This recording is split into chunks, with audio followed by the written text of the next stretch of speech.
This is Audible. The Art of Focus. Find meaning, reinvent yourself, and create your ideal future. Written by Dan Coe. Narrated by Dan Coe. Forward. I met Dan Coe in between chapters of my life. Everything seemed to be on the right track. Graduating from a top engineering university, landing a software engineering job with decent pay, benefits, and time flexibility, and finally being able to start my adult life. But all the while, something inside me kept wondering when my life would actually begin. I always imagined my life would begin after I finished college and started my career. But something still felt wrong. I still felt unfulfilled. My emptiness led to an identity crisis, a deep depression, and a search for meaning. One day I had the idea of creating internet content based on the psychology, neuroscience, and personal development knowledge I've been gaining over the past 2 years. My mission was to synthesize science-based self-improvement guides to help people overcome similar problems I had faced.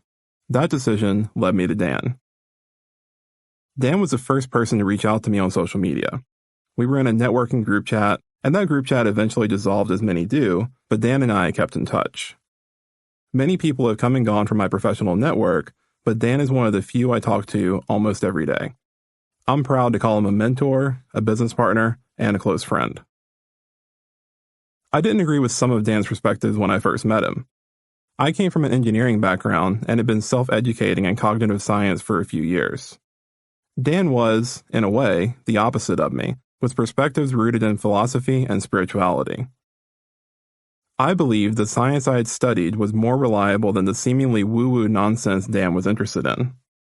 I can't recall a specific disagreement we had, but I do remember at first thinking Dan was just another spirituality bro like the many I had encountered in passing at electronic music concerts. I knew he was exceptionally intelligent, and he was skilled at eloquently explaining his perspectives, but a part of me harbored a quiet sense of superiority due to my scientific approach to productivity, fulfillment, and self-actualization.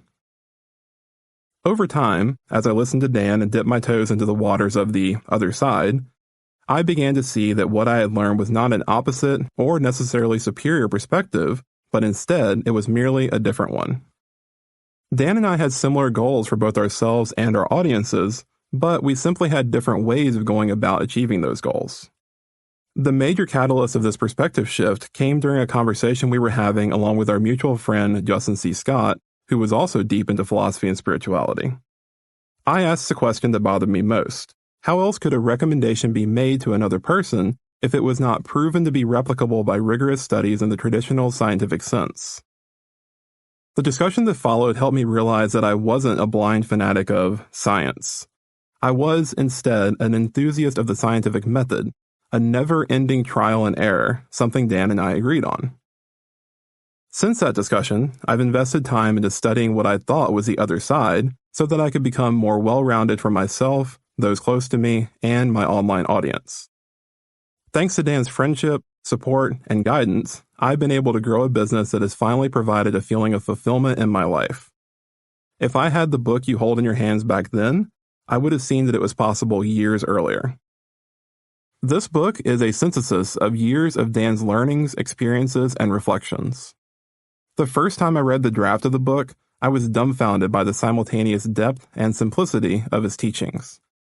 I'm not ashamed to admit I needed to read it a second time in its entirety before I felt like I grasped it enough to write this forward. Here's one of my favorite quotes from this book.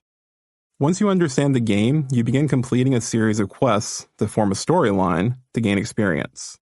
As you gain experience, new opportunities become available to you. You unlock dungeons, you can join a guild, you can travel to new locations to complete different quests. In the real world, we often aren't aware of what those opportunities can be, so we choose to remain stagnant, comfortable, and ignorant. This gamification approach speaks to me. As a former video game addict and current Dungeons & Dragons Dungeon Master, I've enjoyed finding ways to think of my life more like some sort of a game. Not to be won, which is impossible, but instead to be explored, enjoyed, and experienced as much as possible in the life we have now. The book begins by painting a bleak picture of the average person, a picture of the person I was in the chapter of my life before I had the idea of becoming a creator, sharing my ideas, and starting a business. Though it may feel like criticism, this is a necessary wake-up call so that we might be better prepared for the lessons that come next. Of course, the journey can be difficult. I've found myself battling sleepless nights, food and drink binges, and moments of seemingly hopeless despair. But I've found that, almost always, those challenges arise not because of the nature of the game, but instead a lack of clarity about our next move. Many of us feel trapped. We aren't happy, we aren't fulfilled, and we aren't progressing, just like I was a few years ago. This book gives you insights that can take years or decades to fully integrate through trial, error, and frustration. You may need to read this book multiple times for its lessons to sink in, but that's okay. The greatest books always have something new to offer you each time you return to them.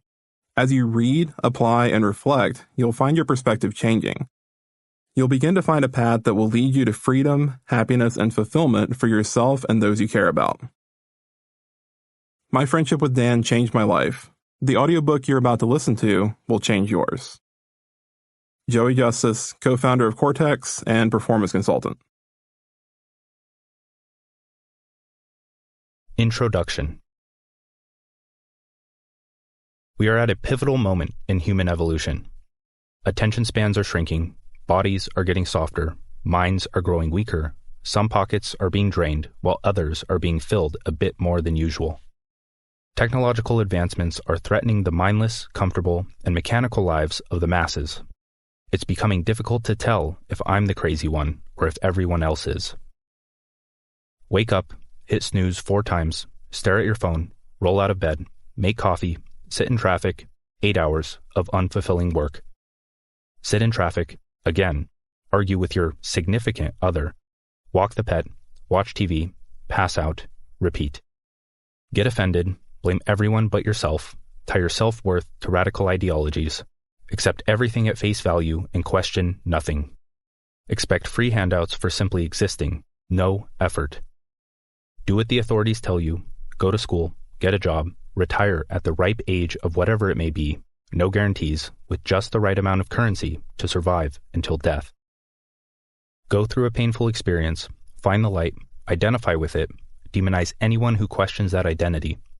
Avoid the thought of any meaning, love, and consistent presence you had the potential of achieving in your life because that would require you to change. What a life. A life I have lived multiple times, each one being shorter than the next. Many people say they enjoy this lifestyle, that they are fine living out the same day like an experimental TV drama. It seems like a peaceful existence, but one that I could never live. The thought of something more would eat me alive. If the lifestyle illustrated above made you want to jump off a building, good. You picked up the right book. This is for those that hate the thought of ending up like everyone else. This book is for those that feel an internal sense of despair at the thought of an unlived life. This book is for those that know there is something more, but aren't sure what, when, where, why, or how.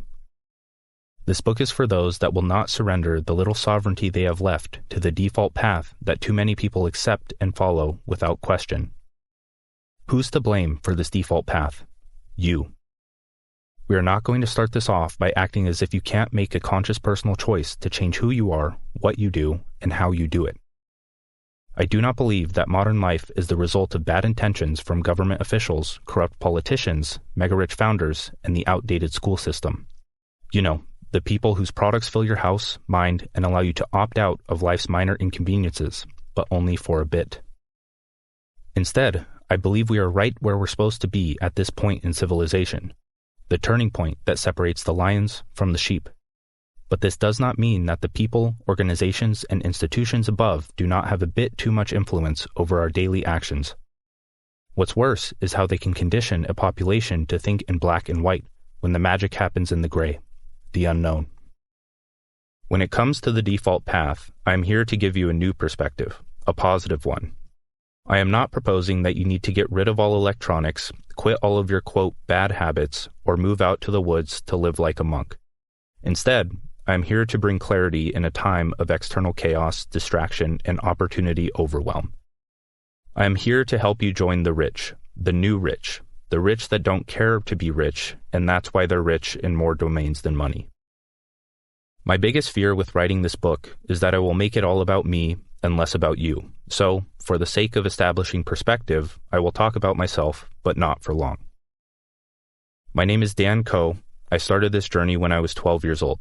I was gifted with the specific programming that led to me questioning how the world worked, questioning how I could game the system, questioning how I could get miles ahead of everyone else with minimal, focused effort, questioning why everyone lived out their lives unfulfilled, unhappy, overweight, and with an underwhelming amount of energy, like their life force had been sucked out of them before they had a chance to pursue their gifts like I have mine. I wanted autonomy above all. I was hyper-observant of my environment and how it impacted those residing in it. Friends, family, acquaintances, colleagues, grocery store shoppers, corporate professionals, all of them put off this sense of unease, a subtle projection of their deep internal state of unhappiness. They seem to let momentary inconveniences turn into lifelong problems.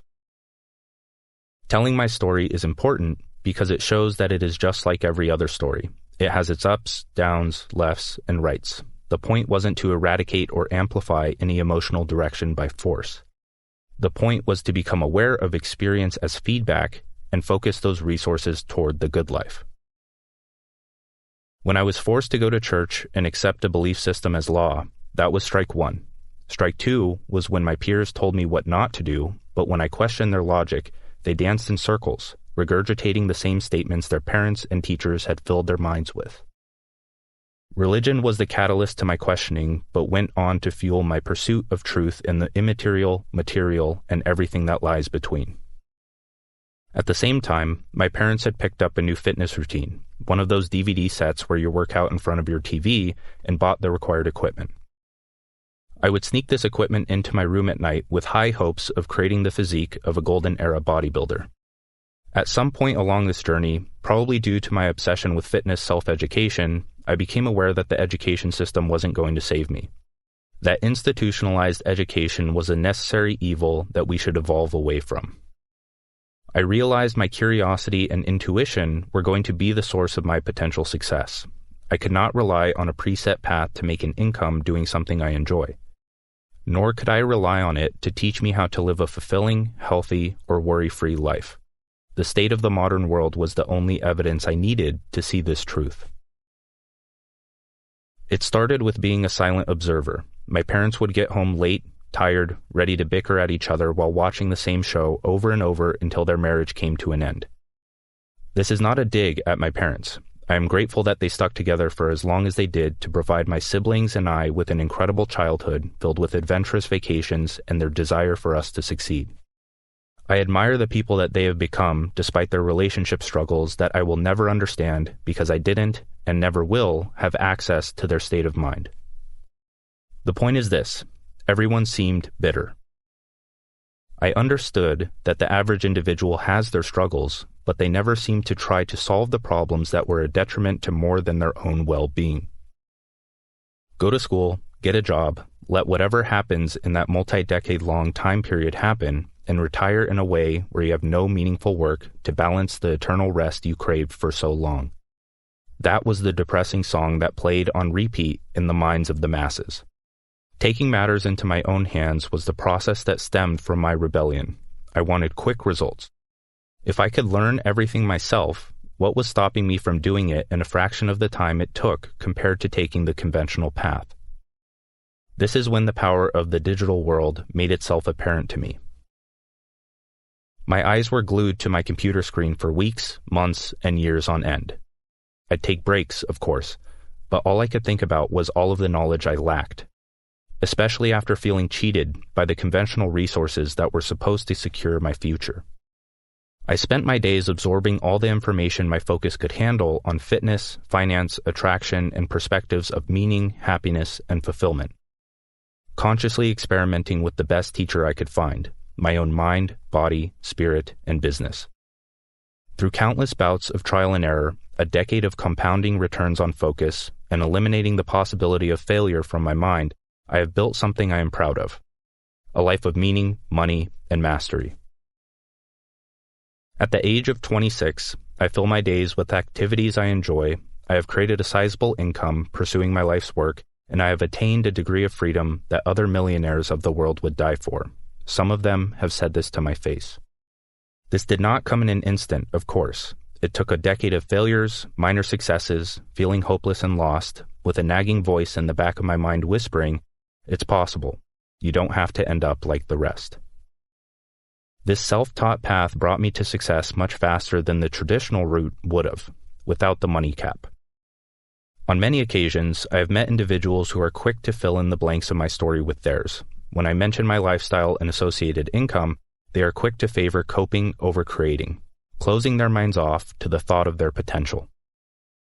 I'm relieved to inform you that what I've achieved is not the product of an inheritance, nepotism, a wealthy family, random luck, or a benefactor.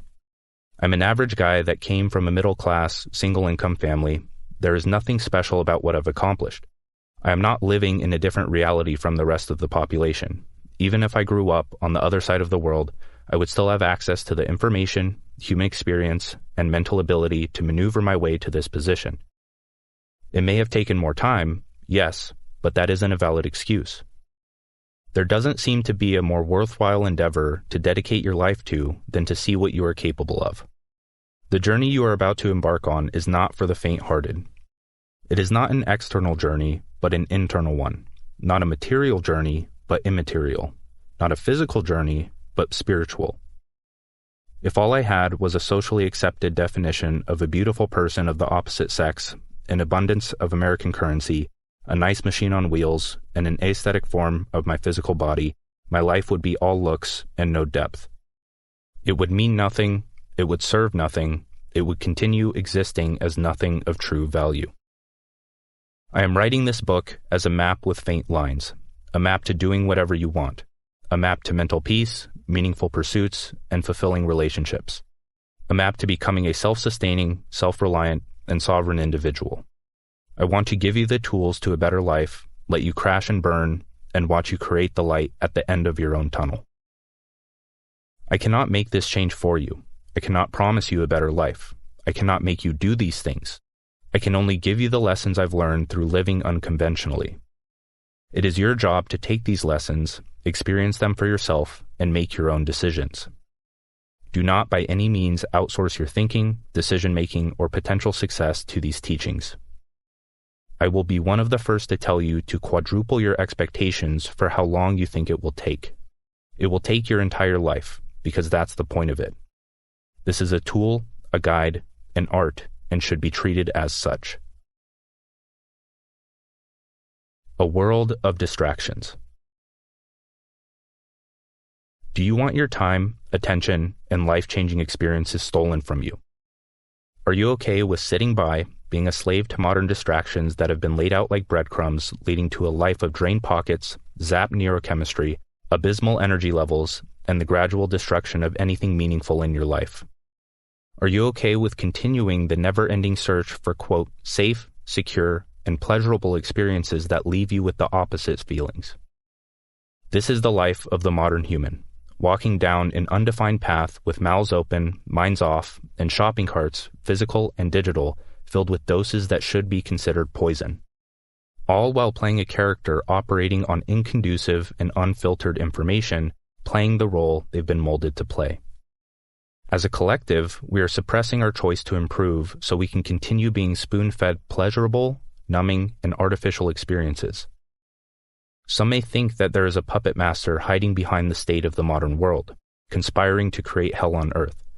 In reality, it is the individual's inability to understand their nature and use it to adapt to the rapid advancements of our time. The modern world, more so Western society, is designed not by man, but by years of evolution to keep you in chains, a slave to the system, a drooling bag of bones that craves instant gratification, free handouts, and constant stimulation. This is what our psyche craves, and never has it been so available. Mental mastery must become a top priority so that you can adapt to the times. Our choices are not our own, and our choices create who we are. The familiarity we have adopted into our lives digs us deeper into the hole of mediocrity. Those that dare challenge this narrative carry the heaviest burden. If you choose to embark on this path, you will be criticized, mocked, and cut off. Your beliefs will be challenged, your transformation will be painful. However, this is the only worthwhile path. I am being dramatic here, and there's a reason behind that. Exaggeration is useful to get the essence of the situation across, because that indeed can be more dangerous than my bold assumptions. I am going to make mediocrity so repulsive that you have no choice but to use your gift of creation. Everywhere you turn, there are distractions that lead you further away from who you are and who you want to become. Processed food is dangled in front of your face like you are a lab rat. People with misaligned goals flood you with invitations to test how important your own are. Our souls are being sucked out of us from fluorescent lit cubicles. We have no sense of meaning and little drive to pursue our life's work. We stick to short-term goals just to free up enough space for us to return to the activities that are killing us, not in an absolutely physical manner, but a holistic one.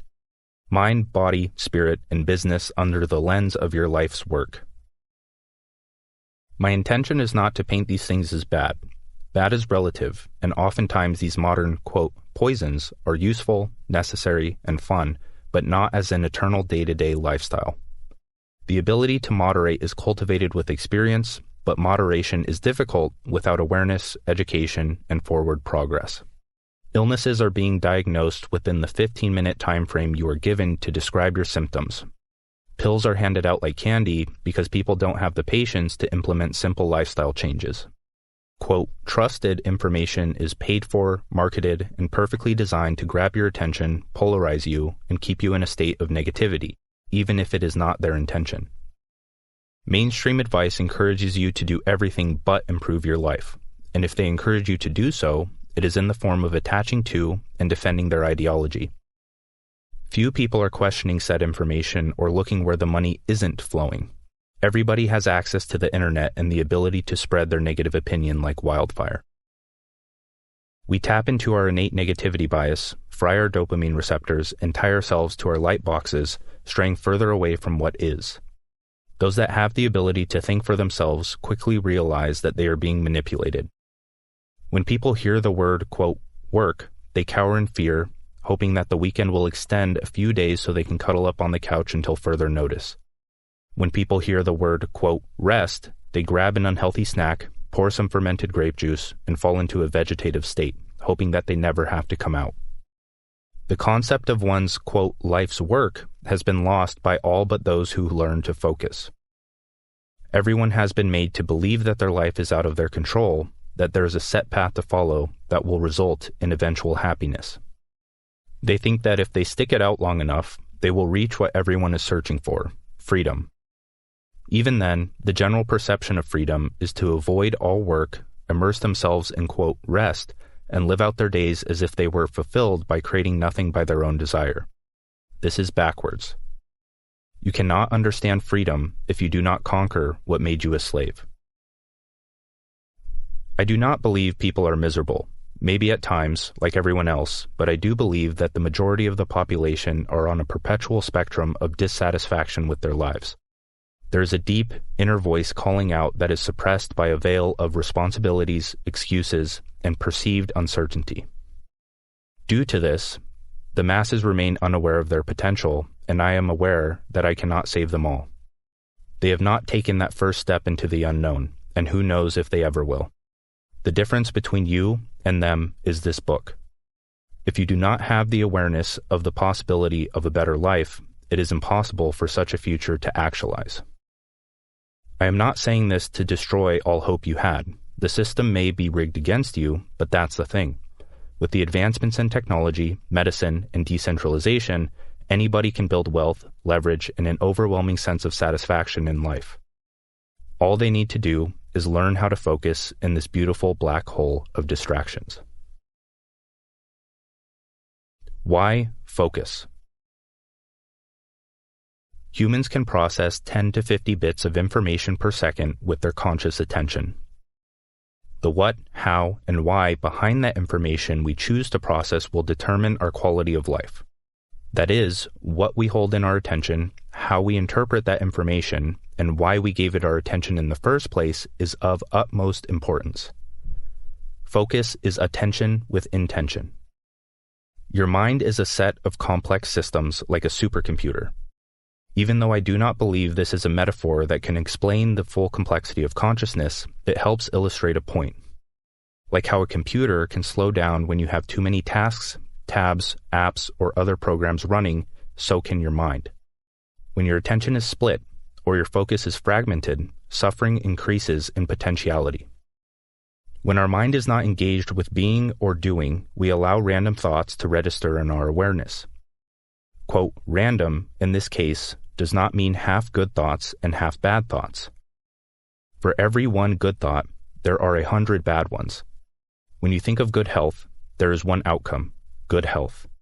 But when a random negative thought about your heavy heartbeat sneaks in, chaos ensues. One thought about your heart can lead to thoughts about heart disease, incorporating a time-consuming exercise routine, and all the food choices you make that splinter into 10 more negative thoughts about the side effects of each.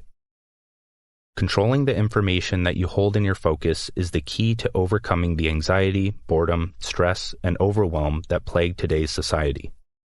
While the conscious mind can focus on a limited set of thoughts and actions, the unconscious mind can manage 11 million bits of information per second. This includes our habits, reactions, breathing, chewing, walking, and everything else that we don't have to, quote, pay attention to because we practice those skills. While much of our unconscious is a result of our mental programming in centuries of evolution, our conscious mind still plays a large role in forming what information our unconscious mind can manage. The depth, wholeness, and state of your focus will determine the entirety of your life. The enjoyment, the suffering, the progress, and the success.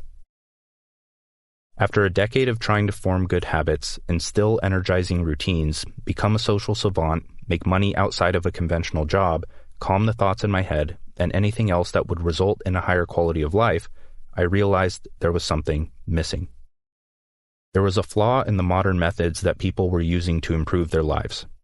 Forming good habits is powerful, but what is the resistance behind forming good habits? Putting yourself in social situations to bust out of your nervous shell is solid advice, but what would make that process seamless? Making money in a creative, leverageable fashion sounds like a dream, even when many have done it, but what is the catalyst? You see, I love to question things. I hope you grow to love it as well. I wanted to build from the ground up. I wanted to find the source of it all. I wanted to go to the beginning of the beginning. To my own surprise, I found what I was looking for. I am here to share this fusion of ideas with you. My goal is to equip you with the tools necessary to change your life, not in a cliché motivational way, but in a way where you have a sense of certainty and control over your future while being satisfied and whole in the present. There is more to focus than you think. It is not something that is only utilized when it's time to work. Your focus is the only thing you have control over. It influences your thoughts, emotions, actions, and the positive or negative direction of them all. If you do not focus on one thing that brings awareness to the next, you may not create the chain reaction that allows for certain thoughts, emotions, and actions. Your long-term and short-term options are created by when, where, on what, how, and why you focus your attention. Focus influences the quality, impact, and virality of your work. Focus is the start of all things good. Habits, routines, goals, health, relationships, finances, mood, and sense of purpose. All the things that you know hold power but can't seem to reap the benefits from. You are not a unique case. I was in a similar position. My clients, customers, and peers were in a similar place. Focus is the solution to it all. This is not an overnight process, but it is worth the lifetime of benefits you will receive. We are attacking the root cause of your problems through focus. The rest will fall into place because you would only be able to change them if you first brought your attention to them. And without prior attention, like the investment you are giving this book, you may not have realized a crevice of reality where your attention could go. I am not going to give you advice like, quote, make your bed every morning, because 1, I have never made my bed a day in my life beyond when I was forced to as a child or had guests over at my place. 2, it has merit, but misses the point. Making your bed every morning is powerful because of the fact that conscious attention orders the mind. An ordered mind is a happy one, and starting your day on that note can build momentum into the rest. Focus is what separates action from distraction. Focus is what separates meaning from meaningless. Focus is what separates working toward your goals from stressing about not being invited to your second cousin's birthday party. Focus is the habit of habits. You cannot build good habits in all areas of your life without understanding what caused the bad habits in the first place. Focus has a compounding effect. At any given minute, second, millisecond, or moment, your focus is channeled. To what degree is dependent on your mental energy and experience. What to expect. I have written this book to be cyclical as life is. You can read it 1, 2, 3, or 4 times and make a discovery you hadn't before. Some teachings in later chapters aren't comprehensible without the early chapters and vice versa. This is my holistic philosophy for better living. I do not intend for it to be presented as dogma. For that reason, I cannot stress critical thought enough. This book does not read in any specific order. You can open a page, pick a line, and extract a lesson from it, even if it takes a decade to experience that lesson in your daily life. A lot of the information will be the same, but presented from various perspectives to aid in understanding. Each section will provide a different lesson, yet that lesson will connect to other sections. I would encourage you to be conscious of this and note them down when the avalanche of insight strikes. My first and main teaching is to question everything I write, but to do so with an open mind. You have full permission to take my ideas, make them better, and use them to fuel your creations, but do not take the ideas without the intention to experience them. I encourage you to put my ideas to the test. Research all sides of the topic available. Try to prove me wrong, but do not rely on conceptual knowledge. You must implement my ideas through action, filter them through direct experience, and seek to understand. There will be ideas and topics that I do not go over in depth. This is intentional. I am leaving out details like my personal methods that are subject to change in the next decade. These methods, systems, and strategies can be found in the free content on my website, in my courses, and in other internet content. Aside from my methods being with the times, the other reason I refuse to include them is that my joy in life came from creating these methods.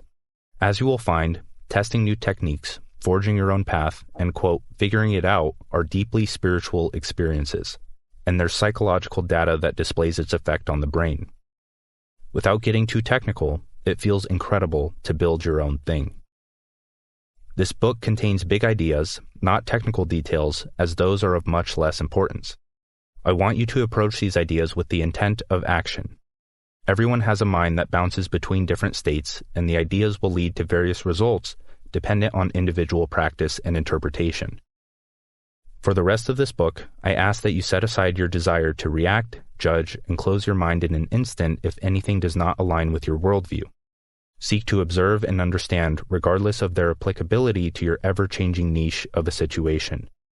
They may not apply to you now, but you may realize their importance later in life. There are enough incredible books out there on spirituality, emotional management, creating a better life, productivity, creativity, and lifestyle design. So, do not suppress your curiosity to explore more teachings. I'm here to lay out the pieces of the universal puzzle. It's up to you to piece them together in your own endeavors. I am not going to prove anything to you, as that is impossible, and proof is in second order to experience. Only you can allow the ideas into your mind and choose to react to them in a way that inflicts self-harm. Quote, self-help is just that. You interpret my ideas according to your perspective and implement them into your own story. This book contains a lot of whats and whys, but only a few hows. While I understand your desire for a quick fix, step-by-step action plan, you must realize that nobody can give you the perfect one. If they can, you can be replaced, or you will find that the methods fall apart with time, and you will still have to create your own. Simple as that. Instead, you must become aware of the what, internalize the why, and start with what you know. Through trial and error, the essence of science, life, and progress, you create your own how. If you would like, you can then pass down that how to others, potentially in exchange for money in a world that is desperate for holistic solutions. You may have purchased this book to learn, but learning is a personal matter. It implies a back and forth of success and failure. I beg of you, please do not seek to outsource your ability to learn to the words in this audio. That is but another embodiment of the quick fix mindset.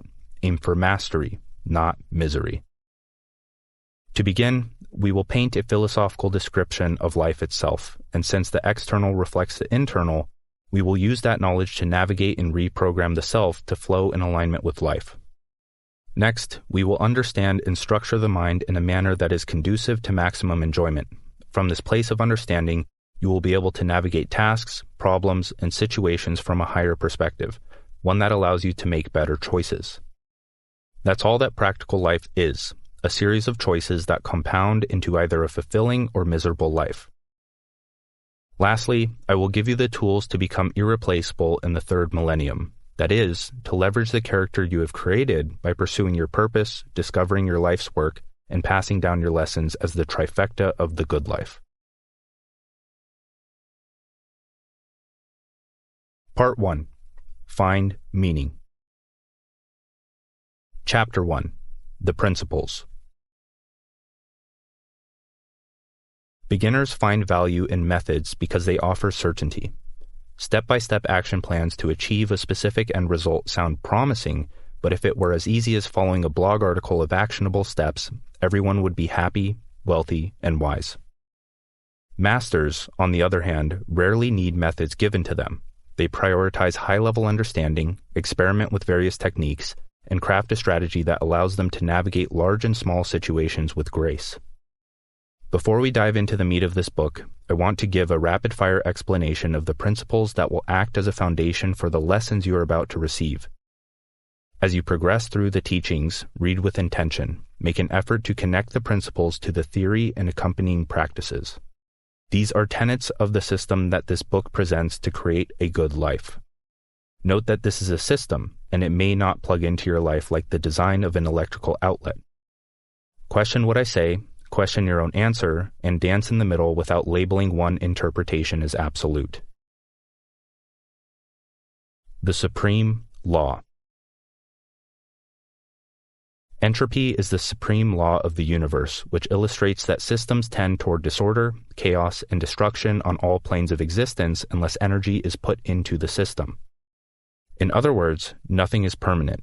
From emotions to ideas to your health to the systems that the education system relies on to secure your future, nothing lasts forever. Like how the roads get beaten down, need replacement, and may need to expand to fit a growing population, if the system does not evolve with the world, like a business that can't adapt with the times through skill acquisition and education, chaos ensues until a new system emerges. Systems thinking. Systems thinking has many definitions. In this book, we will define it as efficient thought processes. When you understand the goal, process, and problems of any situation, your mind can perceive that situation in a manner that is conducive toward your desired outcome. While roads get beaten down and need replacement over time, so does the mental system that you use to make sense of that road. If you walk to the local grocery store every other day, your mind forms grooves to preserve energy because you don't need to think about where you are walking.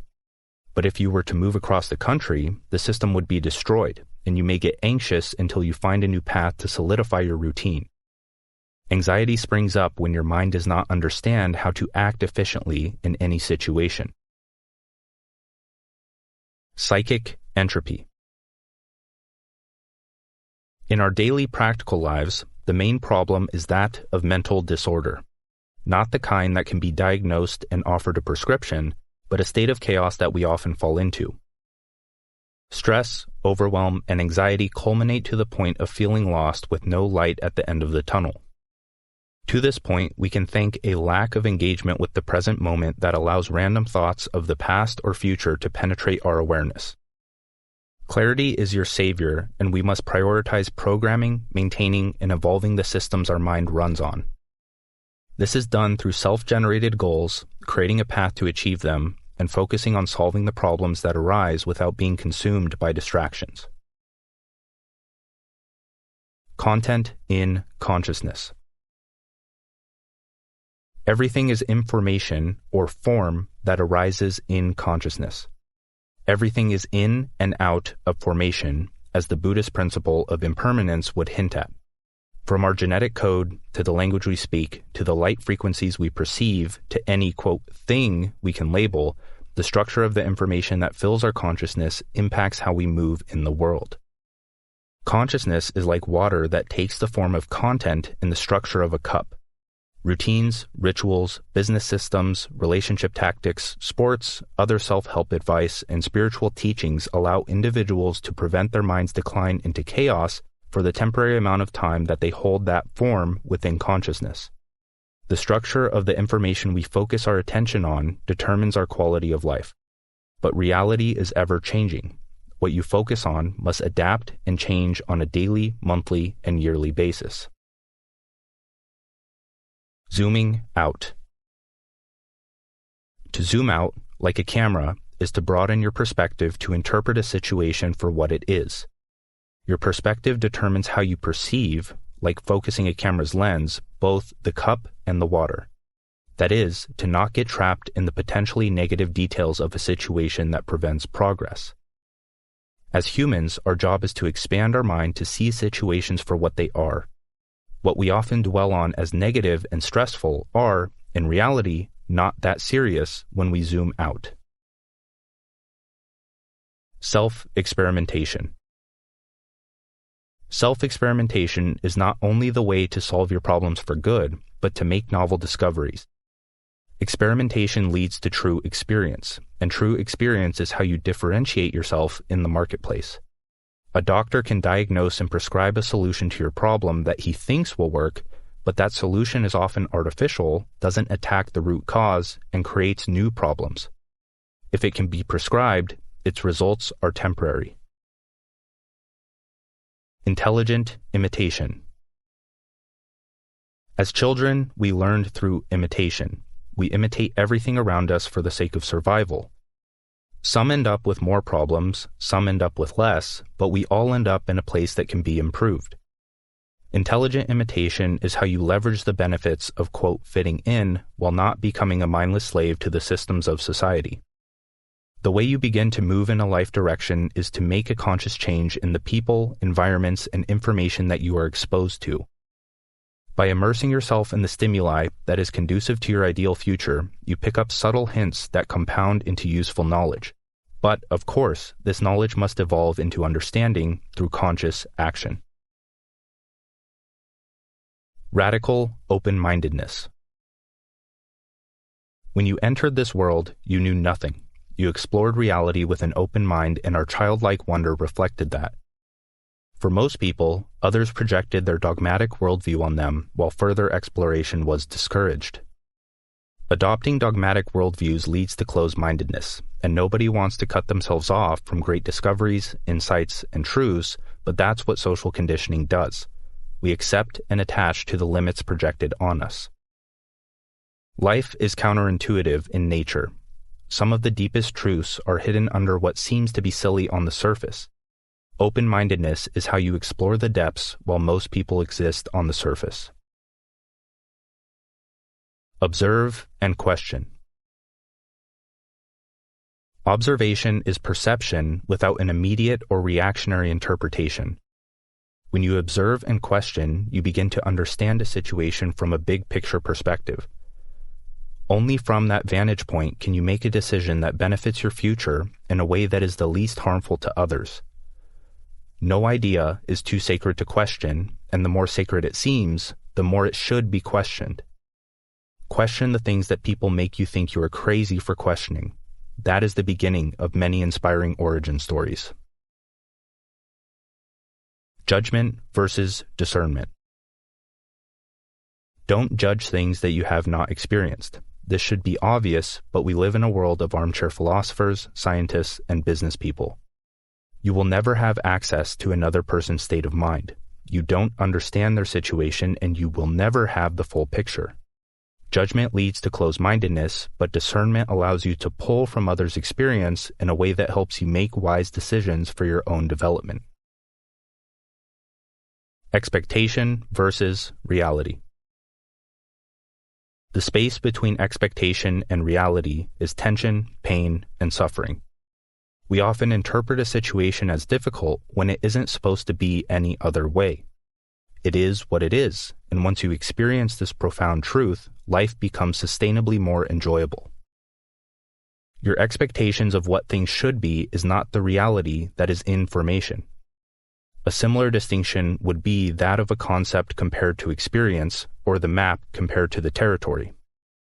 The concepts of God, Brahman, infinity, or the universe are not those things. A concept is used to label an experience, yet people latch on to concepts and act like they understand to survive the identity they've formed.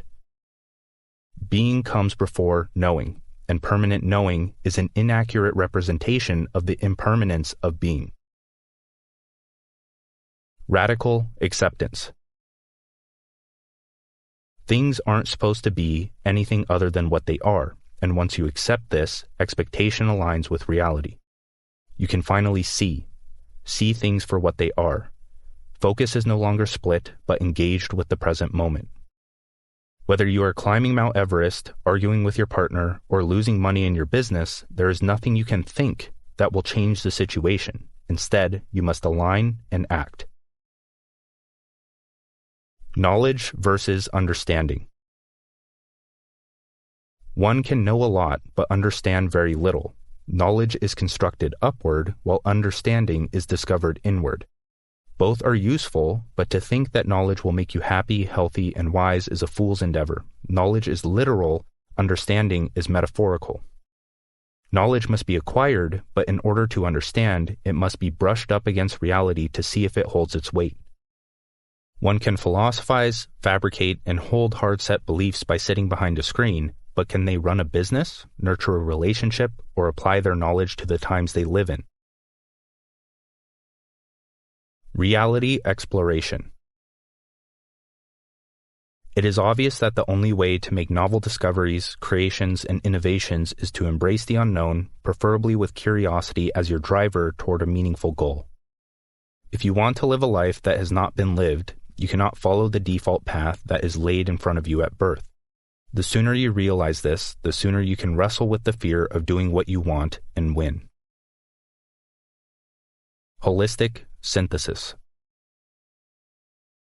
At this point in time, niche compartments of reality have been explored, studied, and documented. The school system is structured to train people into these compartments like chemistry, neuroscience, and literature. It goes far beyond this example, but is the main cause of closed-mindedness and lack of accurate perception of situations. We are conditioned into narrow worldviews and ideologies that only fuel the goals of those constructs, not the goals that will benefit our lives and humanity at large. Reality is not compartmentalized. Everything is connected, and there are infinite connections to be made. The world needs more polymaths, autodidacts, and modern Renaissance men to further the unity of human consciousness. Creativity versus productivity. Humans are not robots. The creative ability of our minds is what separates us from other beings, so we must prioritize that edge. Too many people get bogged down with the pursuit of status to be more productive than their peers. Instead, we want to leverage the efficiency of our minds, systemize mechanical tasks to take up the least amount of time in our day, and make time for creative pursuits. The greatest artists, thinkers, and scientists did not impact the world by performing the same repetitive, manual, and replaceable tasks day after day. They prioritized rest, sought to expand their minds, and prioritized creativity to solve big problems. Storytelling. Stories house the components that form the foundation of human behavior. Like a good book, life unfolds in chapters and phases. There is a problem, call to adventure, curiosity, exploration of the unknown, struggle, insight, transformation, solution, climax, and more that happen more than once over the course of a lifetime. The problem is that most people are either distracted or stuck in a phase because they lack the ability to see the big picture. They often can't let go of the thought or expectation of a low point of the story, even when life has moved on. Nobody wants to get lost in the unknown, and everybody wants to sustain the climax. Yet people mentally reside in the unknown because of constant artificial climaxes. Failure and struggle. Success cannot exist without failure. It just wouldn't make sense. Without failure, you would have nothing of your own worth working towards. You can observe the achievements of others and desire for the same, but the pursuit of another's goals signals a lack of regard for the importance of one's own. Even then, it is wise to pull from the experience of others so that you have the clarity to act, fail, and improve on your path. Failure and struggle are necessary experiences from which you can toss an anchor and pull yourself toward a better future. This way, you don't end up living someone else's life, one that you are near guaranteed to hate. Iteration and persistence. Value requires development over time. A profitable product is not built in a week, nor is a strong body. Even if you only see someone's happy ending of their story, that does not mean they weren't committed for years prior. It is wise to try new things, and I would recommend adopting that habit, but you need a project to develop. Without a tangible vessel for your knowledge, skill acquisition, and discoveries, you may end up with years of energy spent with nothing to show for it. You cannot consciously iterate on a project that is assigned to you by a job or teacher. This alone prevents the experience that leads to the good life. You must build and persist at building your own thing. It's not black and white. Reality is not black and white. A coin is not heads or tails. A human is not happy or sad. Reality is a blend of qualities that we love to isolate with narrow focus. Ideologies and rigid perspectives box your mind into known extremes. When these extremes are threatened, you feel threatened, like when someone challenges your half-truth political beliefs that increases your stress levels, you feel the urge to lash out and continue being distracted from your goals. Instead, view two sides of the same coin as just that. They have their opposites but are bound by relationship. Success is a higher state on the spectrum of failure and vice versa. There is truth from both sides that we can pull from and integrate into our decision-making. Hunting for holism. Reality is perspective, and your perspective is but one of infinite. Often our point of view determines the positive or negative interpretation of a situation, as when someone else can come in with an equally valid perspective but the opposite interpretation. If you are a truth seeker, your job is to hunt for kernels of truth in every perspective, even those that aren't human. This forces you to reject all ideology, dogma, or belief system that even the masters may hold as absolute truth. This is the only path to sustainable peace, enjoyment, and wisdom. Ego development. You don't get rid of the ego. You develop it to the point of being at one with reality. It is often for us to assume that we want to, quote, kill the ego or, quote, kill desire when that is simply part of what it desires. Instead, we want to transcend and include, that is to use the ego to navigate the relative world we live in while grounded in the absolute nature of the universe. From selfish to selfless, we expand our circle of concern with each level of mind we achieve until we reach that of the universe. Level of mind. Every problem you encounter in life demands an increase in your level of mind. Your level of mind is synonymous with the openness of your perspective or complexity of self. You must shed your attachment to expectations, concepts, and beliefs that prevent you from perceiving any situation for what it is. When you can perceive a situation for what it is, you can acquire the skill necessary to match the challenge that a problem presents. This is done with self-education, self-experimentation, and persistence to see that problem is solved not by the prescription of another, but by your own understanding. Conceptual survival. In this modern world, specifically for those reading this book, I can assume that your life is drastically more comfortable than that of your ancestors, and it will only continue to move in that direction. The human psyche is interesting in that we survive and reproduce on a conceptual level. We impregnate minds with ideas. Those ideas create concepts and ideologies. We may identify with those, and our behavior shifts in alignment with those. Since we are the only beings that know what survival is, we project that idea onto animals. Nothing exists outside of your mind. The self is the concept of concepts, and the majority of our actions are taken to survive our identity. Mastery over misery. A sushi chef spends years perfecting the preparation of rice. A tennis player obsesses over the angle of their serve. Mastery sets you apart in a world that can't see beyond the miserable surface. To the masters, repetition of the boring fundamentals is not boring. They have developed intrinsic philosophies and reasoning behind their actions. They look forward to it every day because they understand that nothing good comes from the quick fix. Tactical stress. Tactical stress is the conscious decision to break out of your familiar routine, put yourself in a do-or-die situation, and realize that the only thing stopping you from reaching the next level is fear. Some call this creating a, quote, glitch in the matrix, that is, breaking free of the routines, cycles, and processes that have become normal in our lives and trapped us in a mechanical comfort. If you have the skill to match the challenge and are honest with yourself, all you need is to rip the bandage off. Not only will you make a leap in progress, but peace, thanks to the level of mind the stress requires to mitigate. In business, close the client even if you don't know with certainty that you can deliver results. In life, book the flight across the country even if you don't think you can afford it. Make the decision that requires you to finally execute reaching your next stage of evolution. Selfishness as a priority. Strip all judgments from your mind surrounding selfishness, as I'm assuming those were programmed into your head by the selfish desires of others. Self-education, self-reliance, self-experimentation, self-control, self-reflection, self-awareness, self-employment, and self-management. Those traits are to be prioritized. If you need something from another, it is near impossible to act with authenticity. You will unconsciously manipulate your language to get what you want from them with little regard to their life situation. And if you have not developed the value you have to offer, a, quote, noble pursuit of selflessness is only stunting both your growth and others. Chapter 2. The 3 Pillars.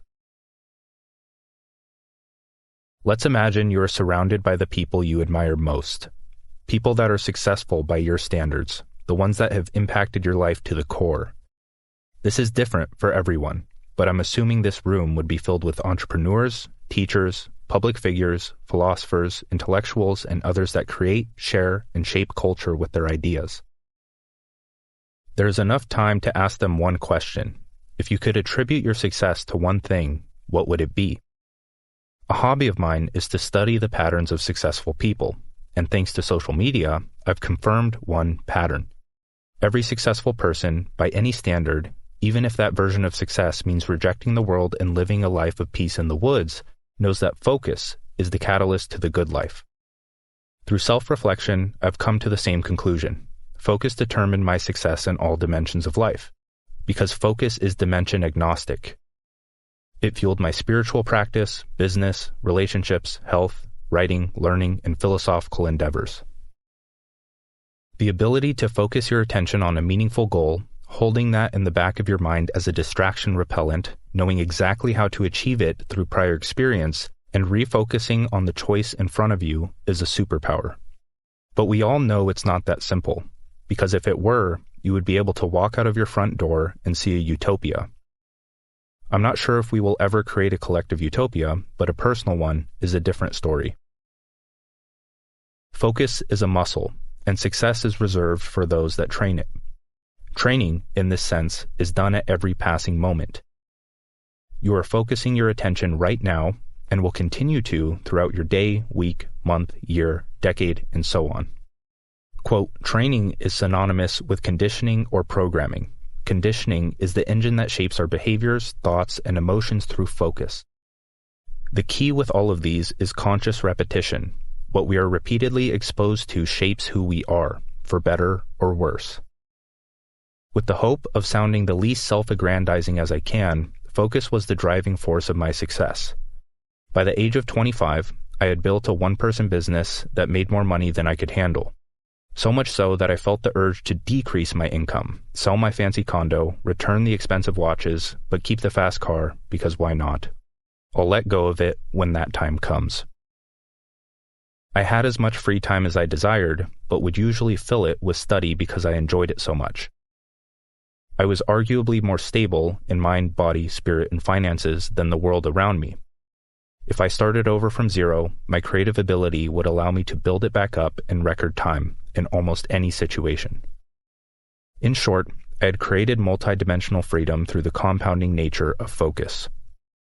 If you are sold on this whole focus thing, good. That is the first step. But this isn't a promise that you can simply focus on becoming healthy, happy, and wise with hopes that your imagined reality will manifest. Focus is the first pillar in a mental feedback loop that is woven into reality itself. Pillar 1. Focus. Imagine having a spreadsheet that displayed how much attention you've invested in any given area of your life. Mind, body, spirit, and business that impact your relationship with the world and those around you. The spreadsheet would be a direct indicator of your quality of life. Focus is a lost art in a distracted world, not to mention it is vastly misunderstood. It is not something limited to when you need to focus, like for a productive work session. It is active at any given moment. You are either focused on something or you aren't, and if you aren't, that is but a lower magnitude of focus until you reach the absolute. Focus has a frame. We call this perspective or worldview. This is conditioned by the information you process throughout your life. Parents, teachers, friends, books, podcasts, blogs, memes, posts, the news, and your interpretation of the countless moment-to-moment situations you experience all contribute to the accuracy of your focus. Your perspective restricts what you can perceive and interpret in any situation.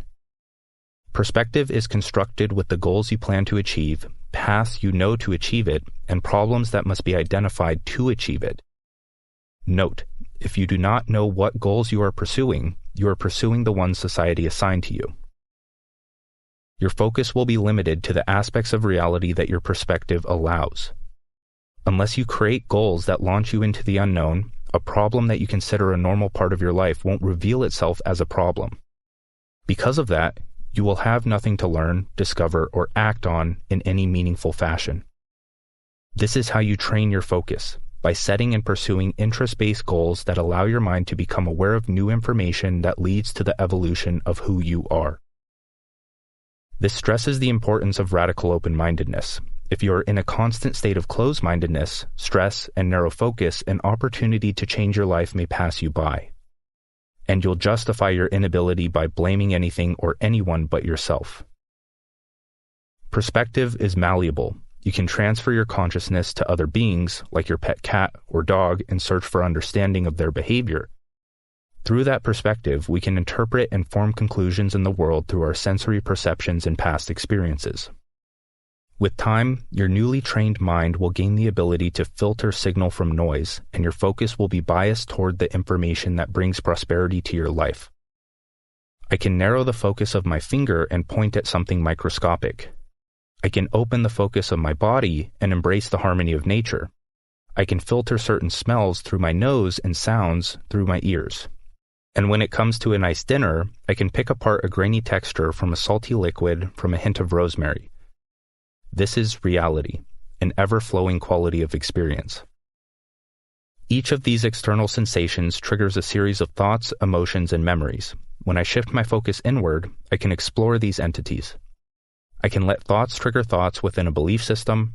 I can follow an emotion to a past experience. Then I can picture that experience in vivid detail, and if I enjoyed that experience, I can add a brushstroke to the painting of the future I wish to create. From there, I can shift my focus outward once again, learn how to create that future through study, and narrow my attention on the work that will actualize said reality. The entire journey we just took in the inner and outer world is fueled by attention. At any moment, a rogue thought from a painful past, future task that induces stress, or environmental stimuli could snap your attention into an unconscious state. Attention is the currency that runs the world. It is the foundation of existence. If it doesn't occupy your attention, it doesn't exist, and when you notice novelty, or something that may aid in your survival, your attention is drawn to it. If our ancestors passed by a familiar bare bush every day, there is no reason to see it as important. But if that bush grew berries, some would notice it on their next passing, by dopamine signaling its importance, and they would register that bush as a potential tool for later survival. In a modern sense, businesses can only exchange money if attention comes first. Religions are only as powerful as the amount of people that give said beliefs attention. Corporate pyramids have more people with less power at the bottom and less people with more power at the top. The top holds more power because attention-demanding tasks are delegated to those beneath them. The captivating message of these societal entities reach our attention early in life because they can be a tool for survival. But if we allow them to dominate our minds and control our focus, we may miss out on the depth that life has to offer. The attention needed to make a decision can only be done after you give attention to a thought about that action. The thought of going to the bathroom pops in your head and you shift your attention toward walking to the bathroom. The thought can only occur when you have given attention to a prior experience, labeled that snapshot in time, and stored it for later use to aid in your survival. We take mental note of dangerous, important, and useful information from our environment. As we execute certain attention patterns, like going to the bathroom, they become more efficient with time. These attention systems allow us to use our limited conscious attention to learn more information, store more information, and create systems that conserve mental energy to repeat the process. Focus compounds, and it is a great metric to know if you are on a meaningful path in life. True progress requires an ever-evolving shift in focus. If you are repeating the same monotonous tasks in life, it is safe to assume that life seems to lack fulfillment. When you start, your survival needs will consume your attention until you solve the right problems in that domain. As you solve your money problems, you gain a bit more freedom. Your focus may shift to self-development, spirituality, or creating a more meaningful career. In business, your focus will shift priority during every stage: beginner, intermediate, and advanced. At the lowest levels of business, you're focused on learning, making mistakes, and cultivating the value you have to offer. At the highest levels, you get to choose the levers you want to focus on, like writing for 90 minutes each morning. And if you don't like writing, you can outsource it and choose a more enjoyable way to focus your attention. In modern slavery, where you can get trapped in one stage of the pyramid, challenge ceases to exist. Your life's work will require an ever-increasing level of challenge. The challenge will require a certain set of skills. As the complexity of your skill set increases, the perceived level of challenge stays within a narrow margin of difficulty. Your hierarchy of goals, from the top down, ideal future, to present action, will frame your focus in an indistractable manner. When you create and maintain this fickle mental clarity, you begin to flow with the cyclical nature of the universe. This is what keeps life meaningful, interesting, and fulfilling. Pillar 2. Energy. There is a phrase, energy flows where attention goes, that has a mountain of depth behind it, as do most simple platitudes. Focus is not only a muscle that can be trained, but a currency that can be spent, and everyone is out to steal this most valuable resource rather than earn it. In this third millennium, mental energy is the most valuable resource. For this book, we will define mental energy as a term that encapsulates the effects of attention, intention, and will that are amplified with consciousness. When you focus your mental energy, attention plays a huge role, but the intention may be misaligned, and the will non-existent. Focus is the vessel for mental energy. You can focus on a positive potential future through visualization and feel an increase in positive energy in your body. Think of the last enjoyable vacation you went on. Does that spark any positive emotions for you? What if you imagine yourself going back to that location in the future? The food you would eat, the people you would be around, the warm nights under the stars with the crackling fire casting a warm glow on the side of your face. Get specific. Can you feel the emotions associated with that experience? This doesn't only apply to positive aspects of life, but negative. And due to the raw power of negative energy, this is where most people mentally reside. An inescapable cycle of past emotions being experienced in the present, unable to focus that energy toward a positive outcome. Specific goals demand a specific amount of mental energy to actualize. When you are locked into the default path, you are spending mental energy toward the goals that society assigned to you. This makes it difficult to invest in the goals you truly want to achieve. You can become aware of how this works with distractions in your life. They hold your attention, eliminate intention, and drain your will. But when you focus on something meaningful, it holds your attention through the clarity that comes from intention and generates will. My point here is this: thoughts, emotions, goals, environments, art, tasks, conversations, experiences, and the rest trigger an energy that you can feel. That is notable. Not in a pseudoscientific sense, but in a sense that can be directly experienced. Let me introduce you to the supreme law of the universe, entropy. Some call it, quote, nature's tax, but in short, it is the measure of disorder in a system. It is the driving force in evolution. The law of entropy finds that everything falls into chaos, or that nothing lasts forever, unless an effort is made to reverse entropy. But there's always a chance to start all over again, or a way for that system to evolve into something completely different. A system has a purpose, path for achieving that goal, and problems to invest energy in along the way. Society has had years to construct systems for the attention of the masses, and if you don't want to live an average life, time must be dedicated to both creating and maintaining systems in all areas of your life. It is necessary that you create systems in the domains of health, wealth, relationships, and happiness to invest mental energy into often, if not daily. If you don't, you will only continue to focus on the default path and end up like everyone else. That isn't pretty. No matter how much mental energy I use to keep my books in order on the shelf, entropy will take its grasp. Dust will accumulate, humidity will warp the spines, the changing seasons dry out the pages. I can clean it, dust it, keep the temperature controlled, but after a while, entropy will take over.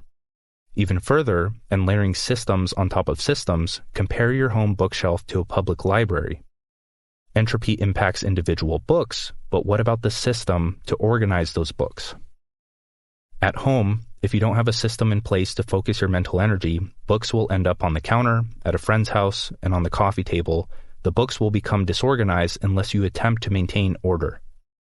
In a library, there is more mental energy put toward managing the organization system. Employees filter, organize, and place books on the shelf so people can find them according to the group of expectations or system they hold in their mind. The organization keeps chaos at bay for both the organization and the individual. It allows for the efficient use of mental energy. This is on the micro scale. On the macro scale, these layers of systems will still come to an end. The employees will evolve to new positions or find new jobs altogether. People will grow old, books will fall apart, and efficient digital systems will take their place to extend the lifespan of order. This does not reflect in just a library, but almost everything. Society itself is a system with uncountable physical, mental, and financial systems in place.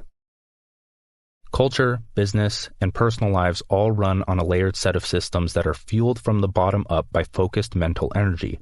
This is the fabric of civilization. If everyone stopped what they were doing for a day, week, or even a month, who knows what the world would look like?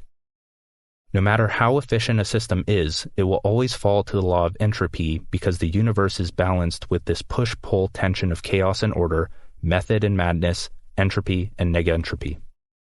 This does not mean that all is lost.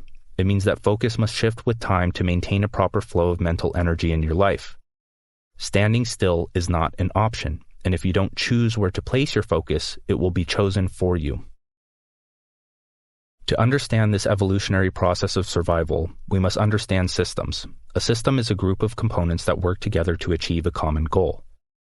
Language is a system that helps humanity communicate, but it also plays a role in almost every other goal that can be achieved. Roads are a system for efficient transportation. The roads have evolved and become more efficient as problems revealed themselves. Belief systems, like religious ideology, give people certainty going into an uncertain future. These teachings have been translated with the evolution of language to retain their impact. As systems degrade, problems pop up, and our natural behavior is to solve these problems for the sake of survival. Not physical survival, but conceptual, to survive the systems that run civilization. The mind is a complex set of systems that allow us to interact with reality. Meaning, most of what we do, even if it's not for survival, is goal-oriented. Some of these goals are conscious, some aren't, and they all direct our focus and consume mental energy. Now, there is a universal pattern to notice here. Human behavior is influenced by a desirable goal, system to achieve that goal, and a problem that once made conscious pushes people to act. The degree of clarity that this process provides will influence how people perceive a goal, that is, whether it is worth pursuing or not. We can consider this entire process a, quote, hierarchy of goals. The desirable end goal is a given, but a system and accompanying problems house goals within themselves. When one spots a problem, a goal to solve that problem is implied. To reach that goal, clarity must bridge the gap with a series of goals descending in order of execution to order the mind and encourage action. In a world where so few people set and even fewer achieve their own goals, one can piece together an argument that a new version of slavery has emerged after the Industrial Revolution, not physical, but mental. If you don't know what you want, you will be told what you want, and you will believe it. If you don't create a purpose, you will be assigned one. If you don't create a career, you will be assigned one. If you don't create a hierarchy of goals to invest your mental energy in, you will be assigned one, like climbing a corporate, religious, or status ladder just to realize you've wasted 80% of your life. This is not a conspiracy theory, but the product of evolution that mental enslavement starts at birth. The interplay of culture, society, and survival place multiple hierarchies of goals in front of us. Go to school, get good grades, praise the God you subscribe to, watch the news to stay informed, and retire when you have enough to scrape by with the little time you have left. Question nothing and invest your mental energy in the, quote, certain system laid in front of you. These are not bad and are necessary stepping stones in many cases, but the point stands. It's no wonder so many people seem miserable. You don't need special glasses to see that. You can tap a few buttons on your phone and deduce what goals people are pursuing, the systems their minds are running on, and the superficial problems they take too seriously that result in misery. Collective mental energy is what creates modern power. From the bottom up, key pillars of the external world structure are fueled by unconscious attention, intention, and will. When we pull from our experiences to know what we don't want, gain clarity on what we want, and construct a personal hierarchy of goals to frame our focus, the potential for life enjoyment increases dramatically. But if we don't want to be victims of mental entropy, we must create, improve, and allow for the evolution of systems to aid in our personal development. With experience, we can make these systems more efficient with time. The end goal: full control over where we focus our mental energy thanks to our ability to achieve personal goals, create efficient systems, and solve better problems. Pillar 3. Experience. Most people would agree that they want to maximize the enjoyment in their lives, but their actions do not reflect that. Happiness as a metric has been distorted, and pleasure isn't sustainable, so enjoyment is the word of choice here. To sustain maximum enjoyment, you need ample experience. What is experience?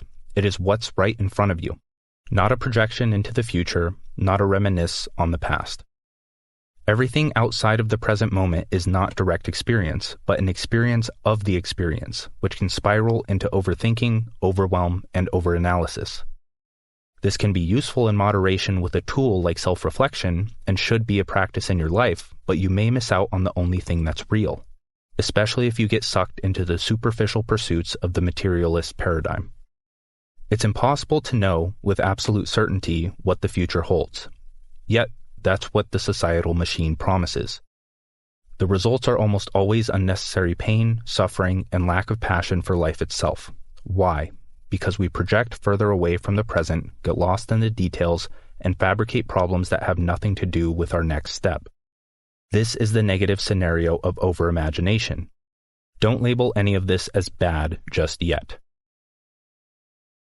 It's possible to know what the past held, and, through our self-reflective consciousness directed by an internal shift in focus, we can make quick and decisive choices toward a better future. This process becomes more accurate with time because we all have a starting point. The start will be slow because you may be solving the wrong problem. But if you continue solving your own problems or correcting your past mistakes, a positive future is inevitable. You will have to face problems that, when fixed, will threaten your conceptual understanding of who you are. Hold the intention in your mind to be open to change throughout this book. The path of the problem solver, or value creator, is how you escape the world of replaceability. Fall in love with the challenge that problems present, from superficial to metaphysical, and your ideal future will create itself. This is the infinite game. Direct experience is the only thing you can make sound conclusions on when it comes to your life. Intentional, conscious decision-making is how you notice the effect of your actions. If you made a mistake, did you notice that mistake? If you did, have you corrected your behavior? If correcting your behavior is difficult, what's the problem standing in the way of reaching the initial problem that sparked this introspection? That is how you slowly bring more enjoyment into your life. Through relentless and non-reactionary questioning, you are forced to face the reality of a situation. I am not here to debate a topic as nuanced as which fad diet is better for the average individual. But if you identify with a diet ideology, follow that diet regardless of its destructive effect on your individual body, and continue to preach it as the best, you are a slave to an ideal rather than using direct experience as a self-corrective compass.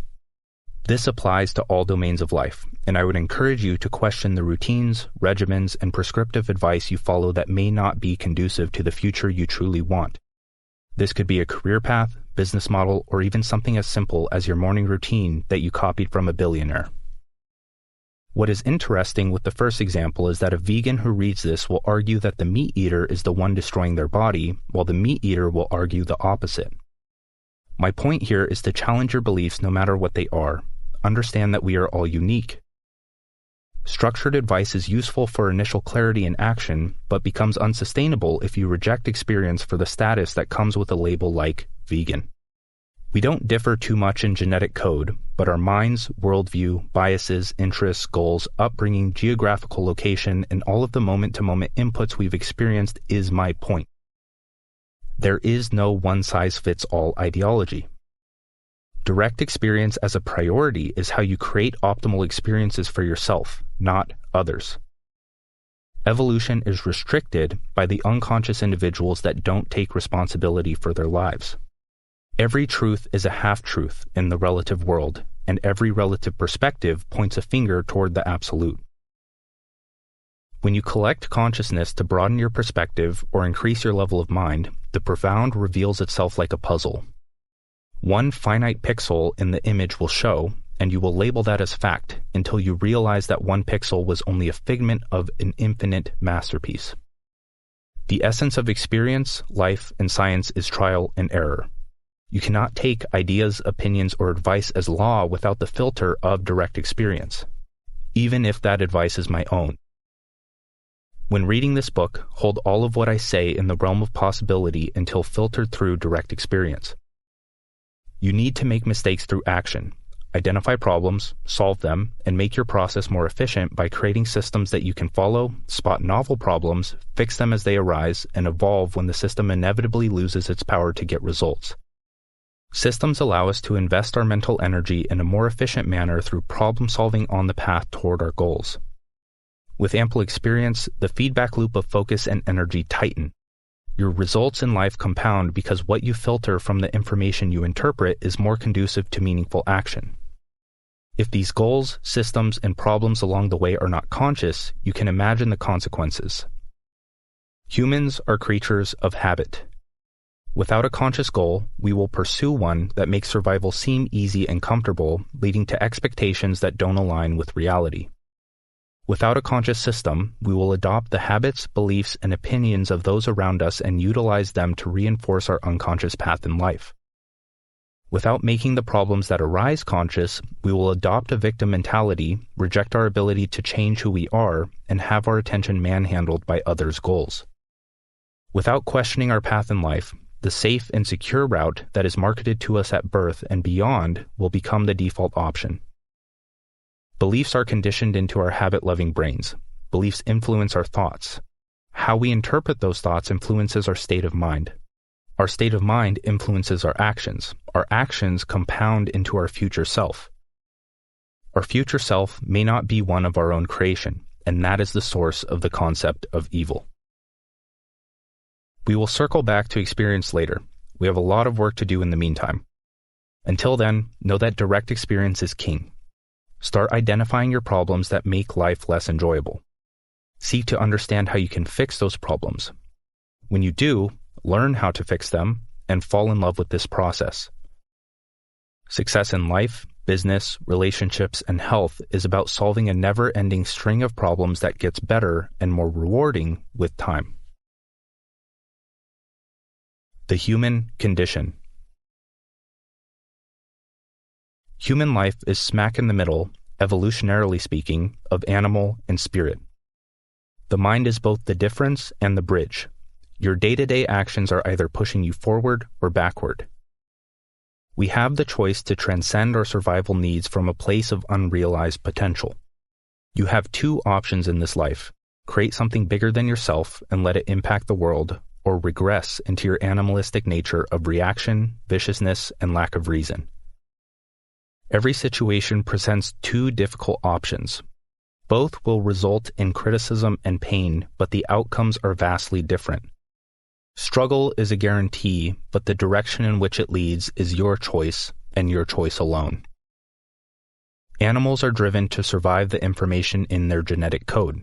We are as well, but we have the added drive to survive the information in our consciousness. That is, we attempt to replicate our concept of self. Animals do not have such a complex sense of self that goes on to build cities, manipulate the masses, and create art that influences generations. With this awareness, the future of civilization depends on the selves we create and replicate over the centuries. By pursuing something greater than yourself, the future is bright. There seems to be two polar ends of focus that result in an above-average experience. 1. Radical narrow focus on the task in front of you, doing. 2. Radical open focus that grasps at nothing, being. While both can be goal-oriented, neither are focused outside of the present moment. The Greeks made the distinction between, quote, telic and, quote, atelic activities. That is, activities that have a goal and activities that don't. Peak experience occurs when these two ends of the spectrum collapse into one. You may have experienced this before when you become obsessed with a certain skill, task, or goal to the point where you detach from the outcome and focus on the process. Mihai Csikszentmihalyi, a best-selling author and evolutionary psychologist, often talks about autotelic activities. This term derives from the Greek words, quote, auto, meaning self, and, quote, telos, meaning goal. Autotelic activities are self-contained. They are done without expectation of a desired outcome. The reward is in the contradictory nature of the activity that combines both absolute being and absolute doing. This is what we are here to dissect, discuss, and replicate in your life. The key to maximum enjoyment is to be where you want to be while doing what you want to do. This spectrum can be found in your direct experience when you seek to see beyond the surface that you've grown accustomed to. But the experience throughout the range of narrow and open focus is not always one that feels good. You can experience this range from an unconscious or conscious state of mind. Unconscious, meaning not by your free will. An automatic reaction as your attention is occupied by tasks, thoughts, and emotions that don't pass through an awareness filter. Conscious, meaning you are aware of where your attention is in the given moment. In the conscious state of mind, thoughts and emotions are perceived as feedback, not your master. Unconscious narrow focus leads to feelings like stress, anxiety, and annoyance, like when a rogue thought about a stressful future pops into your head. Your focus narrows and you experience the stress that you would feel in that future experience. You are projecting into the future and pulling that experience into the now. Unconscious open focus leads to feeling lost, overwhelmed, and uncertain. If you project into a future that you don't have clarity to reach, the task of consistent execution seems daunting. Your mind begins to open toward a state of chaos, and your attention bounces between past, present, and future without an intention to piece together a solution. Conscious narrow focus leads to degrees of a flow state, deep work, and efficiency. We've all experienced this when we have clarity on facing the challenge that a task presents, one that you have the skill to complete. Conscious open focus leads to creativity, relaxation, and a sense of peace. A state where you do not attach to any of the potential thoughts, ideas, emotions, or limits that can pass through your awareness.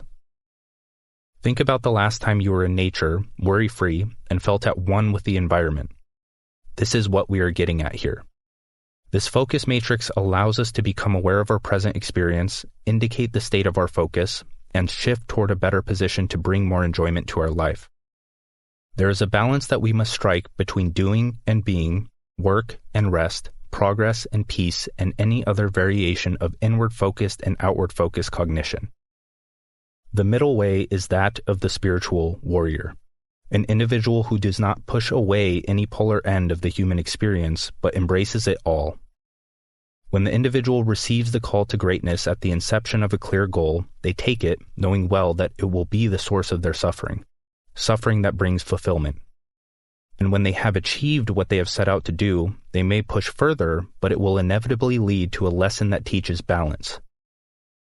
The period of intense progress will demand contrast with a period of restful peace. If they do not listen, the suffering will only increase.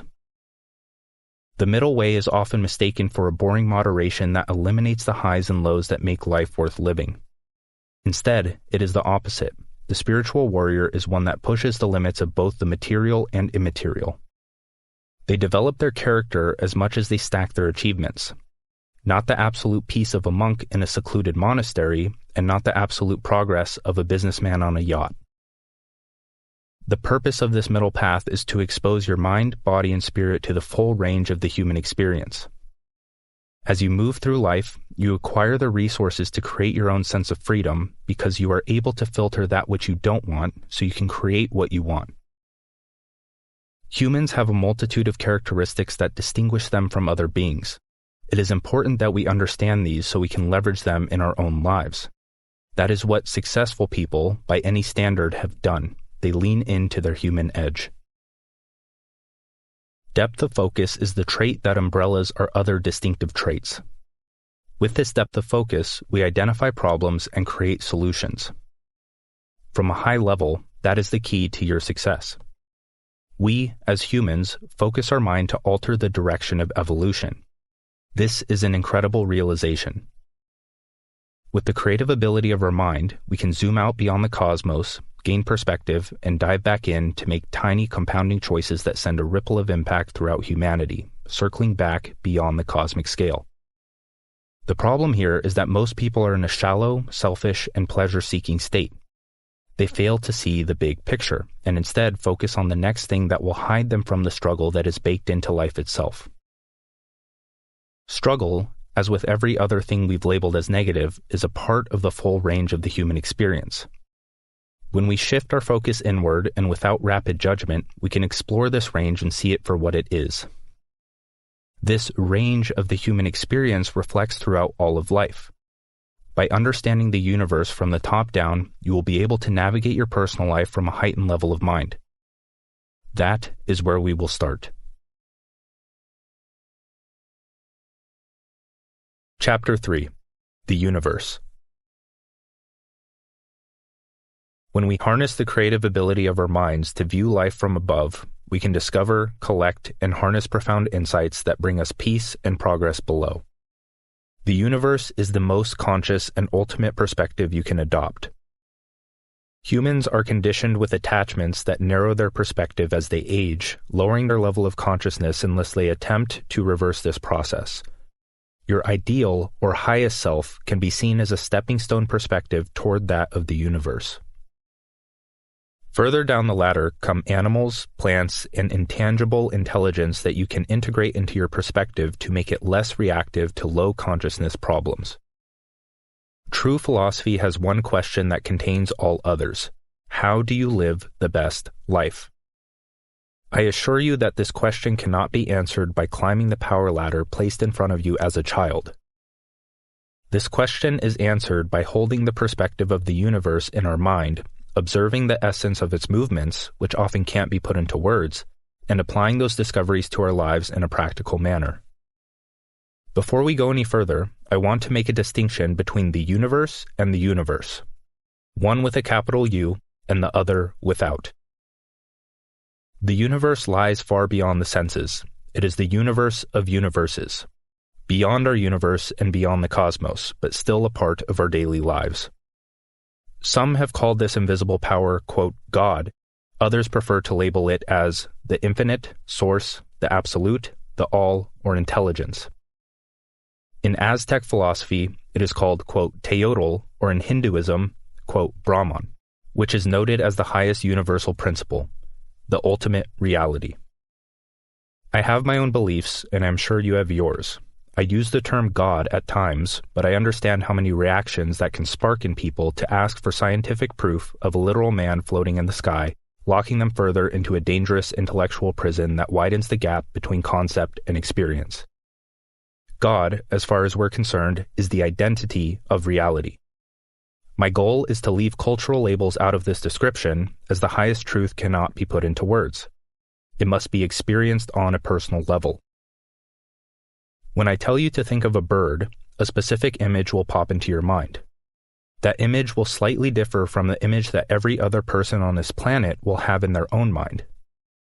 One person may think of a blue jay, while the other a cardinal, but even then, those images have faint lines without further context.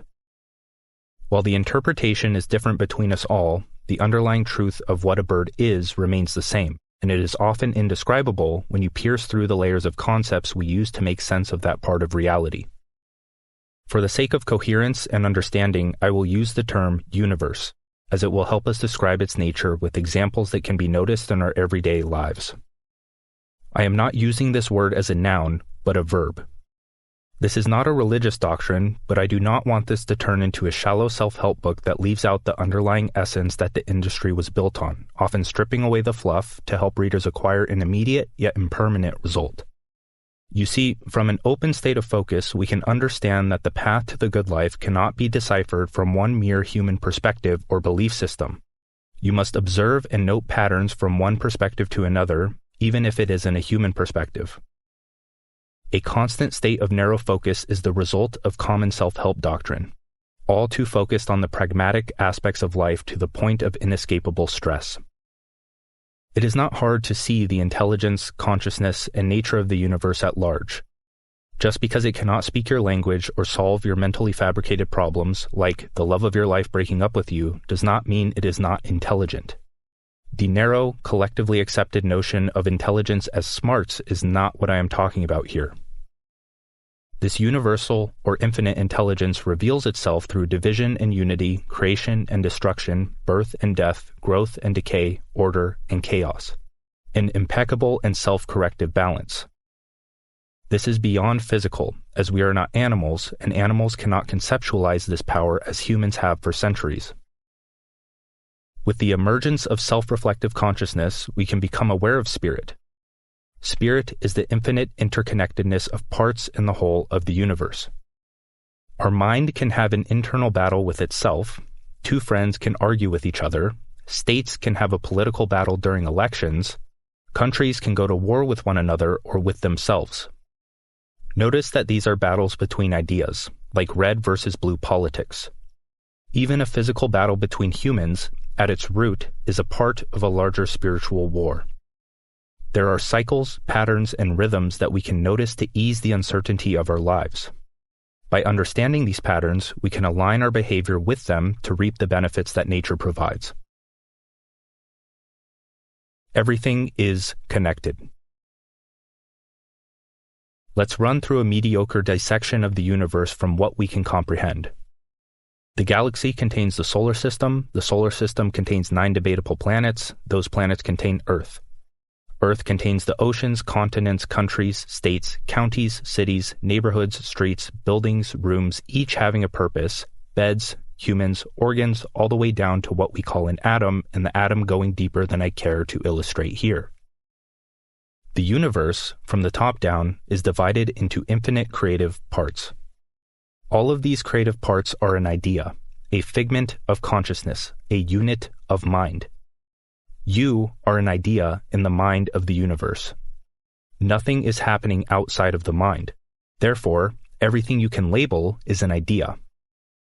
An idea is a distinction within consciousness, a limit that we project on the world.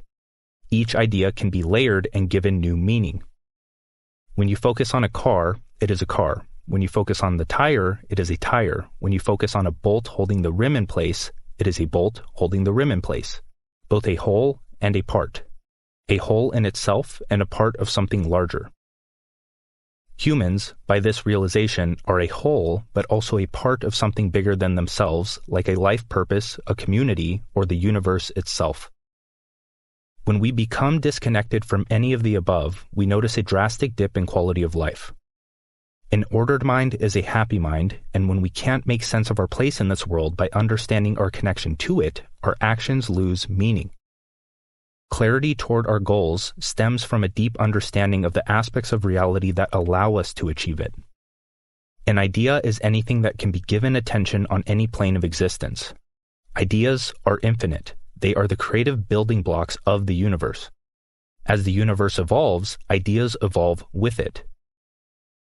One notable characteristic of ideas is that after a period of conflict, a creative solution emerges, which is an idea in and of itself that transcends and includes that which came before it. We call this evolution.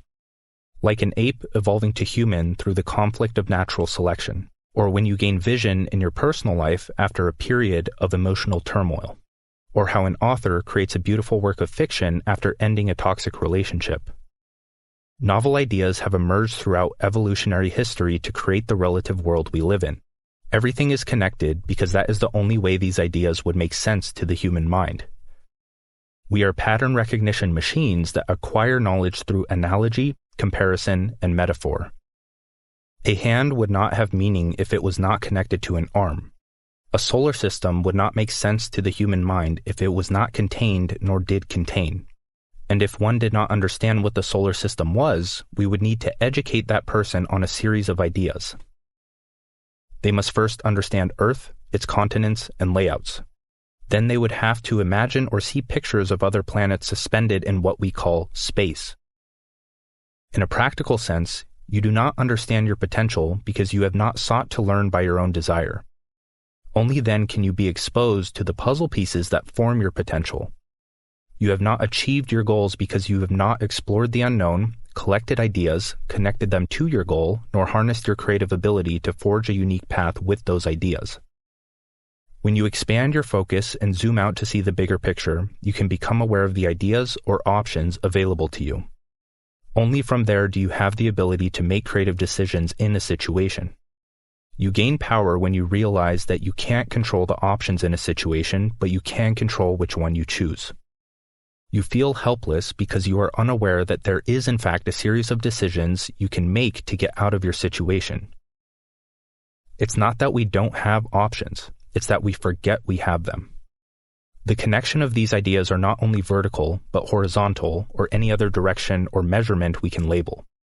A hand that holds a cup, without the cup being designed as it is, wouldn't make sense without a hand to hold it. I would encourage you to think about the infinite connections that can be made in any directional fashion, like how a hand connects to a keyboard that connects to the President of the United States. Attempt to fill in the gap with your creative ability. A hand connects to a cup to a cupboard, and a cupboard to a kitchen, with most households having a kitchen continuing to connect up and down until an immaterial fabric of thought and consciousness blanket everything we can possibly know, because that is why we can know. There is one notable pattern with this infinite web of connected dots: division and reunion. From the top down, the universe is a whole that is divided into infinite creative parts. This is the engine that runs the relative world. The universe is absolute, ideas are relative. Imagine the ocean or a large body of water.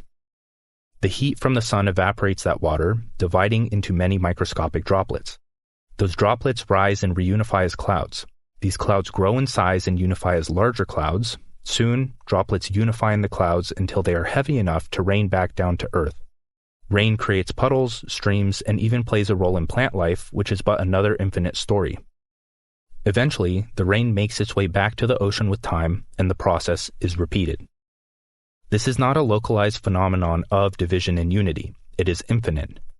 The ideas in your mind divide and reunite. We call this creativity. Throughout human history, races have divided and are now reunifying.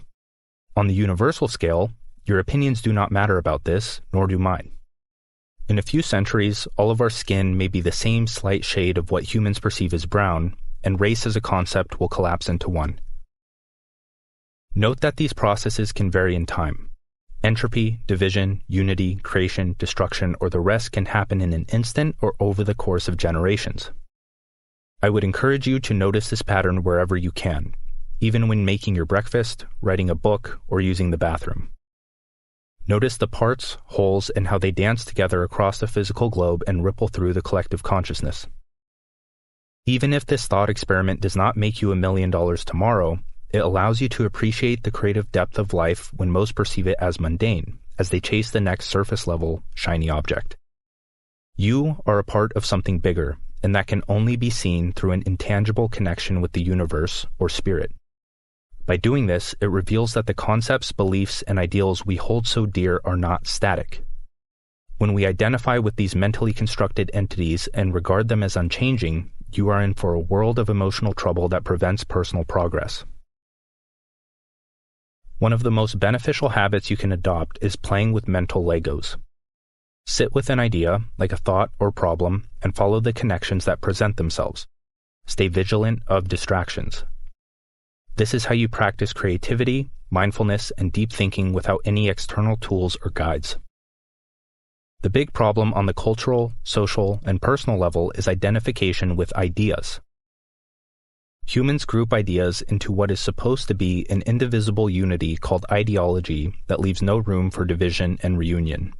Your sense of self is but a group of ideas that many see as unchanging. If you are unwilling to let ideas flow as the universe does, you will be unconsciously bound to a suboptimal state of being.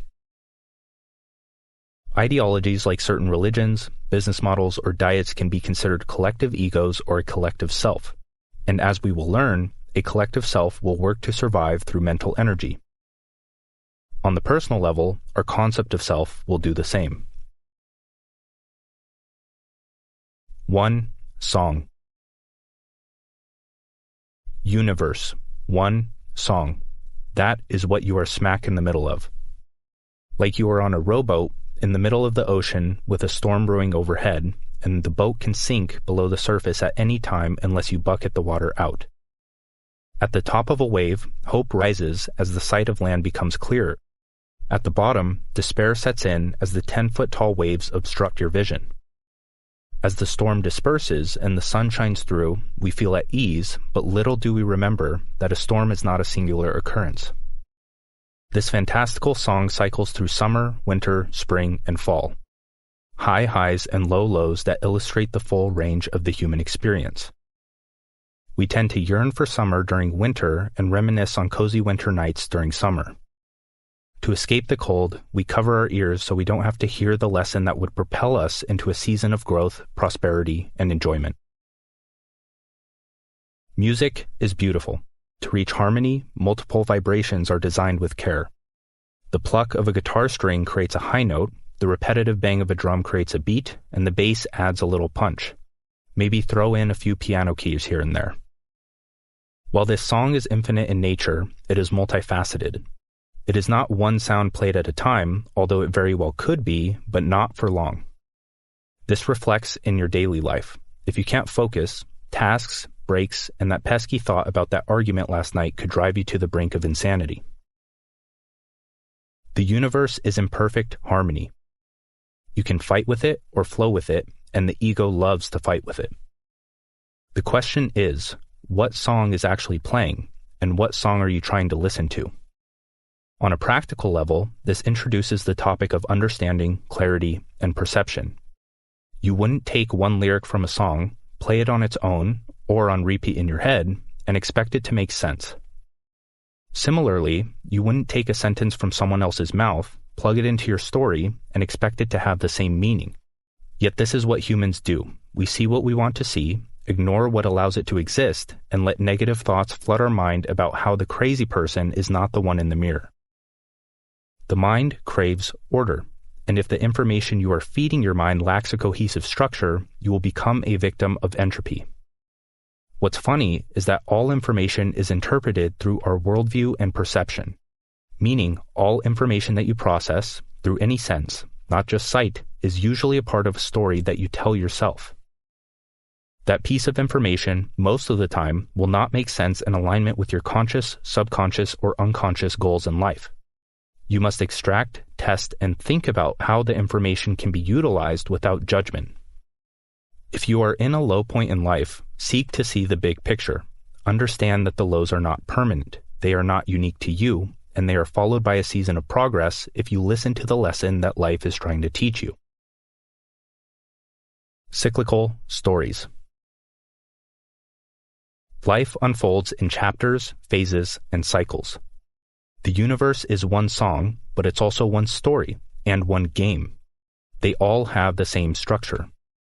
There is an introduction, rising action, internal conflict, a main battle, falling action, and resolution. While one lyric of a song may not make sense on its own, it is still an idea that can fit into another song. Everything is connected.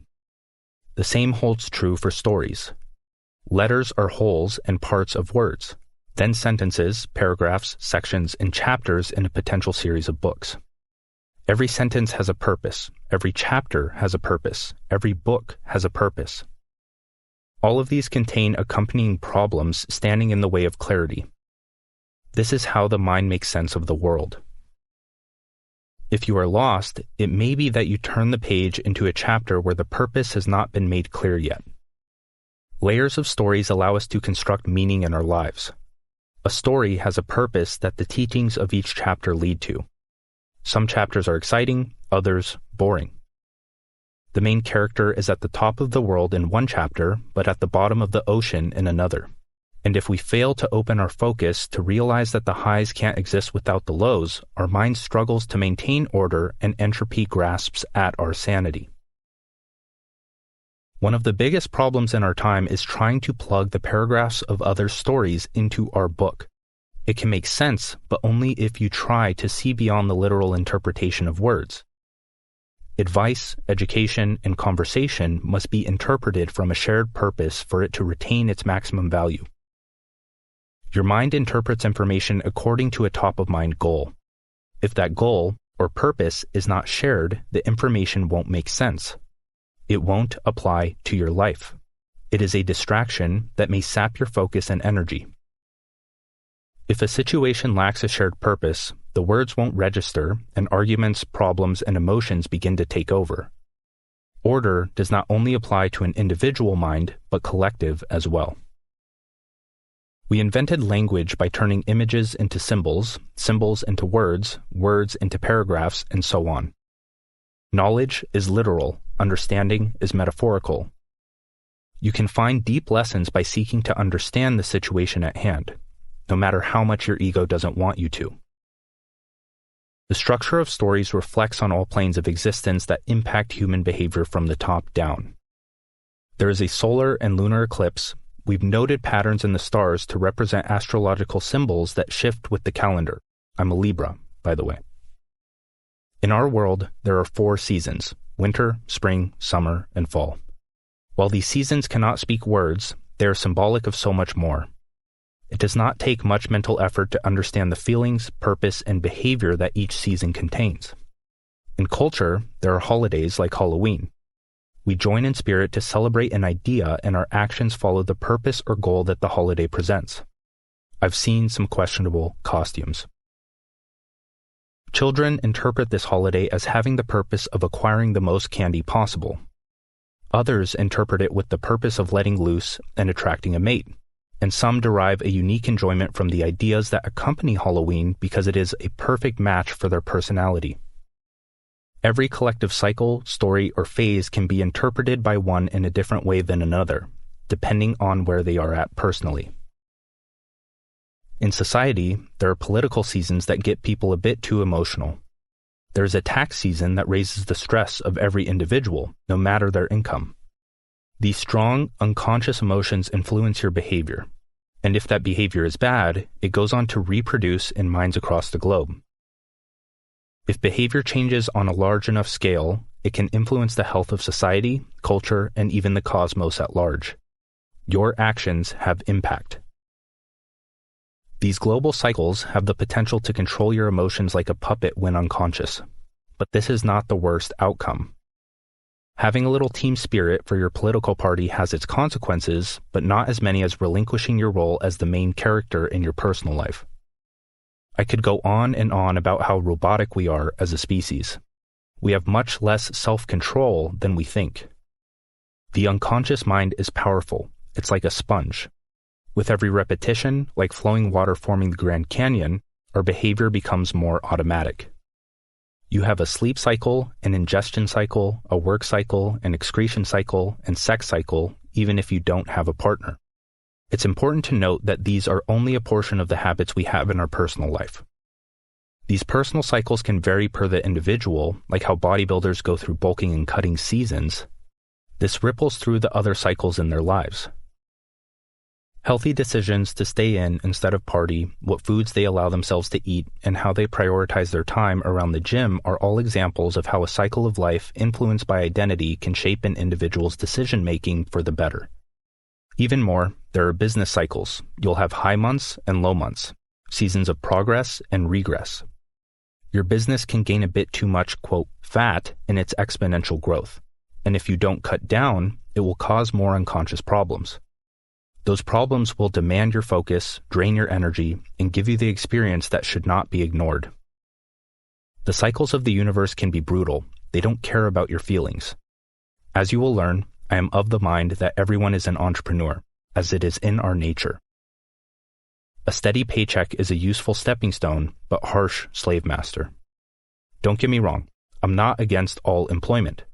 My problem is that it can breed complacency and be dangerous for your psyche. Challenge is what makes life fun and interesting.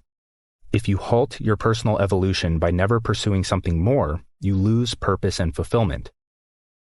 Employment, when dragged on for too long, strips the meaningful flow of nature from the financial domain of your life. The universal patterns of storytelling are how we construct meaning, language, and communication. Now, this is not limited to stories alone, nor is language limited to the written or spoken word. Language is the signifier of cognitive activity. Nature, sculptures, dance, paintings, games, personal style, and every other aspect of existence that we can perceive with infinite combinations of the human senses can be interpreted by the mind. A sculpture mimics the highs and lows of a story in its grooves, texture, and form. This is a beautiful insight, but goes beyond the physical world. We have the ability to sculpt our mind, reinvent ourselves, and craft both a physical and intellectual structure that forms a mode of intangible communication with the external world. You have the ability to interpret meaning from a combination of your senses. Sculptures are stories frozen in time. Stories are sculptures melted down and molded into an entirely new song. We can walk into a cathedral and hear music in our ears even when music isn't playing. We can taste a 5-star meal and imagine ourselves in an elegant location. This is the gift of consciousness and creation. Language and meaning at their core are connections and patterns noticed across ideas to make sense of the relationship between self, other, world, and universe. Ideas combine, fight, and reproduce to create a novel emergence that offer a direction in which to pave the road of expanded thought, because thought is a program that is limited by the operating system or language it operates on. We can only think as far as we know, and narrow focus prevents us from knowing more. From this insight, we can write a personal, societal, global, or cosmic story that is worth telling. The point is to observe the patterns that are all around you and see how they reflect in your personal life. If you are stuck in a rut, that is but an impermanent state that will resolve with time and effort. Above all, your ability to zoom out to a conscious, open-focus state will allow you to see these seasons for what they are, a necessary low that will lead into an inevitable and impermanent high. At one, not war. Struggle is a universal principle. It is silly to think that it isn't supposed to be a part of your life. But that is what we do. We expect life to be a certain way when it isn't supposed to be anything other than what it's being. In this cyclical story of life, there will be conflict. It's the most interesting part of the story, in fact. That's why we love stories. A problem is introduced that piques our curiosity, becomes more problematic until the climax, and when resolved, we feel relieved after the roller coaster of emotions. From the highest perspective, resolved conflict leads to creative emergence. Stars explode every 10 seconds and create new atomic nuclei. A war between nations creates revolutionary advancements in technology. A fight with your significant other, when resolved, creates a new appreciation for their perspective. Turmoil in your own mind, when accepted, creates profound lessons that can make the next round more tolerable. But we tend to focus on the technical and often ideological details of conflict rather than the big picture. We resist conflict by narrowing our minds on the conflict itself rather than letting it flow as an interesting and often necessary part of existence. We can begin to see conflict, struggle, or battles as problems within a system. If they are not solved, entropy ensues. When we zoom out, seek to understand the system, and let go of the outcome, we create room for progress.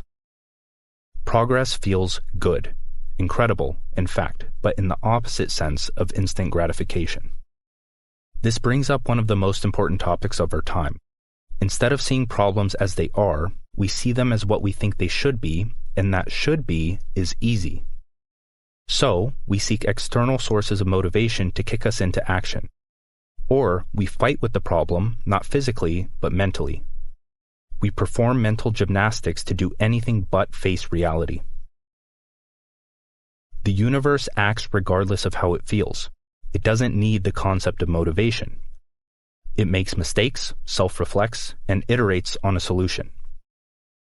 Feelings, push come to shove, mean nothing when it comes to action. Still, we let them run our lives. You can write, and you can write well, regardless of how you feel. You can do the dishes, walk the dog, apply for the job, start the business, leave the toxic relationship, and make holistic progress even if you don't feel like doing it. Feelings are feedback, and we should treat them as such. We live in a delusion that we want to make progress without it being hard.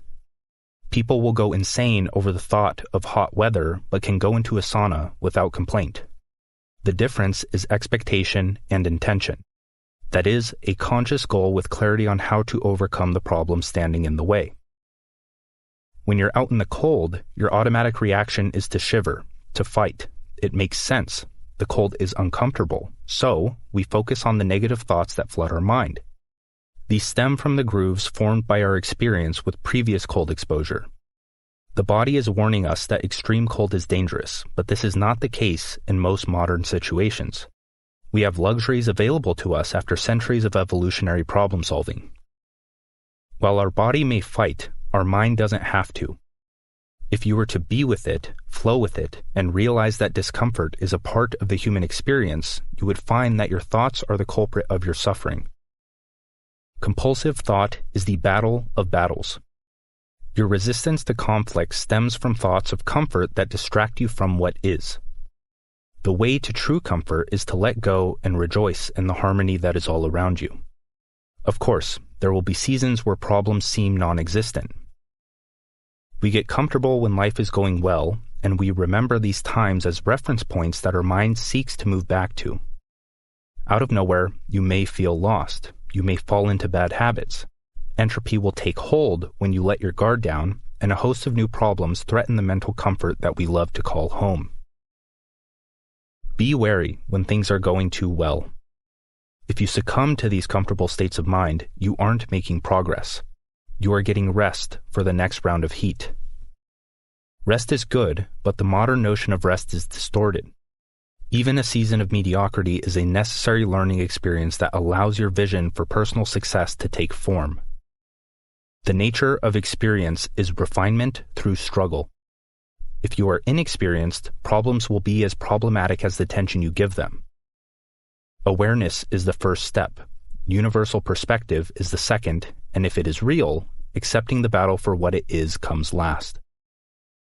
Radical acceptance of present moment reality is the start of the solution to most, if not all, of your perceived problems. We aren't trying to be at war with it. We are trying to be at one with it. Sit with the problem, contemplate it, Fight with it until you realize the futility in fighting with fabrication. Then, let go. When you least expect it, the creative breakthrough will come, and the season of intensity will be at your doorstep. It's not a battle, but a dance.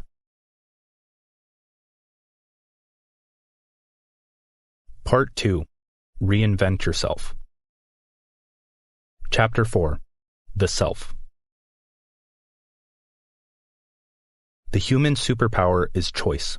We no longer need to outsource our choices to biological, sociological, or psychological drives. Instead, we can aim for the future, acquire deep knowledge, and create a sense of self that leaves a dent in the world. By the time a child is 9 months old, they start developing a kinesthetic image of who they are. Parents cover their eyes, so the child follows, and when they shout peekaboo, we let our hands drop away and reveal ourselves to the world. As we age, we learn nursery rhymes that teach us certain aspects of our body, especially the face, because we cannot see it directly. To label and remember the idea of our face, we point and remember the labels eyes, ears, mouth, and nose.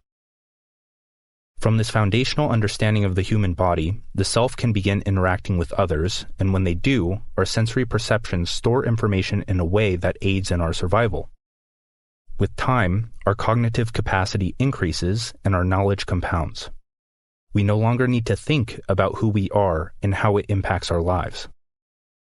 Once we feel like we have a solid grasp on this thing called life, physical survival becomes less of a threat, and this is where humans begin to differentiate themselves in a drastic manner. The next phase of survival transcends the physical plane. Modern survival is about mindset. We adopt goals, identify with them, and our behavior changes to achieve or survive those goals. This is where things can skew towards good or evil. If you don't define your own goals, standards, and expectations for success, you may end up a slave to someone else's. When we step back and observe the masses, we can see this unfold in a negative manner. From religion to business to sports to jobs, we become a part of a whole of someone else's creation, unconsciously identify with it, and act to survive that identity. This alone points toward an answer to sustainable enjoyment in our lives, because this alone is responsible for the majority of our suffering. When we unconsciously act to survive an identity that is often greater than ourselves, the pain can be unbearable. If we are conscious of the impact of our identity, replace the faulty pieces, and use survival to our advantage in the pursuit of our goals, we can flip our perception of struggle from suffering to fulfillment. Self and other. Most of the answers to your burning questions about your existence can be encapsulated under 2 meta-questions. Who am I? Intrinsic. What is my purpose? Extrinsic. When we use the words I or me, we are referring to a mental construct. Other people can tell you who you are, but they will never have access to your state of mind. Your friends hold an idea of who you are in their heads, but this is missing billions of bits of information you've processed with your conscious mind throughout your life that form your experience. This idea is formed by their interactions with you, which I'm assuming is a fraction of the time you spend with yourself. Let's do a thought experiment to understand the concept of self. I want you to picture yourself as a newborn. As you age, you begin to focus your attention on certain things in the world. When you focus on any aspect of reality, a string is formed. This string is metaphorical. It represents that experience as a snapshot in time. And when these experiences are repeated, the strings become stronger. We often call this conditioning or programming. Now, depending on the perceived importance of that which held your attention, a certain type of string is attached between the self and other. This is a personal distinction that aids in your survival. When you first learn about a cloud, you relate it to who you are and what it means to your life. The same goes for your parents, food, bed, grass, and every idea you become aware of. This is including the moment-to-moment perceptions of the situation. How did you feel? Was it positive or negative? Do you want to experience it again? Do you want to fill your experience with more of that thing?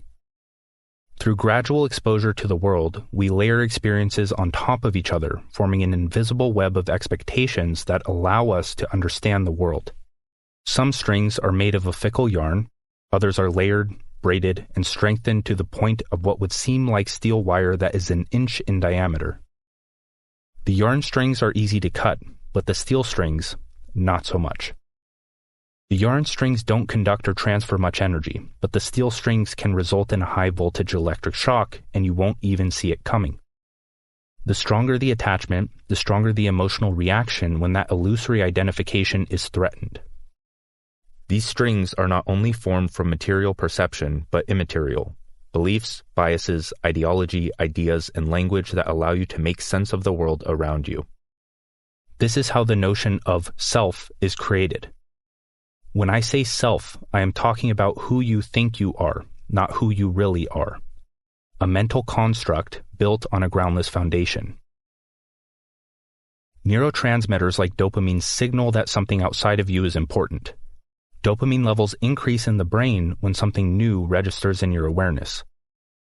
When you are young, everything is important. Everything is new. Like a puppy in fresh grass, children explore the world of wonder until it becomes normal to them. As adults, our web of expectations is so developed that life seems to lose its zest. And when something doesn't fit that narrow worldview, we lash out with negative emotion until we can make sense of it, rather than opening our mind to the wonder of the unknown. Throughout your personal evolution, your attention roams free and soaks in everything it can to get on the same page as everyone else. A string is formed for a cloud. Another is formed when you perceive the distinction between a light and dark cloud, and yet another when the dark cloud lets out drops of water called rain. This is rather harmless, but it is only the beginning. If we remember the division and reunion of a body of water, like the ocean to clouds to rain to puddles to ocean, we can start to understand that a cloud is not static. Since this principle of impermanence is universal, nothing is static, not even you, your state of mind, or who you think you are. The harm is done when we resist life through the power of thought. No longer do we live in a time where the signal of importance would indicate a common bush that has newly grown edible berries. Our world is different. Our cultural and social survival needs have evolved, but our psyches are stuck with the same wiring as our ancestors. Humans do not primarily survive on a physical level, but on a conceptual level. As we age, and if we retain a low capacity for critical thought, certain beliefs can form strings so strong that when cut, the emotional response is on par with physical death. When the illusory self identifies with something like a religious ideology and all of its inner workings, it becomes a part of who you are, who you think you are, that is. What's the problem with this? The hundreds of thousands, if not billions of strings that form the self over time do just that. They form the self. They are your identity. They influence your thoughts, emotions, and actions.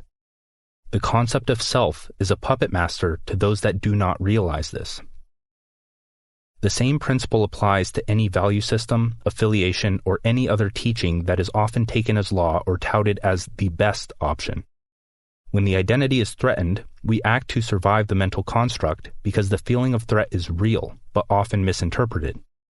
Have you not seen this across the news, in your personal life, or on social media? Whether it be political, religious, academic, or scientific, we tend to burst out with extreme, uncontrollable emotion to the strings that we have formed to birth, refine, and survive the self. Know that these strings can attach the self to any idea that you assign importance to. Anything, like when I was young and would get angry when my brother crossed more than a centimeter through my door. It was the boundary of my room, wasn't it? Why should he be allowed in if I don't want him to be? Are you a coffee drinker? If I brought to your awareness that you have a mild addiction and could use a break, how would you react? For many people, they would come back with an immediate answer, no critical thought, no self-awareness, no honesty, a compulsive, fabricated lie to end the conversation as fast as possible. How else are you going to survive the coffee drinker in you? Some may ask, why would I get defensive about being a coffee drinker? It may not be the coffee itself, but the benefits of feeling as if you belong to the coffee drinking tribe. Again, something larger than yourself, a part within a whole. The clothes you wear, the places you hang out, and the potential partners you can find that share a love for coffee are on the line. Or it can be that you use coffee to enhance your productivity at work. If your coffee usage is questioned, your productivity is threatened, and your livelihood comes into the survival equation. These examples showcase our emotional on and off nature. Something as simple as my brother stepping into my room would have me trying to survive the idea of my room, as I assigned that importance to it and everything in it.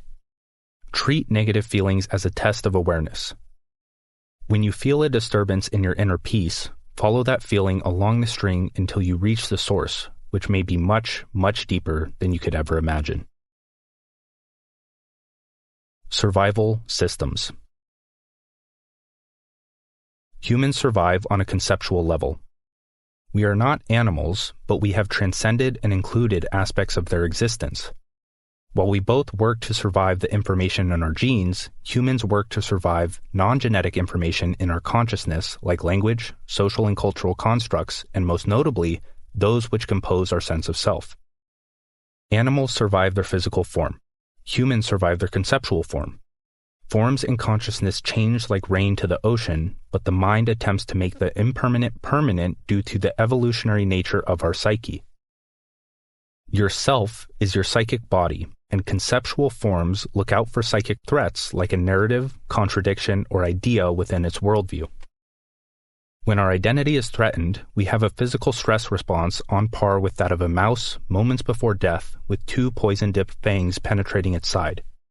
On top of that, you wouldn't see a giraffe getting offended because you challenged its beliefs. This is a human phenomena. Physical survival is still a threat, of course, but we don't live in a world where we must worry about an animal latching onto our throat, even in prison, much of the time. Through evolution, we have drastically reduced the mental energy required to sustain our physical survival. The notable pattern here is that humans pursue goals of survival and status, and once status is acquired, we work to survive the identity we've attached to that status. If this is unconscious, it works against us. We become a slave to our own mind. When your significant other breaks up with you, or even worse, passes away, it feels as if a part of you has died. You feel the accompanying physical sensations that make you feel as if you are dying. When we form relationships, we share the ideas that are important to us. Those ideas shape the perspective of the other person in the relationship and go on to mold their identity. This is how humans replicate their psychic body. Another example would be that of Ben Gunn, a boy who was thrown in prison after beating his friend to death. Ben accidentally let his deepest secret spill, had his conceptual life flash before his eyes, and couldn't seem to control himself as the emotions rose with the piece of furniture in his hands used as a murder weapon. Beyond that, and 30 years into Ben's sentence, he made a name for himself in prison. He became the jailhouse lawyer and helped his fellow inmates fight the system. Even after he fell in love with a visiting teacher that attempted to coax him out to a cottage in the England Hills, he didn't want to leave. On his release on August 23, 2012, he found himself curled into a ball rocking back and forth for 2 weeks. According to his online blog, he still doesn't feel the same. Ben had experienced a swift conceptual death. Once we identify with a purpose, which is limited by our experience, we collect information to survive the identity associated with that purpose. The information we notice in day-to-day life is limited by our identity. Our identity houses our perspective influences how we perceive situations, and our perception influences if we act in a conducive manner toward the right goals. Your field of awareness will register what it perceives as important for its survival. Everyone has direct experience of this phenomenon. Like when you see a specific car for the first time, and then you see it everywhere.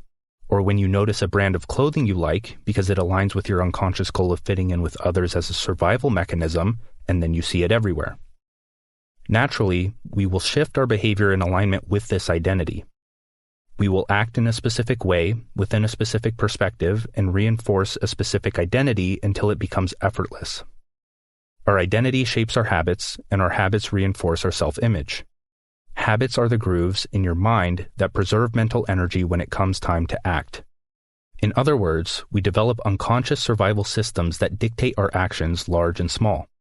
Our actions determine who we are, and if we spend the majority of our lives unaware of the identities, perspectives, and accompanying goals we are working to survive, we may end up as a person we hate when we finally decide to wake up. The mental energy we invest in the system that survives our identity will influence our experience. This alone explains the gap between the miserable and the fulfilled. The miserable allow their focus to be manhandled by their environment. The fulfilled understand the external world through observation and control their focus within it. To make this more practical, the reason we attempt to survive an identity is because of the goals that form that identity. The more mental energy you invest in a meaningful goal, the more important it becomes to you. When you are consciously investing in that goal, the feeling of pure progress is incredible. You know that you are moving forward towards your goal. You have feedback. Most people think they find their passion when in reality, they create it by investing mental energy into a goal. Only then can they cultivate an intrinsic reasoning that pulls them to achieve that goal. If you wait until you feel passionate enough to act, you will never discover what is truly meaningful to you. If you stop making progress, you begin to feel less satisfied with life, and if it drags on too long, the pain can be unbearable. Why? Because you subconsciously know that you are wasting the mental currency you've invested in a goal by not achieving it. If you don't have the right feedback of progress to remind you that you are on the right path, you begin to feel lost. This is only half of the story. Survival is not only about preserving who we are through defensive strategies, but offensive. We don't only try to survive our sense of self, but reproduce it. Conceptual reproduction is the drive to spread the ideas, beliefs, and biases that make you, you. There is a reason we feel the pull to create. An author's drive to write a book is not only for the joy of creation, but to impregnate the minds of others with their ideas so they can live on long beyond their physical death. When we engage in conversation with a friend, we can often find a shared perspective in which to exchange ideas to strengthen each other's worldview. As humans, we give, notice, and accept the ideas that will aid in the achievement of our goals, for better or worse. Of course, this can flip on its head very fast. If our beliefs are threatened, emotions flood our mind, and we feel the urge to lash out in a verbal storm of parroted ideas to survive whatever beliefs we subscribe to. This becomes apparent during political seasons, mass media hysteria, and even religious parents that seek to reproduce themselves in a rebellious child that questions their beliefs. If we seek to understand our nature, we can start playing the real game that boils down to one question. How do we make survival the most meaningful? Harmonic oscillation. You feel bad because your future self is watching your every move, and they don't like what they see.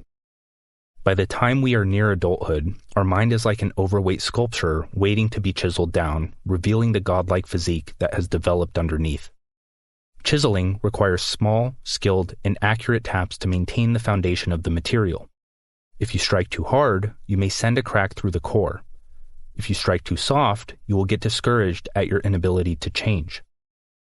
Now that we have a big picture understanding of our concept of self, we can work to change it, meaning that we must deconstruct the mind, see all its parts, and remove what isn't supposed to be there. This way, we can act from a place of authenticity while developing a character that is conducive to our ideal future and present enjoyment. In classical and quantum mechanics, a harmonic oscillator is one of the most important concepts to understand regarding the behavior of certain systems. While the science can be difficult to understand, the point is simple. When you apply external force to a particle, it is displaced from equilibrium. Like if you were to flick a door stopper as a kid to hear the funny noise it made. When we would flick the metal stopper, it would shake back and forth, depending on the force we applied until coming to a stop back in the position it was. A better example would be a string attached to two objects, forming a relationship between them. If that string was plucked, or one of the objects moved in a quick manner, the string would bounce up and down like a wave until coming back to a calm state. Under another lens, we can think of the mental construct of self as a house, but not a home. When you build a house, you start with a sturdy foundation, add the structure, and paint over it in a way that appeals to the eye. Thanks to entropy, the house tends toward disorder. You need layers of systems to maintain the structure with invested mental energy to match. The paint will chip unless you hire a painter, rooms will get dirty unless everyone cleans them, the dishes won't be washed unless someone does it physically or uses technology to save mental energy. Not only that, but if you want to change the structure of the house, you must be precise and knowledgeable. It is common sense to not demolish the house as a whole, because that is on par with death of the house itself and everything inside it. You also wouldn't remove a foundational piece of the house as your starting point. Instead, you start your reconstruction with what you know. You learn, experiment, and improve your understanding of the house as you iterate on a long-term plan. When we translate this to our mind and change the identity that no longer serves us, like trying to remove a part of your house, you are applying an external force. If that part of your house is foundational, the emotional response will match.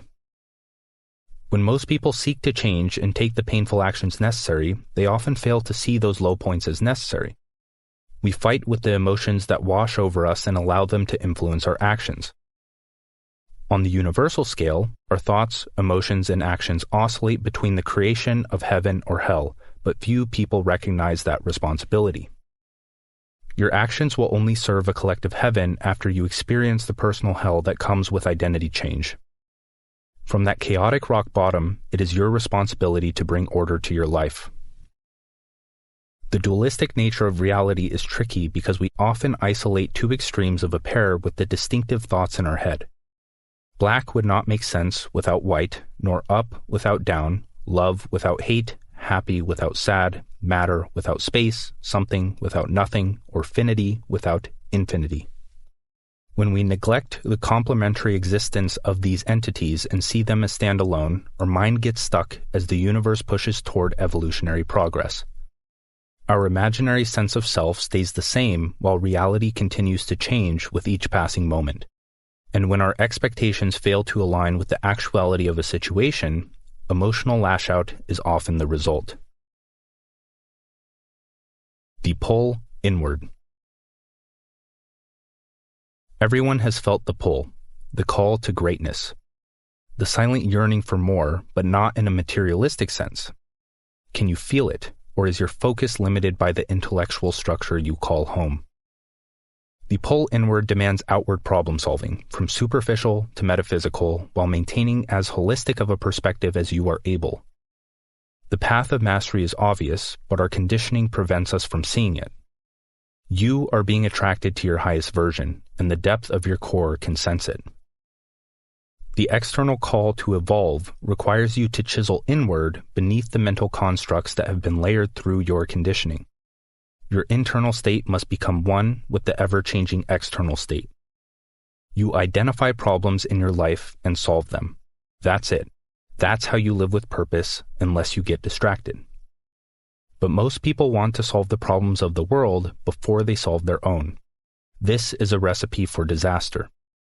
How can you help the world if you haven't helped yourself?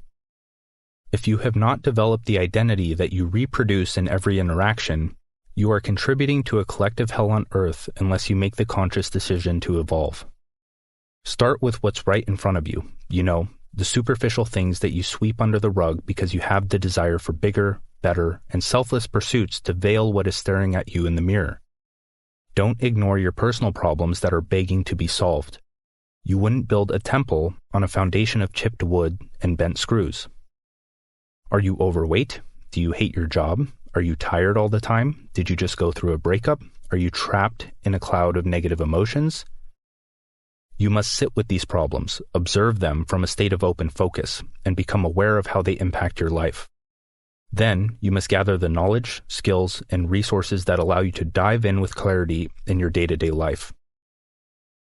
It takes time to realize how one problem spreads into all areas of your life. Like how a lack of money can prevent optimal health, moving to a beneficial environment, and silently destroy your relationships. Or how a lack of health leads to low physical energy, which impacts your quality of work, how you look, your self-esteem, and your ability for clear thinking. You must hunt for a reason, a why, for solving that problem. One that makes sense to you. One that makes action seamless. One that you find in conversations, books, and not distracting yourself with mindless entertainment. With the intrinsic energy from that why, you create a goal to overcome that problem. This is your purpose until the next reveals itself. Once you begin to invest mental energy into that goal, momentum begins to take over because nobody likes the feeling of a wasted investment. Intention is a magnet toward a desired future that is enhanced with reason. As you trek toward your goals, continue hunting for whys to reinforce your positive behavior. The initial reason you started will lose weight with time and entropy. Collect the pieces of a philosophy that uphold your pursuit to a better life. If you need clarity, adopt the mindset of the silent observer. Pay close attention to the actions of those around you. Comparing yourself to others, which is often demonized, can be a useful tool for understanding what you don't want. From there, you can flip that on its head to gain clarity on what you want. When you're at a grocery store, observe what others are putting in their baskets. Observe how they look, transfer consciousness into them, and craft a story for how they live, feel, and act without reason. This is not judgmental or unethical if you are doing it for the sole reason of correcting your own behavior. If someone has a mind, body, or lifestyle you desire, use that as fuel to educate, execute, and iterate as you learn more about yourself. If somebody has a mind, body, or lifestyle you despise, use that as fuel to push in the opposite direction. You need a plan, a strategy, a clear set of goals that form a system that, when backed by focused effort, will create a meaningful future. There isn't any other way. Because if you don't have a plan, society does, and it's been planning your life for decades. When you discover your lesser or greater purpose in life, you must bridge the gap between you and it by creating order in the mind. A plan is structured information that you can bring your attention to when mental chaos ensues. Realize that you do not have one purpose. To chisel down to your core and discover who you really are, you must solve the problems that are staring you straight in the face. Once you bust through that karma, greater purposes will begin to reveal themselves to you if you stay on the path. The paradox here is that to dive inward, you must solve superficial problems outward. Once those problems are solved, you are both closer to the authenticity of your core while increasing the value you can provide to the external world. As an example, let's look at a teenager that just went through a breakup. At first, they are overwhelmed with emotion. They feel lost, little progress is made. A chapter of their life is coming to an end. As the emotions fade to a manageable level, they seek to invest their newly found mental energy in a new goal because they don't need to maintain the relationship anymore. For the pursuit of status, they become aware of how training and exercise can help increase their perceived value to meet a more desirable partner. They came across this reasoning because the intention to improve beyond their low point in life allowed them to register information that will aid in resolving their conscious pain. They did not distract themselves from their problem. With the thought of a new purpose, they invest mental energy in education. As they are exposed to more information, they gain clarity on how to actualize that goal. As they make progress, they learn a valuable lesson that reinforces their pursuit, that they are in control of their fate. They may go through their own mental battles, but the thought of wasting their energy investment outweighs the thought of returning to baseline.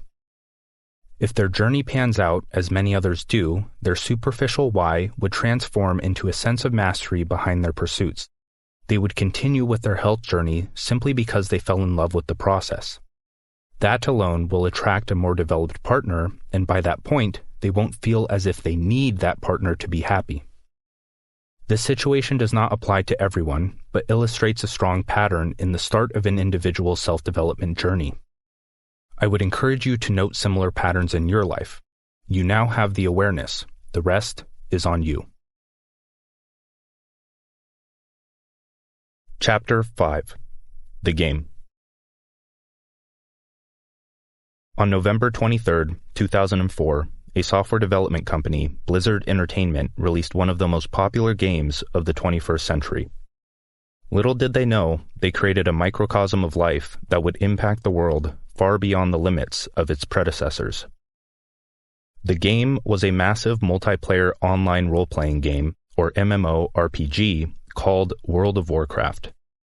Think of it like real life, but if that life took place in a time when dragons, castles, and spellcasting elves or shapeshifting bear-like creatures were a thing.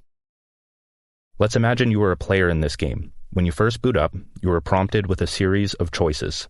First, you choose your race, which isn't a possibility in the physical world, but let's use our imagination here. Do you want to be a human? What about an orc, troll, or gnome?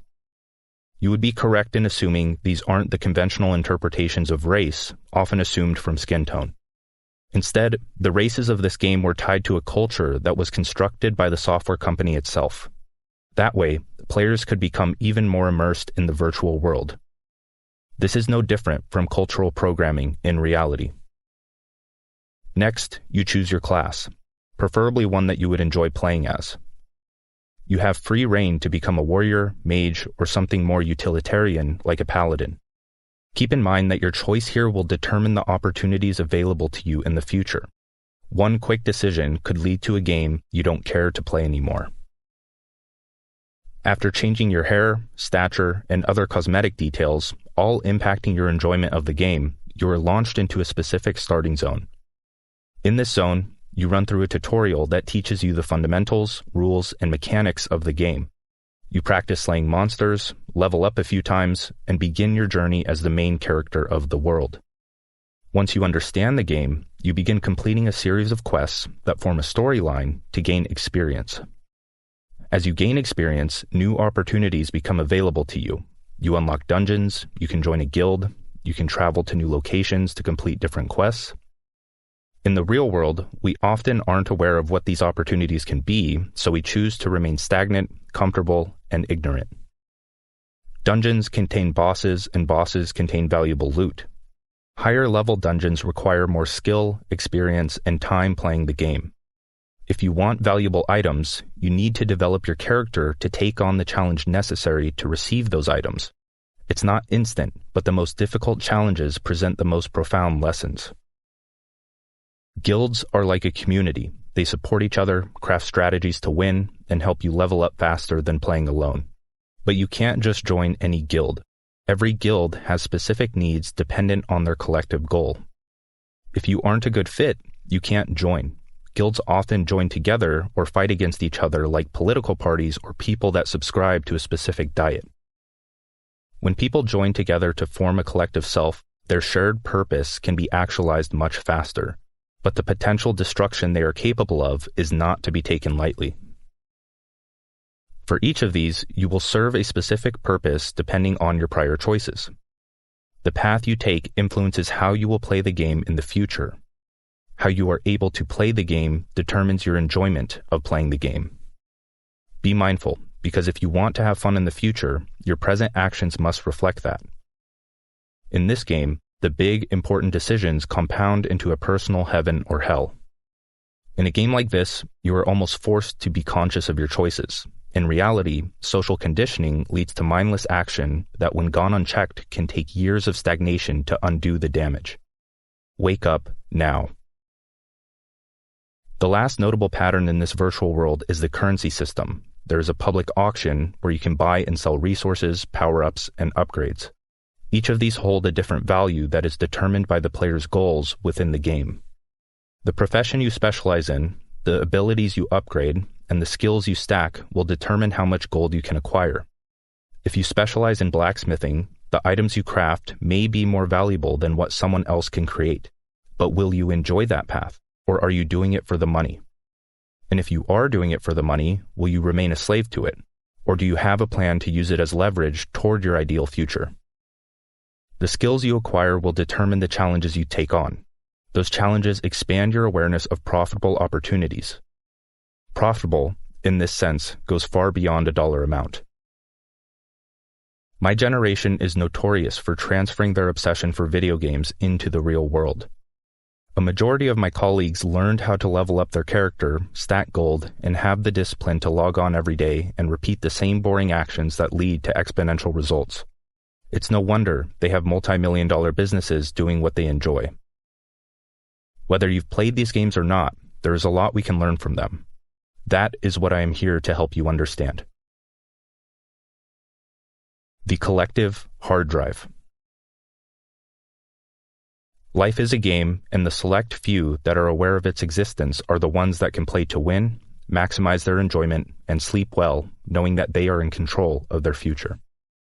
The game of life makes sense from a macro perspective, but it is all too common for people to narrow their minds on the micro games of life.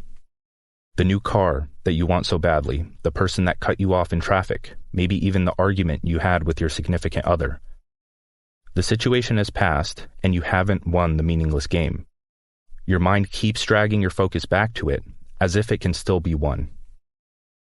If you can mold your mind to see a situation for what it is, a game, by creating a beneficial end goal, constructing a path to get there, and deciphering the most advantageous actions you can take, even mundane situations can become enjoyable.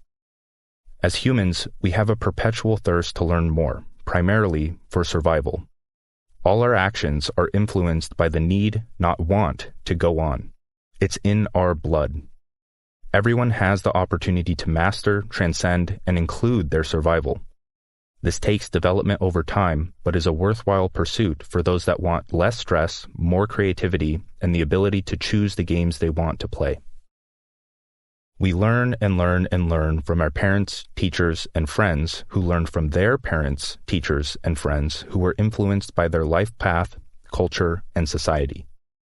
Schools, governments, and religious institutions rank the highest in authority and are often the first sources of information you are exposed to when seeking an answer to solve your problems. To be good in school, society, and religion, you must wash your mind with the teachings of school, society, and religion. A social fabric that relies solely on itself to make sense.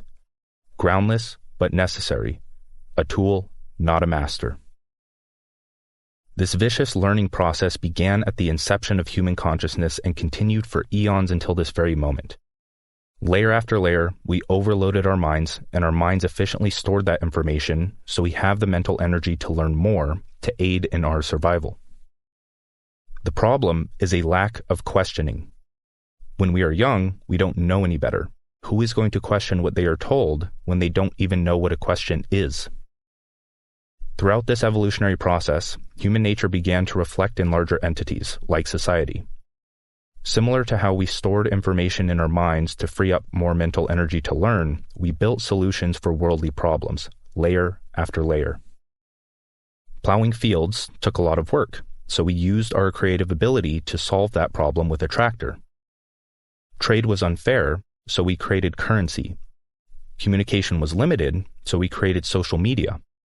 The pattern here is that problems are never solved forever.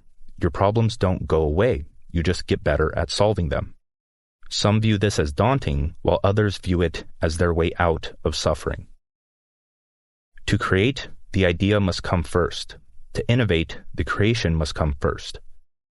The tractor would be an impossibility without the plow, and you can't fix a problem that doesn't exist, because the creation that creates the problem doesn't exist.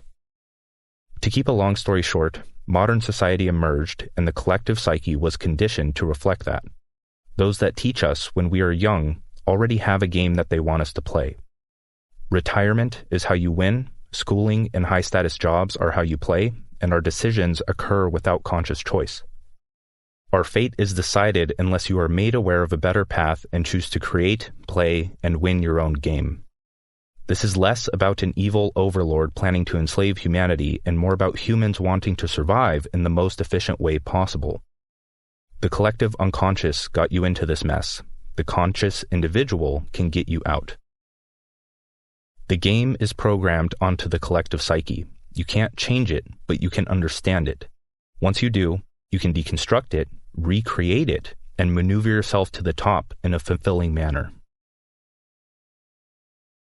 The non-player character.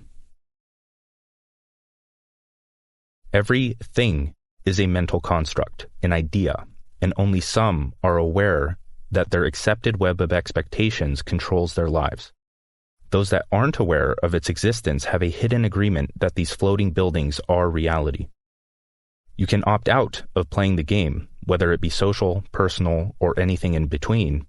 That is to say, you don't have to take control of your life, but you can't escape survival. Even when you stand still, you are forced to move. Doing nothing with your life is much more painful than doing something with your life. It just takes longer for that pain to kick in. The mind craves order. Our attention will always gravitate toward a hierarchy of goals that form a game to ease the sense of uncertainty that is baked into life itself. If you don't focus your mind on what you want, it will be focused on what others want for you. The masses flock to secure career paths and belief systems, an illusion of certainty to avoid struggle. They are convinced that this path is the one of the least risk when it is the opposite. In a video game, a non-player character, or NPC, is any character that is not controlled by a player. They are programmed to do what they are told. NPCs can be vendors, teachers, dungeon bosses, and even public figures. They help guide players through their own story by providing a structure for the game to operate. A video game wouldn't be fun if it was you alone without anybody to interact with. In the real world, NPCs can be considered modern slaves.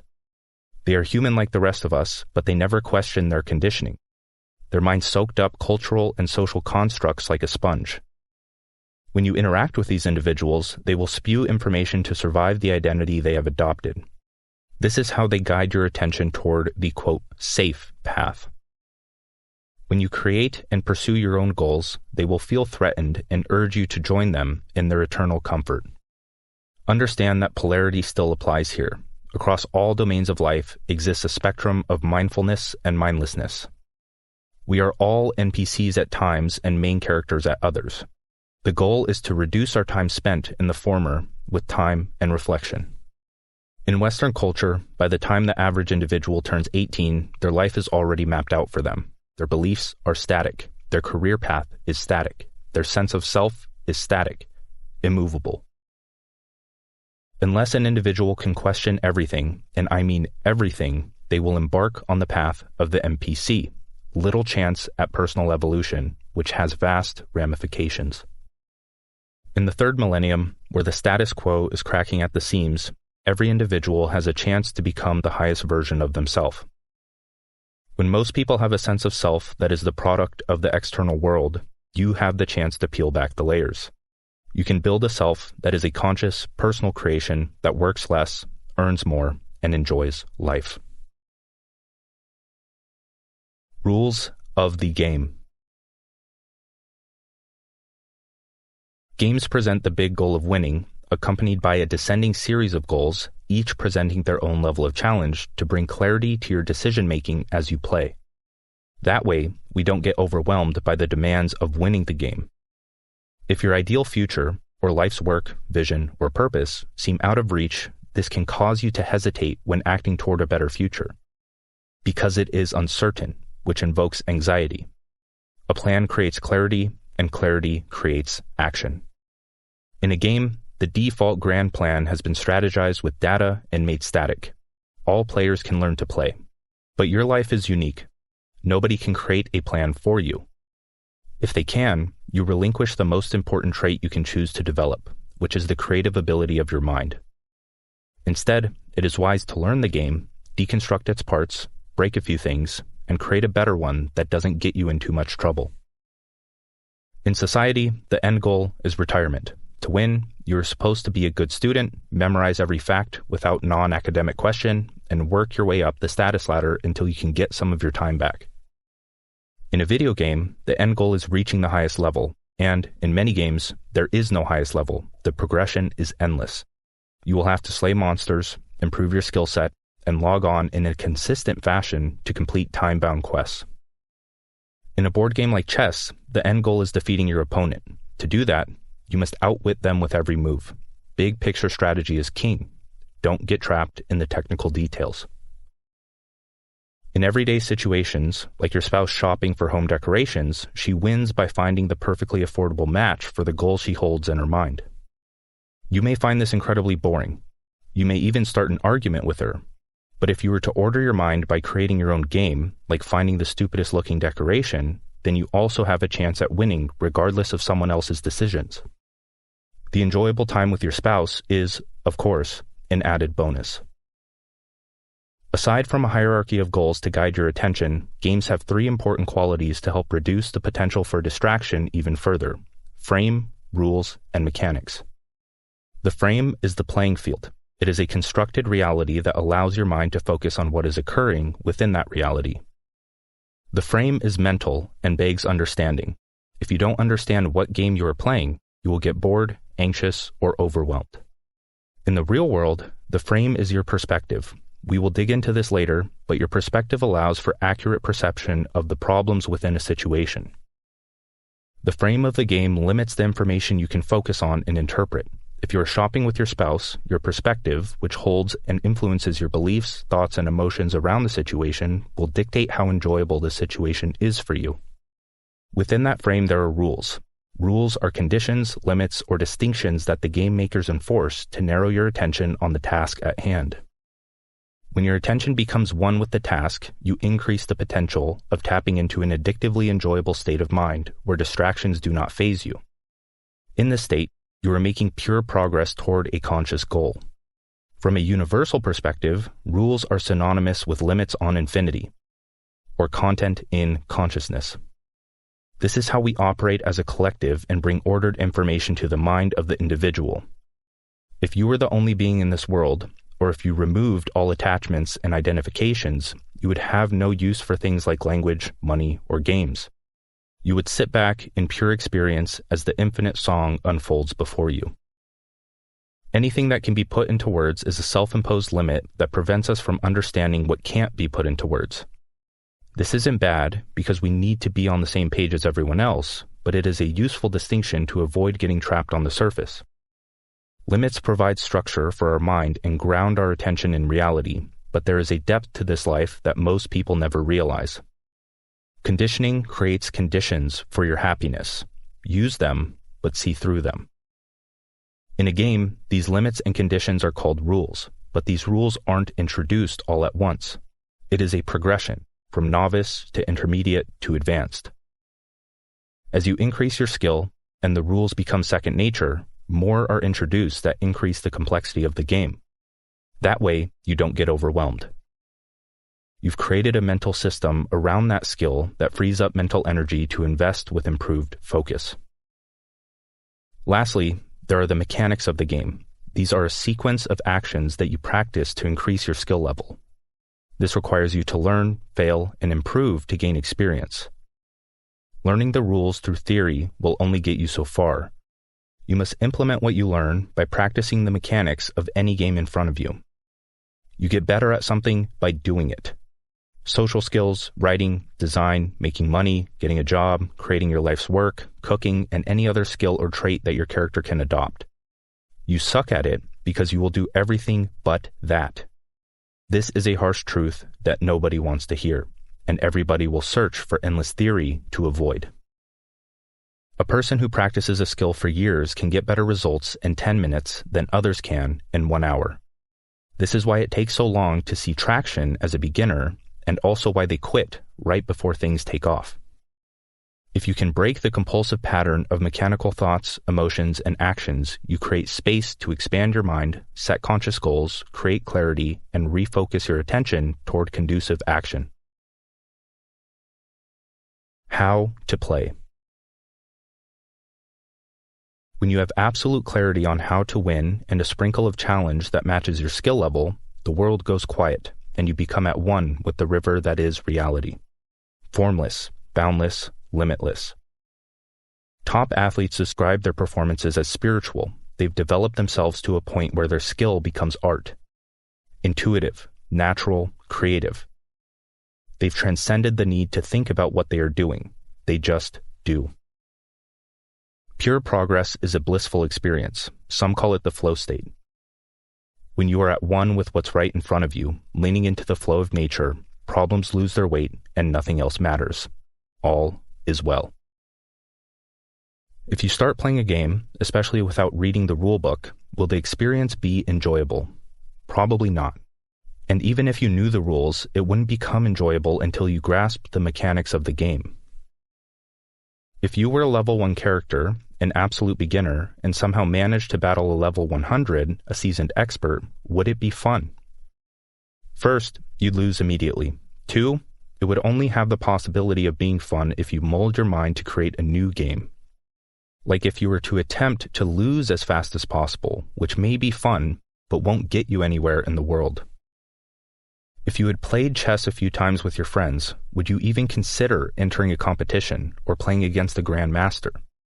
What about the mind game of emotional turmoil? Have you practiced the skill of mindfulness to mend your mental fractures and trek onward toward your goals? What about an argument with your spouse? Nobody wants to label this situation as a game, but that's what it is. Do you have the education, techniques, and experience to find a common perspective, work through your problems, and heal the relationship? You aren't where you want to be because you haven't created a goal for that domain of life, no matter if you want to or not. Then practice the skill that allows you to decrease the time between the inception of a problem and implementation of a solution. If your skill doesn't match the challenge that the game presents, you're in for a bad time. If your skill is high and the challenge low, you will get bored. If your skill is low and the challenge is high, you will get anxious. When the challenge is just above your skill level, but you have a shred of confidence in your ability to execute, you tap into what is arguably the most enjoyable point in the human experience, that is accessible without drugs, herbs, or other external compounds, of course. The boredom stems from self-centeredness. Your focus breaks, a new desire pops into your head, and related thoughts start to fill your attention. If you are bored at work, you will start thinking of more productive things you could be doing. The anxiety stems from self-consciousness. Your focus turns toward your concept of self, and again, related thoughts start penetrating your field of awareness. Wow, I'm not as good as I thought. I really need to work on my backswing. That girl is way out of my league. Notice the use of I and my that implies a comparison or attachment to the self. This comparison leads to entropy, the mind tending toward disorder unless you focus your mind on the frame, system, or game that forms the structure of the situation. Ordered information must be processed by the conscious mind for energy to flow. This pattern gives us incredible insight. By understanding the delicate balance of challenge and skill, we can turn a mundane and stressful situation into one of meaning and mastery. As a teenager, I despised sports. Anytime my friends or family would invite me to watch, I would have a little chuckle in my head. Sports? Why would I waste my time watching other people compete? Why wouldn't you just go and compete yourself? When I did watch a sports match, my mind would turn to immediate boredom. I didn't understand the depth and skill that went into playing the sport at such a high level, so my focus was not engaged with the players on the screen. I did not have a predictive game in my head that I was playing like everyone else. My attention gravitated toward the thought of doing something worth my time. As another example, if your spouse likes shopping for vintage items and antiques, assuming that you don't, you won't have an enjoyable time shopping with them. Your spouse is in flow, checking prices, details of the item, and asking questions about its origin. Your potential for boredom is high unless you create a frame to engage your attention with specific information that the situation presents. If you don't have the time to study the art of antique hunting, you can create a game that you are skilled enough to play, like finding the smallest, oldest, or most interesting item. As a practice, we need to understand the distinction between content and structure. Most people flood their consciousness with the content of a game without a big picture understanding of the structure. This allows other ideas from your perspective to fill in the blanks in a chaotic manner. In a metaphorical sense, pure content is like water flowing from a faucet. Structure is a solid cup to hold the water.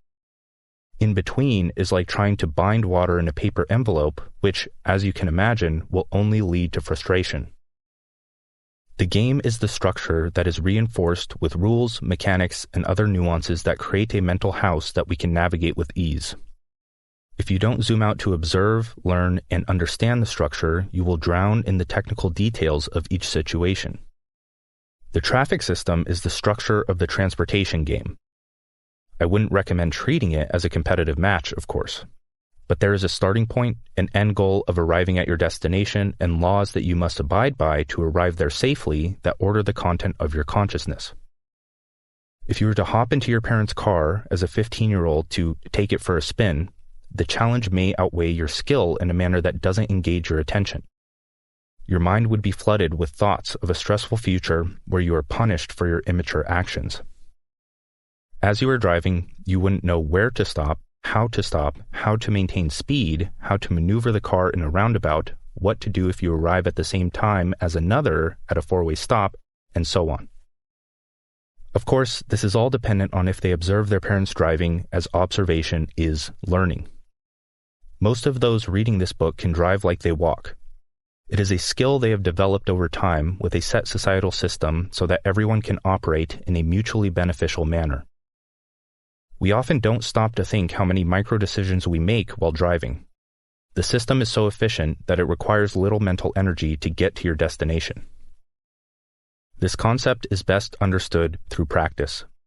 Take a moment and think about the game-like structure of culture, society, corporate jobs, and other aspects of reality that were conditioned into your mind as a child. In future chapters, I'll walk you through the process of creating your own games, like building a creative income source, actualizing your ideal future, and handling negative or mundane situations through the art of focus. Note that I may not explicitly label these as games. I would encourage you to make that connection for yourself. If you remember anything, remember this. You need a challenging end goal that you want to achieve, clarity on how to get there, and a simplified first step to reduce the friction of getting started. The push-pull nature of increasing your skill to match the challenge of a situation makes sense, but there are developmental stages in any game you choose to play. Beginner, intermediate, advanced, and more, depending on the game. This is the path of mastery. As you push toward your ideal future, you will be forced to upskill to match the challenge that any hierarchy of goals presents. Be wary of those that put a clear path in front of you. In a world where the masses flock toward the promise of a certain future, a wise decision is to embrace the uncertain nature of life itself and create your own certainty through focus. Chapter 6. The Lens. Everyone is playing their own game, both macro and micro. Everyone is at different levels of the games. Everyone has their own unique skills, traits, and specialties. Everyone is a part of their own faction, guild, and group of confidants. Everyone has taken a unique path to where they are now and will have a unique path to where they are going. Your ability to mold your mind to understand the goals that others are pursuing from their individual skill level will make you less reactionary. It will also make you more money. This practice alone is responsible for much of the peace in my life.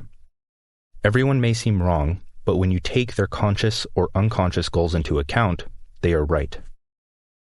There are certain people that you can connect with based on your same level of mind. As you develop yourself, the people you can connect with becomes less. Many people aren't ready for a shared and expanded perspective. You can't control the details of every situation, but you can control the vantage point from where you interpret those details. Then, you can filter the insignificant noise that does not serve you. All that's left is a signal of importance that pushes you toward action. Like a film set, a scene is composed of the camera angle, focal length, lighting, props, quality of equipment, actors, and script that determines how the scene manifests. If you are an actor, it is easy to get absorbed in the details of the scene. You may forget that you were even filming a movie. If you are the director, you understand that everything that goes into the scene serves a purpose for creating that reality.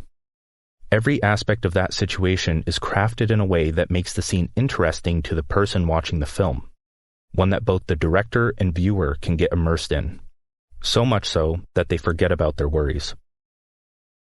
In the real world, we do not see ourselves as the director of our own film, and we especially don't see others as the director of their own. Even more, we don't see the depth that goes into the interpretation of each scene or situation. So, we compartmentalize reality and see what we want to see. We love what serves our fabricated identity and hate what we don't understand. When someone makes an upsetting remark, you snapshot that individual, thought, or emotion as bad in your mind based on your conditioned and relative perception of what bad is. In fact, that upsetting remark could have been the catalyst to you taking control of your life. It may have held truth that you didn't want to face. You must realize that your inability to see this never-ending movie for what it is makes you reactionary, and that is usually not in your best interest. A closed mind prevents you from receiving the information that will change your life. The tragedy of human nature is that we consider a situational snapshot as an explanation for the entirety of a person's being, ourselves included. In reality, one situation that you perceived as negative, meaning it is only negative to you, comprises such a small percentage of someone's life that it wouldn't be worth writing out here because the moment has passed. We see less than 0.001% of someone's life, and yet we think we understand the complexity of their mind, being, and self. Humans make sense of the world by telling themselves a story.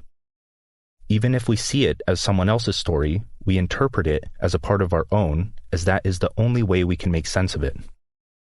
Since we will never have access to another person's state of mind, we take what we see and make sense of it based on our past experiences, future goals of varying consciousness, and our interpretation of the situational game we are playing. This is a recipe for suffering. Arsenal of lenses. You are a perspective vessel in a subjective reality. You have the ability to shift that perspective beyond a narrow identity to view situations from a higher, more holistic perspective that encapsulates the background, foreground, and detail of the situation. Your concept of self, at this moment in time, is forged by the ideologies, dogma, and forms of the outer world that you identify with as static. This limits the potential experience available to you.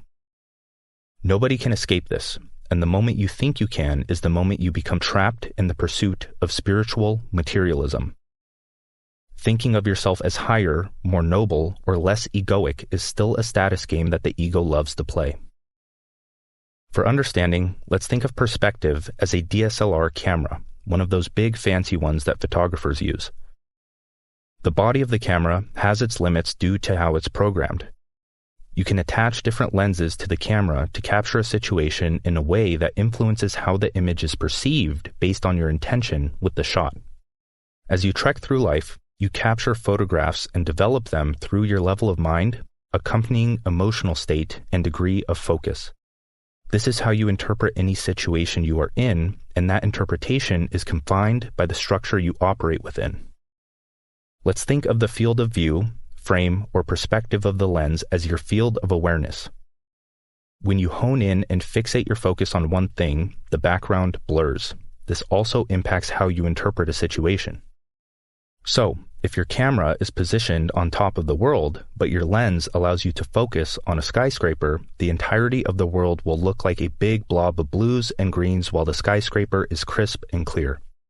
This is an illustrative description of how you zoom out to gather truths, patterns, and creative resources and zoom in to apply them in your practical life. We can consider what is clear to be conscious and what is blurred to be subconscious or unconscious. This can work for or against you. If you hold the perspective of your future self in your mind and focus tightly on a task that will create your vision, distractions won't register in your field of awareness. This is what we want. Clear and unbroken focus on what is important to us, at least until a new importance is discovered as the last one inevitably fades.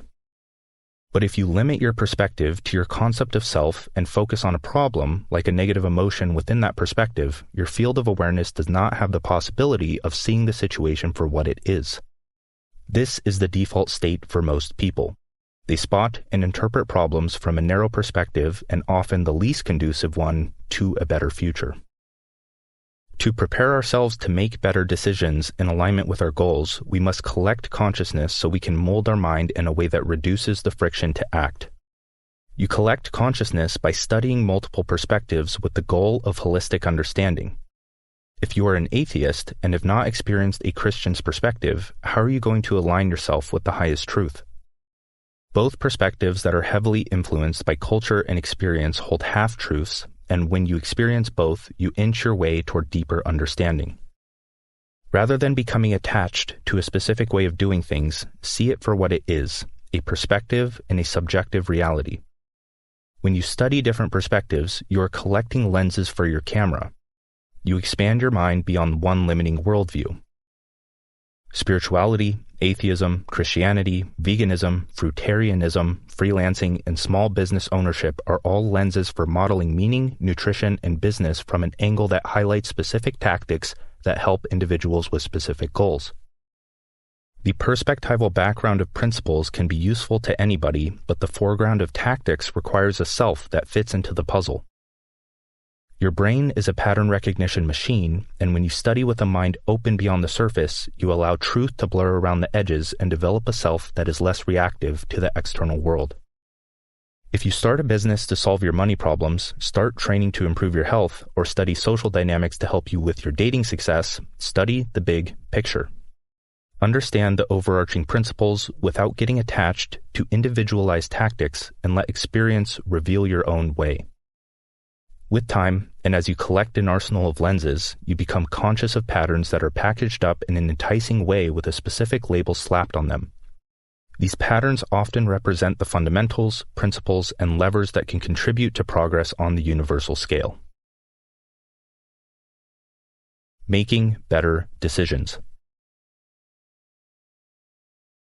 You, at this very moment in time, are a manifestation of your past mental, physical, financial, and spiritual choices.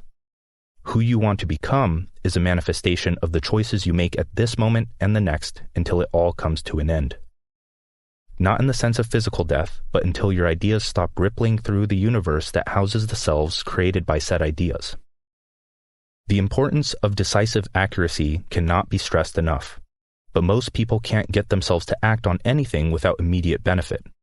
Their mind is narrow, but not open to the future. The average individual will not register potential opportunities because their field of awareness does not register it as important. They do not have a meaningful hierarchy of goals to position their perspective as a lens to view daily situations from. They may spot one, like a business opportunity, with shallow promises because it would tickle their fancy for status, but their mind quickly distracts itself back to a state of cyclical, immediate, and destructive pleasure. Life is a mind game, and if you don't have the skill, you won't be able to continue playing. Your quality of life is dependent on the quality of games you choose to play because those demand a specific quality of mind to play them. Beware that this path is a beautifully painful one. A certain level of mind breeds a certain level of loneliness. With every level of mind, there are less people occupying that state. But when you find them, the connection you have is one that lasts a lifetime. The mind game houses infinite mind games. Each game has a string of goals. Each goal presents an increasingly difficult challenge that demands an increase in mental skill. All skills are of the mind, and mental mastery is how you fight back in a world that wants to steal your attention, manipulate your thoughts, and make you feel helpless. The problem is this: people get trapped in a specific mind game, fail to understand the situation, and don't practice the skill that will take them to the next level. A gradual increase in awareness through silent observation, contemplation, and questioning leads to deep understanding. If you want to see your problems for what they are, you must learn the art of zooming out. Unless you are a mechanic or have a passion for it, you don't need to know the technical details of a car to understand its implications on your life and the world. Instead, you understand a car's role in the world, learn through study and experience, and practice the skill of driving with an accepted system that orders individual and collective minds. The same does not hold true for driving through life. Your mind is the engine, and the more you deconstruct, study, and experiment with certain aspects of it, you can drive with speed through the mental roads that compose reality itself. You must develop a passion for the mind itself if you want to get to the root of existence. You must study it in its entirety, and that may take a lifetime. Understanding is infinite. It is how you raise your consciousness in an upward fashion. Most teachers, gurus, or masters help you in a downward fashion through tools like meditation, which is necessary to increase the space between your thoughts by quieting your mind. Both are necessary, but the former is often neglected. Why? Because it requires you to make waves in the world, which may often be perceived as a status game by peers that seek to misunderstand you. Similar to a human's depth of focus, understanding is another unique and inherent aspect of our being. Knowing is not understanding. Knowing implies a label, limit, or distinction that the mind creates. Understanding is different. It is how you explore the interconnectedness of life through observation. I can understand a game from the top down by questioning not only its source, but its impact on the world. If you don't zoom out to see the entirety of its implications, you won't be able to see if you are climbing the right mountain. To help illustrate this difference in human consciousness, we can observe apes. Our furry predecessors do not plan or ask questions to the degree that we do. A human, with time and practice, can throw a football and hit a bullseye from 50 yards out. As can we create a vision for the future and actualize that reality through conscious practice. An ape, on the other hand, can fling feces, but it usually ends up straight on the ground in front of them. I'm assuming that you don't want to be feces flung at the ground, which stresses the importance of going beyond yourself through your creative ability, not regressing into your animalistic nature. Human understanding, which has a direct correlation with quality of life, comes down to asking quality questions. Apes don't do this. They can learn sign language and communicate in a half-baked manner, but to my knowledge, they don't attempt to create new knowledge through questioning. They don't realize that other beings can know things they don't. As a thought experiment, let's look at a common ingredient like honey. Simply asking, "Where was this honey made?" can lead me down a rabbit hole of discovery. I can follow that line of questioning to the bees that made it, the pollinated flowers, the beekeepers involved and their ethical treatment of their bees, where the honey was distributed across the globe, what meals the honey is used for, the health benefits of raw and unfiltered honey, the health detriments of processed honey when bees emerged on the evolutionary timeline, what their purpose is in more than just ecological function, and how any of that information can help in the achievement of my goals. Everything you see has an iceberg of understanding beneath the surface. Observe and question.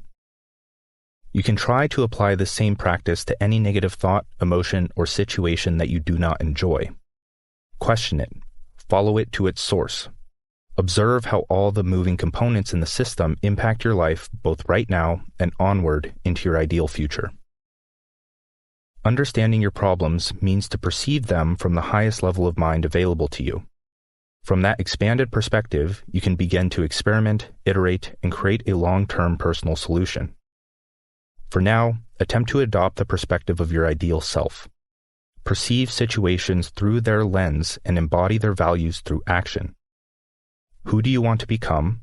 What actions does that identity perform daily, and how can you integrate that into your current lifestyle regardless of how long you spend on those activities? Problems are only problems if you interpret them that way. If you don't feel like getting out of bed, zoom out and realize how measly your problem is from a higher perspective. With time, you can seek to zoom out further and embody the perspective of the universe. What behavior is your problem influencing, and how does it impact the world as would a jar of honey? Can you make sense of and find relief in the fact that your situation matches the ebb and flow of the universe? Are you a slave to the fabricated expectations of reality, or can you zoom out and see life for what it is? The actions you take, or lack thereof, have a widespread impact on your future that can't be seen through the lens of your problem. Problems that prevent positive choices can only be solved by the emergence of a new perception that stems from a higher level of mind. When mental battles are at your doorstep, don't fight with it, flow with it. Pause, zoom out, observe, and when you gain clarity through the intangible resources you've acquired, dive back in and execute with focused effort. 125 billion bits. The conscious mind can process 50 bits of information per second. If you live until the ripe age of 80 years old, you can process around 125 billion bits of information in your lifetime. This information is processed through focus, which expends mental energy and results in a varying quality of experience. A large chunk of that information will be processed by necessities like grooming, cooking, and running errands.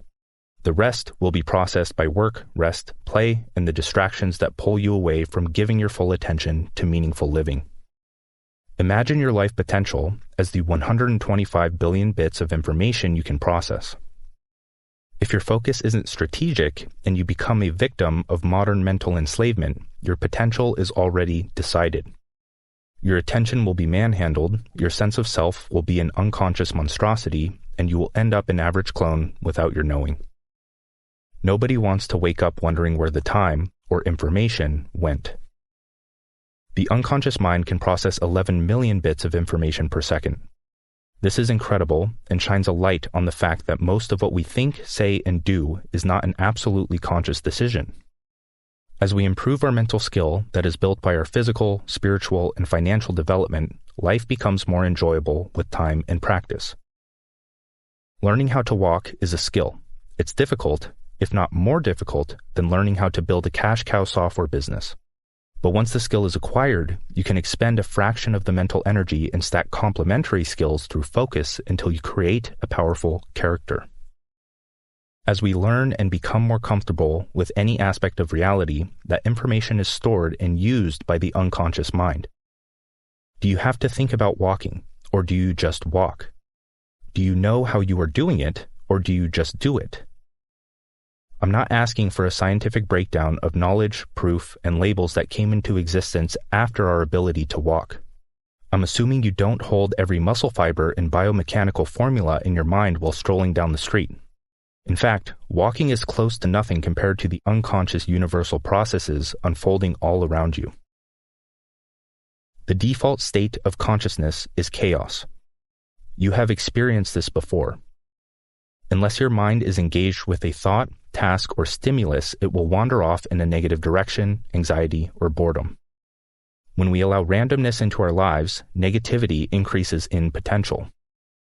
When you set the goal of achieving good financial health as a mediocre example, the thought ends there. And if we don't maintain our focus on that outcome with a plan, perspective, and distraction mitigation, negative thoughts flood our mind that influence our ability to act. The thought of making a lot of money is great, but since you have not achieved it, that is the only positive outcome unless reinforced with evolving reasoning as to why you want to achieve it. On the flip side, your mind can wander to the bills you need to pay, the school loans you forgot about, a potential tax audit, paying your friend back, the rising gas prices, the cost of energizing food, and each of those can splinter your focus infinitely with the negative thoughts associated with each. Nobody can make up their minds on the best mental, physical, or financial plan because it has become increasingly difficult to order our minds on a meaningful hierarchy of goals. The modern information landscape will throw you into a chaotic loop of overwhelm if you lack the ability to focus. The only option is to forge your own path. You must set a conscious goal, create clarity through self-education and experimentation, and abide by the principle of progressive overload. To increase the challenge, practice until your skill is up to par, and repeat the process as life lessons compound into a personal philosophy that can be shared to advance the collective mind. The average individual yearns to break free of what used to bring order to their mind, like working a job, because the challenge has stopped increasing. They've been doing the same old thing for too long. They don't realize that entrepreneurship is the only path to increase challenge and therefore fulfillment in life. Their mind races toward anxiety at the thought of future work, and while we are there, we think of something better we could be doing. We look forward to the weekend, and come midday on Sunday, we find ourselves with nothing to do, gravitate toward boredom, and seek to fill our time with whatever entity, often negative, that pops into our heads. As the day goes on and worldly responsibilities close in, the anxiety starts to creep in. The solution to this endless negative oscillation is education, clarity, and action. This book, up until now, has been for education and awareness. For clarity, we need a firm understanding that we can only have full control over one thing: our focus, the order we create in consciousness. Through focus, we can control what goes into our mind, how we interpret that information, and what we produce with it. If we want to create and maintain an enjoyable order in our lives, we need a progression of engaging external stimulation to dedicate our focus to. We clearly want to fill the 125 billion bits of our finite focus or potential with the information that will make life most enjoyable. But it takes time to dig yourself out of the programmed hole you find yourself in around 15 years old. Most realize this even later. When you combine necessities like grooming, cooking, and errands with 15 years of unconscious buildup, our potential decreases even further. You no longer have a full 125 billion bits to fulfill, but don't let this split your focus into a state of anxiety. While this is an urgent matter for those that know they are meant for more, you cannot change where you are. You can only change the perspective you hold that will lead to beneficial action. Reflect on your past. Has there ever been a point where you learn something new, become obsessed with it, and feel like you are on top of the world?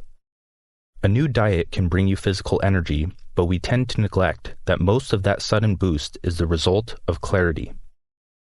When we follow a routine without waver, stick to a new meal plan, or discover a new passion, we feel good. This presents a potential trap. Many people attribute the good feeling to the ideology, method, or tactic that brought it into their life. Those that realize the source of enjoyment is clarity will be able to experiment with methods in an open state of mind. From there, they can create their own method so that when the other inevitably fails them, they aren't boxed into a state of mental turmoil. The quality of your human experience is most influenced by the structure of the information you process. When you create a meaningful hierarchy of goals, acquire the skill necessary to achieve those goals, and act from the perspective of your highest self, life becomes enjoyable. This is in your control, but is not immediate. When the external is aligned with the internal and focus is tight, the unconscious powerhouse of a mind sends resources to fuel your present moment actions. Being and doing collapse into one. I'm convinced that most people have experienced this wonderful state of consciousness but have no clue how to replicate or sustain it. A beautiful harmony of progress being made without a worry in the world. As we push back against entropy, our focus must evolve as we do. We must structure the game we wish to play, learn how to play, win, and create the next one. Because if you continue playing the same game, it will either become boring or you will get caught up in one that you may not care to play. And if you choose to play a game that you are not skilled enough for, you will either get anxious or you will find an excuse to quit altogether. Infinite games are that of the mind, the path of mastery in your endeavors. One can begin physical training, but if they don't evolve beyond the superficial pursuit of looks, the game will collapse and life will lose meaning. Enjoyment is found in the small improvements made in all domains of life. And improvements are infinite if you continue to expand who you are. The path of mastery.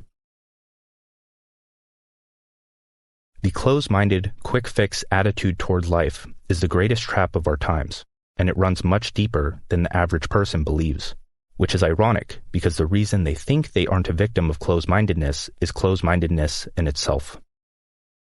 Close-mindedness encapsulates a host of other problems like distraction, reactivity, surface-level living, falling for get-rich-quick schemes, lack of commitment in business and relationships, and the inability to discover and pursue one's purpose. The biggest culprit of this problem is your inability to increase your level of mind beyond your programmed perspective. You become a victim to the web of expectations, concepts, and beliefs that circulate from situation to situation. Your perspective houses your beliefs, thoughts, and experiences that you hold unconsciously as absolute truth in a subjective reality. When these become static, they are limits on what you perceive as possible in life itself or individual situations. Unless you can expand your mind beyond them, you are doomed to a life of the limits you imposed on yourself through unconscious acceptance. You can observe this in your everyday life to become aware of your own mindless actions. When political elections roll around, each party will defend their stance as the best because that's what they were told and they failed to question. The same happens with entrepreneurs and ideologues defending their business model or belief system as the best. Missing the point, essence, or message of any situation is the next culprit. People read the Bible from a literal, as opposed to metaphorical, point of view and end up identifying as atheists. People also interpret God as a literal man in the sky instead of a symbol for an experience or phenomenon. This misinterpretation applies to everything, not just spiritual belief systems. People close their minds at the literal interpretation of words so they can win the unconscious status game they are playing. They don't care to follow the words to the essence of reality that words are meant to guide awareness to.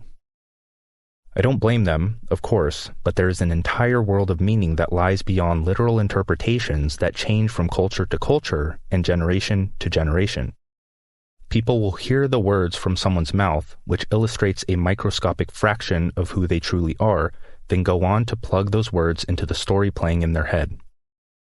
When this piece doesn't fit in their puzzle, they get offended, reactive, and negative because they lack understanding.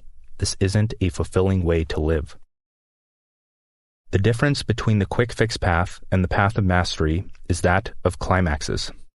The pleasure seeker falls into a pit of endless climaxes that creates the largest scale addiction known to modern man. The master leans into the universal story, embraces struggle, and basks in the climax to come, but does not attempt to maintain that high. You can observe the pleasure seeker's nature in media and advertising.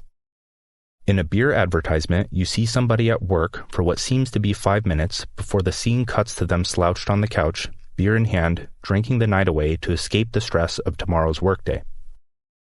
The path of mastery is a cyclical process of increasing our skill as we take on more difficult challenges so we don't default to a state of anxiety or boredom. This process is most difficult at the start but becomes easier and more pleasurable with time. When you start your journey of education, skill acquisition, and goal achievement, you will encounter a series of plateaus. At the start, these will be short and rewarding. You will see quick progress. As you endure, the plateaus get longer and longer. You are met with 2 options: quit and pursue a new climax, or learn to fall in love with the process. To fall in love with the process, you must refocus your mind on the depth and detail of the present moment. Like how a writer senses the smell of fresh coffee on a gloomy morning before typing the first letter of an unknown written journey.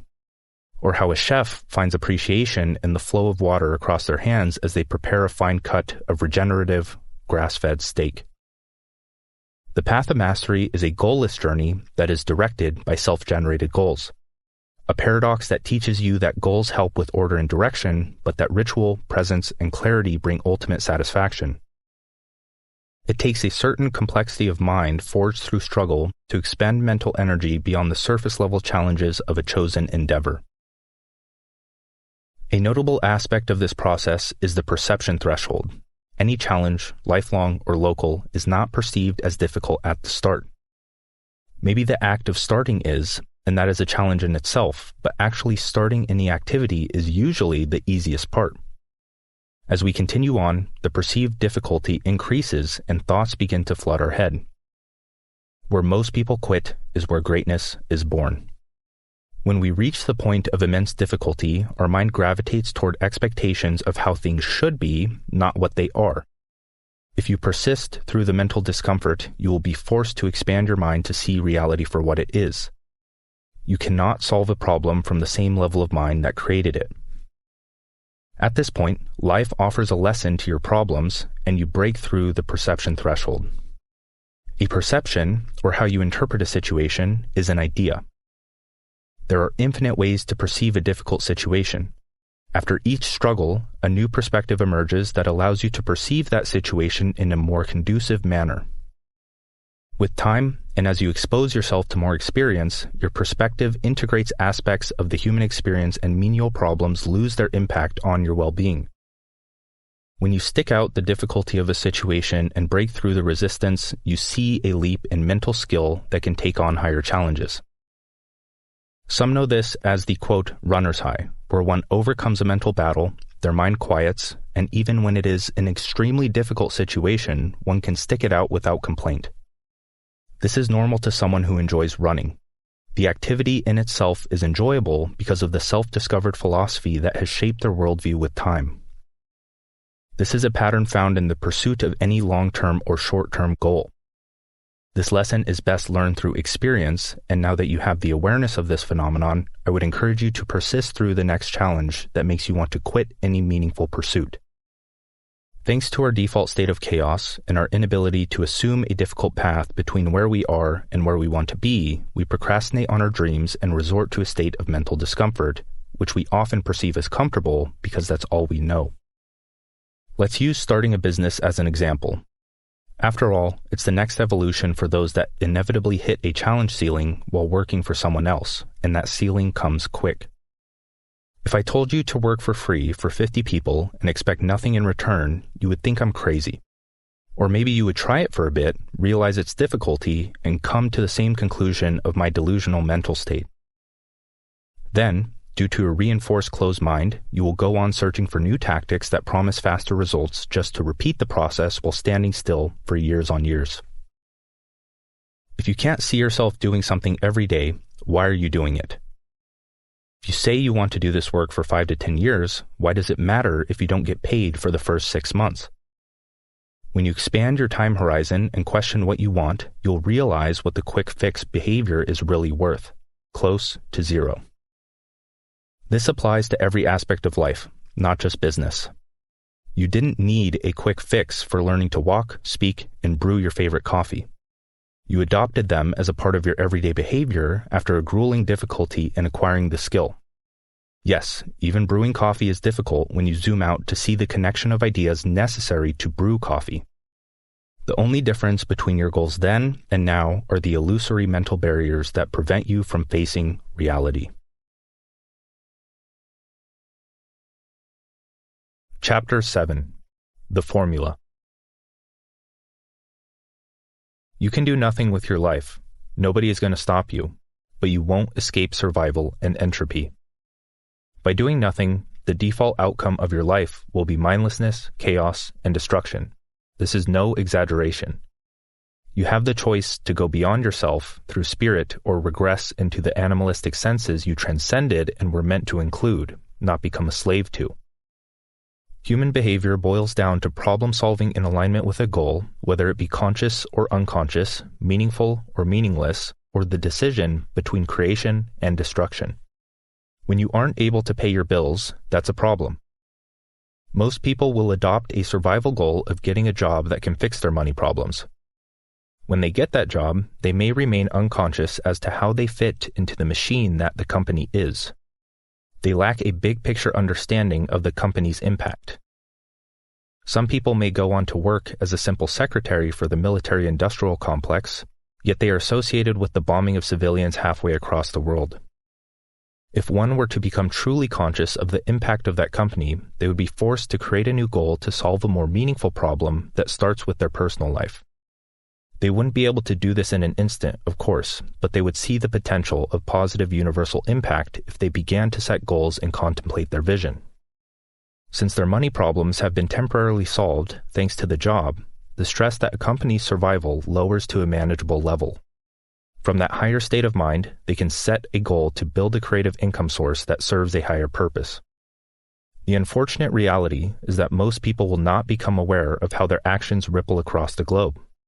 Not only in their line of work, but in every single goal they pursue that influences every single one of their actions. But the few that do, hopefully with the help of this book, are the future leaders that have first dibs at the good life. Don't fall into the trap of conscious nobility, like someone who just learned about the concept of spirituality and uses it as a moral high ground. If you are deep in an unconscious way of life, it is impossible to switch exclusively to non-destructive actions.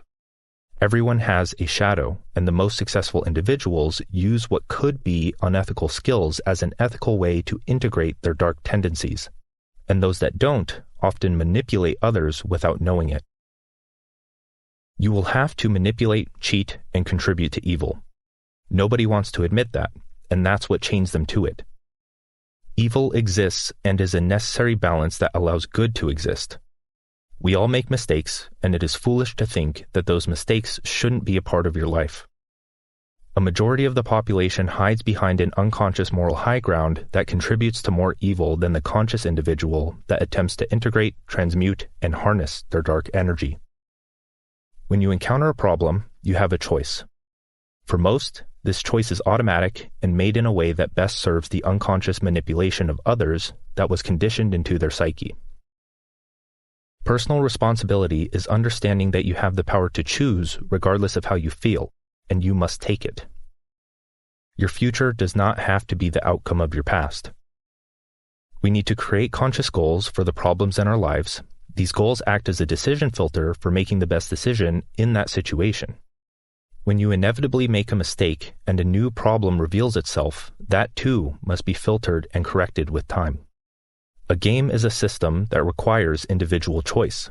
If we create, maintain, and invest mental energy into the games that will actualize our ideal future, we meet meaning and fulfillment.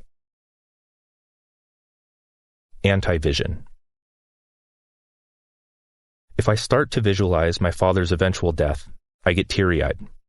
A ball of energy radiates in my chest. Emotional energy. A powerful buildup of tension ready to be directed and released toward a goal.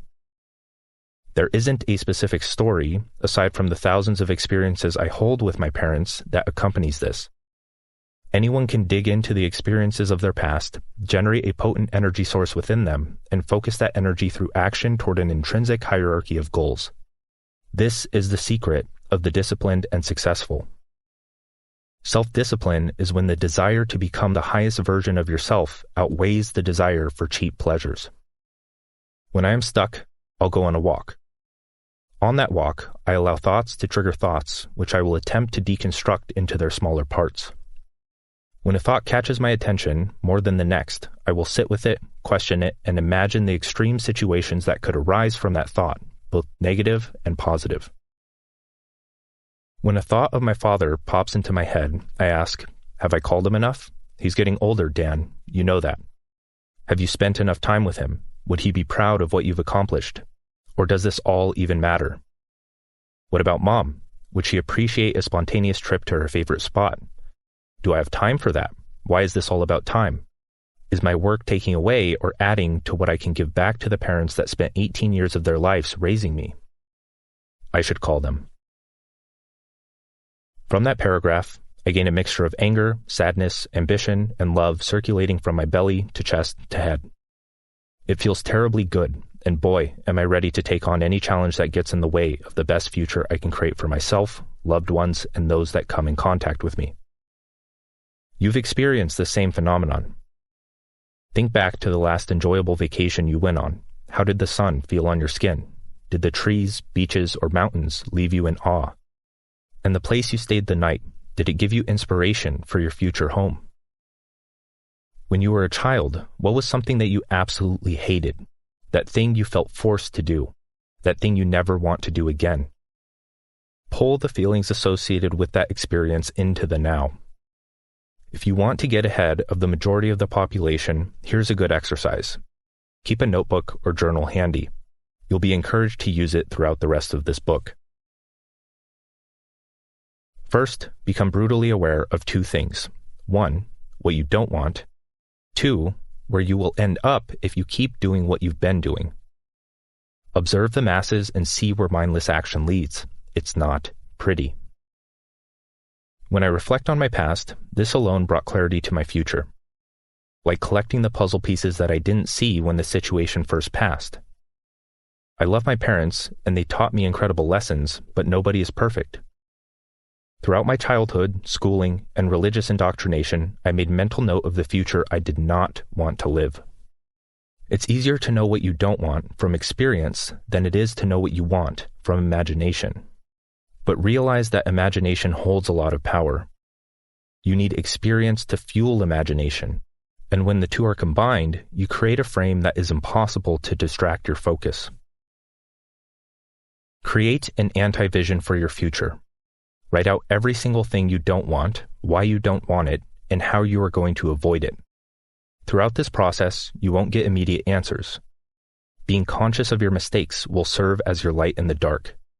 It may take weeks, months, or years to get answers to your burning internal questions. This is natural. How do we understand what we don't want? Through a series of questions. I cannot create or answer these for you. Let these serve as a starting point, a spark to the fire, a thought that triggers further reflection. What does an unfulfilling day look like to you?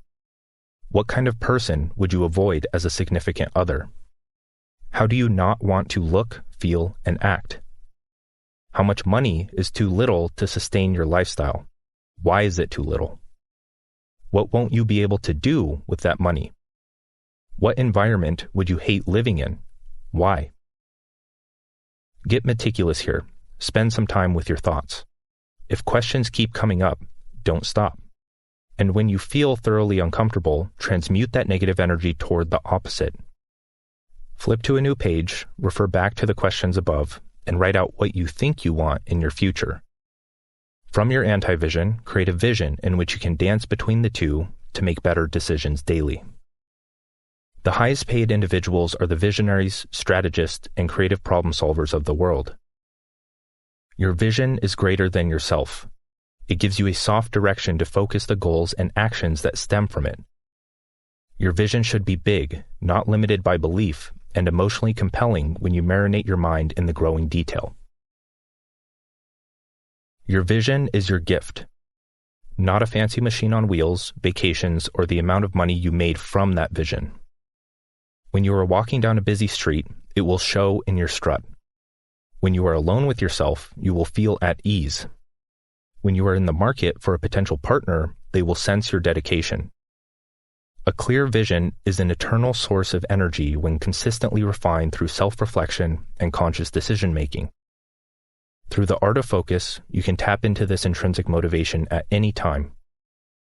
Come back to your writing at least once a month to revise and remove limits on your potential that you had not seen before. Purpose, path, priority. The foundation of human behavior is purpose-oriented problem solving. And if you don't find a purpose with meaningful problems to solve, you will be assigned a purpose with mindless problems to solve. If you do not choose meaning, you will be assigned the opposite because life demands movement even if you want to stand still and let it pass you by. Purpose is elusive. New Age teachers seem to do a great job at telling people to live with purpose, but fail to explain it in a coherent fashion. A purpose is a meaningful goal. From that goal stems a problem that you must focus your attention on solving through education, action, and whatever allows you to move toward that goal. Your purpose is the most pressing problem in your life at this very moment, the one that you have been putting off addressing, the one that you have not contemplated to realize the havoc it wreaks on your potential by preventing you from acting on a deeper purpose. Your life's purpose is the big problem you want to solve in the world, but most people don't have the personal, professional, or social development to pursue that. Purpose evolves from superficial to metaphysical, and you cannot skip steps. If you attempt to skip steps, you may see progress, but you will be out of touch with reality until you are forced to snap back and solve the low-level problems preventing you from pushing further. To open up room for curiosity, creativity, and consciousness, you must master your survival. That is, you must create a hierarchy of goals, solve the problems along the path, and prioritize where you focus your finite mental energy. Realize that mastery is a process. We never escape survival, but we create systems that are efficient enough to maintain a baseline level of stress while staying vigilant of becoming overly robotic. Before you go off to solve big problems in the world, you must solve the big problems in your life. How else are you going to act with authenticity? If you haven't met your basic needs, like having enough money to live stress-free in that domain, you will always need something from someone else. And yes, unless you plan to live off the grid and fend for yourself, money is a basic need in the current world. It is close to impossible to act with authenticity when your actions are influenced by need of something outside of yourself. With time, you will realize that selfishness and selflessness are two polar ends. They cannot be separated like oil and water. They are constantly mixing according to the situation at hand. People have been conditioned to think that selflessness in and of itself is the highest good. In reality, conscious selfishness will always come full circle into selflessness. From the highest perspective of the universe, you and other are not separate. You are one. And through self-actualization, you benefit the world more than the person that gives out of the unconscious selfishness disguised as absolute selflessness. If you haven't developed yourself in any capacity, your current purpose and the ones following will increase in meaning as you solve your own problems. Start with what's right in front of you. Are you overweight and sluggish? Do you hate your job? Are you dealing with relationship issues? Is your mind a storm of negative thoughts and emotions? You must confront what's causing the most pain in your life, dance with that pain, and create a plan to solve the problem. When you solve that problem, not only will you build momentum into the next, but your other problems will become easier to solve. This is not a linear process. Your problems are a tight-knit web that bind you to your current situation. Problems don't exist on their own. Life is hierarchical, and there are two types of hierarchies. The first is a dominator hierarchy. This is what gives the term a bad reputation. Dominator hierarchies reflect in nature. The alpha ape is at the top of the pyramid. He has his pick of females, food, and other resources. The wisdom of nature reflects in mental constructs like society, most prevalent in corporate jobs. There are fewer people with more power at the top, and more people with less power at the bottom. You can try to climb the ranks with your conditioned beliefs of hard work and doing what you're told, but the probability of reaching the top is minuscule. You must develop and earn with the creative ability of your mind. That is how you create your own hierarchy or game within the system itself. The common trait of dominator hierarchies is that they are destructive in the big picture. They are characterized by a pathological unit of that hierarchy attempting to dominate the rest, like a cancer cell attempting to replicate within the body. These hierarchies eventually self-destruct unless the pathological unit is healed or reintegrated into the natural hierarchy. The second type of hierarchy is a natural or actualization hierarchy, best illustrated through creative emergence that transcends and includes its parts after a period of struggle, conflict, or pain, like matter to plants to animals to humans, or an atom to molecule to cell to organism, or word to sentence to paragraph to book. Natural hierarchies continue to push toward evolution through emergence and inclusion. If the parts within the emergent whole are forgotten or destroyed, the whole ceases to exist. We can think of this under the lens of the fundamental hierarchy, physical to biological to mental to spiritual. If we do not care for the ecology or environment that we evolved from, we are literally committing suicide, as it is impossible for humans to exist without the inclusion of biology beyond the vessel that we call our body. By harming the biological or physical, we are harming ourselves, and by not seeking to connect with the spiritual, something greater than ourselves, we are preventing our personal to collective evolution.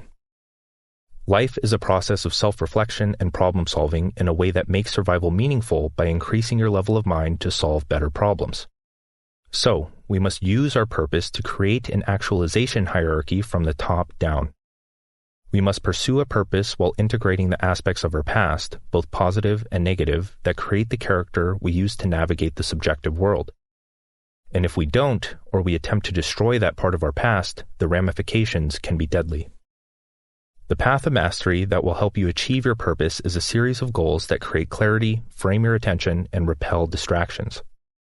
If your purpose is to improve your body, create a big, overarching goal that you can tack on to your vision for the future. Get detailed, specific, and reasonable as to how it will impact your life in more areas than health. How will that one lifestyle puzzle piece ripple throughout your life, your family's lives, and the lives of your community, customers, and anyone that comes in contact with you? Modern teachers often write off big goals as impractical. Big goals are not set for practicality. They are set for vision. Envisioning yourself with six-pack abs on the beach is sustainably more motivating than the small goals of losing a pound this week or putting on your shoes to go to the gym. With the notebook you pulled out earlier, break this big goal or purpose into a clear path to gain clarity on your priority actions. The more detailed you are, the better. Spend time writing out yearly, monthly, weekly, and daily goals that will actualize the accompanying purpose. Don't get caught in the technicalities of goal setting. Be specific, be actionable, be vain if you want to. Your purpose will evolve as all things do, and when it does, set aside time to repeat this clarity generation process. Now that you've set a big, deconstructed goal for one domain of your life, we want to set a few more to help bring clarity to your vision for the future. Health, wealth, relationships, and happiness are the 4 domains that allow you to master your survival. Create a big goal for each to bring added brushstrokes to the painting of your future. You don't have to act on these immediately because that may overwhelm you, but they are useful for broadening your perspective. From that perspective, you can challenge yourself on the mental plane to open your mind in each situation to view problems from the lens of your higher self. As you begin to go about your days, hold your purpose and written path in your mind. When a choice must be made, put effort into making the one that aligns with your vision. By investing mental energy in your goals, you will begin to forge the system that will carry you to success. If this sounds too time-consuming or difficult, I would ask you to question the distraction attempting to penetrate your mind at this moment. Nothing is more important than your potential. Not your phone, not the TV, not anything that is begging to stimulate your brain's reward system right now. The purpose, path, and priority framework is universally applicable to your life, human behavior, and social dynamics like business, dating, and communication. In any situation, you either set or remind yourself of a meaningful goal to broaden your own or find a shared perspective with others. From that perspective, you can solve problems for profit, love, communication, and other forms of conscious personal and mutual benefit. We will discuss the application of this framework in business in later chapters. When a goal is made conscious, an intention is set, and you are able to perceive that situation from the lens of that goal, like how a healthy individual is able to say no to a tempting dessert because the survival of their identity depends on that situation. The potential death of who they are is more important than a 10-second indulgence in a treat. When you pour mental energy into a meaningful goal, you feel obligated to achieve it. Otherwise, it is a wasted investment. In terms of finding passion for your work, that comes after a specific amount of energy is invested into your work. Progress is a better metric to focus on, as that is how anyone can create enjoyment in the pursuit of a better life. If your purpose is to write a book, you will perceive life situations through that lens. You will interpret what you read, see, or hear in a way that allows you to notice information that will aid in the survival or creation of the book. You can read any book, regardless of topic, through the lens of your current purpose and receive insight that will aid you on your path. You will not be interpreting the information as literal because paragraphs, sentences, and choice of words will be noticed over the educational material of the book itself. If your goal is to learn the material from the book, then you will survive that goal by reading through that lens. In 2 years from now, you can return to that book, and it will hold an entirely different meaning because your goals have changed. Perceiving situations through the lens of a meaningful goal makes life meaningful. You can attach different purpose-based perspectives to unveil the details of life that would have normally gone unnoticed. With time, our goal is to acquire as much perspective as we can, broadening ours to that of the universe to realize that all is one. When accomplished, the technical details of your life that cause you stress would wash away and lose their impact. Instead, you would see them through an enlightened lens. The ripple design of a summer leaf will bring a smile to your face. For now, adopt the perspective of your ideal self. Set big goals for every domain of your life, allow experience to culminate into potent vision, and perceive daily situations through the lens of the meaningful goals that form the foundation of your perspective. We will discuss the process of clarity in future chapters, but this simplifies the process fairly well. If you're lost, the answer is education. If you're educated, the answer is execution. If you're executing, the answer is consistency. Even if it doesn't seem like it, there's always a next step forward. Your priority actions to actualize your goals are ones that get results. The, quote, lead domino, if you will. The levers that pull you toward your desired outcome regardless of the amount of time they take to perform.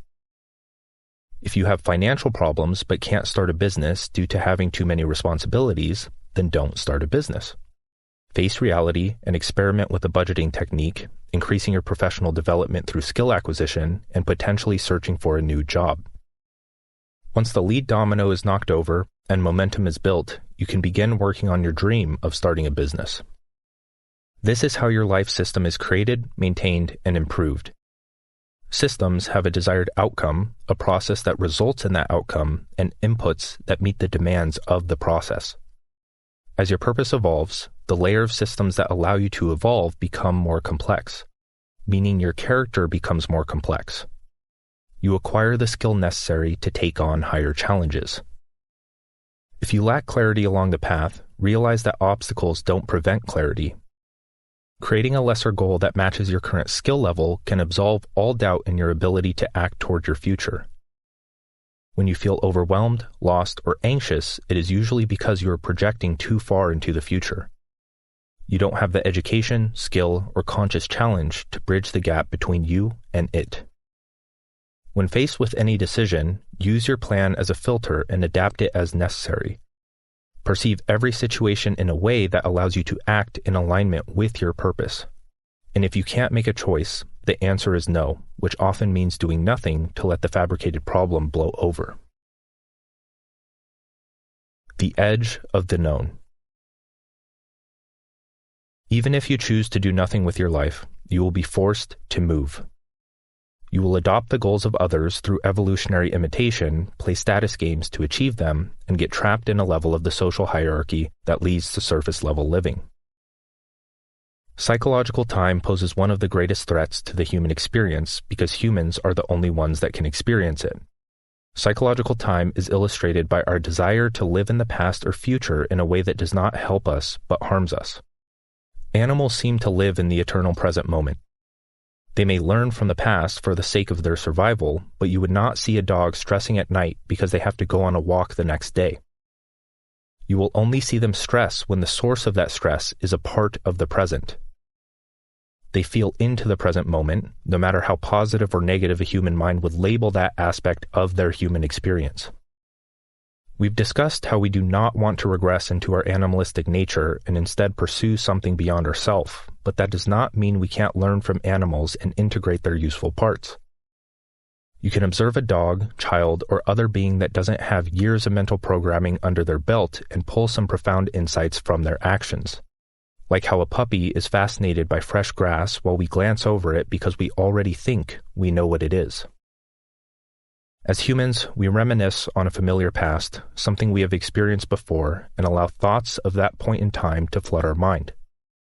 Those thoughts pull your past experience into the present. You feel what it was like to be in that time. As you can visualize a positive potential future that leads to a great feeling, you can do the same from a negative past. As you repeat these thoughts, emotions, and experiences, this pattern is conditioned into your mind and becomes automatic. Mental habits are dangerous when executed without intention, purpose, or conscious thought. By reminiscing on a negative past without transmutation of those feelings toward a potential future, you remain as your past self. We live out the same negative experiences over and over again. We literally don't change. We feel the same, do the same, and are the same day after day as our body ages with the physical world. The same thing happens when projecting into the predictable future based on your past experiences. Again, you feel that experience in the present. You think you know what has happened and what will happen, and that locks your mind in a world of its own creation. Your destiny is decided. Most people wake up in the morning, project into a stressful future, and by doing so, they wake up as the past version of themselves.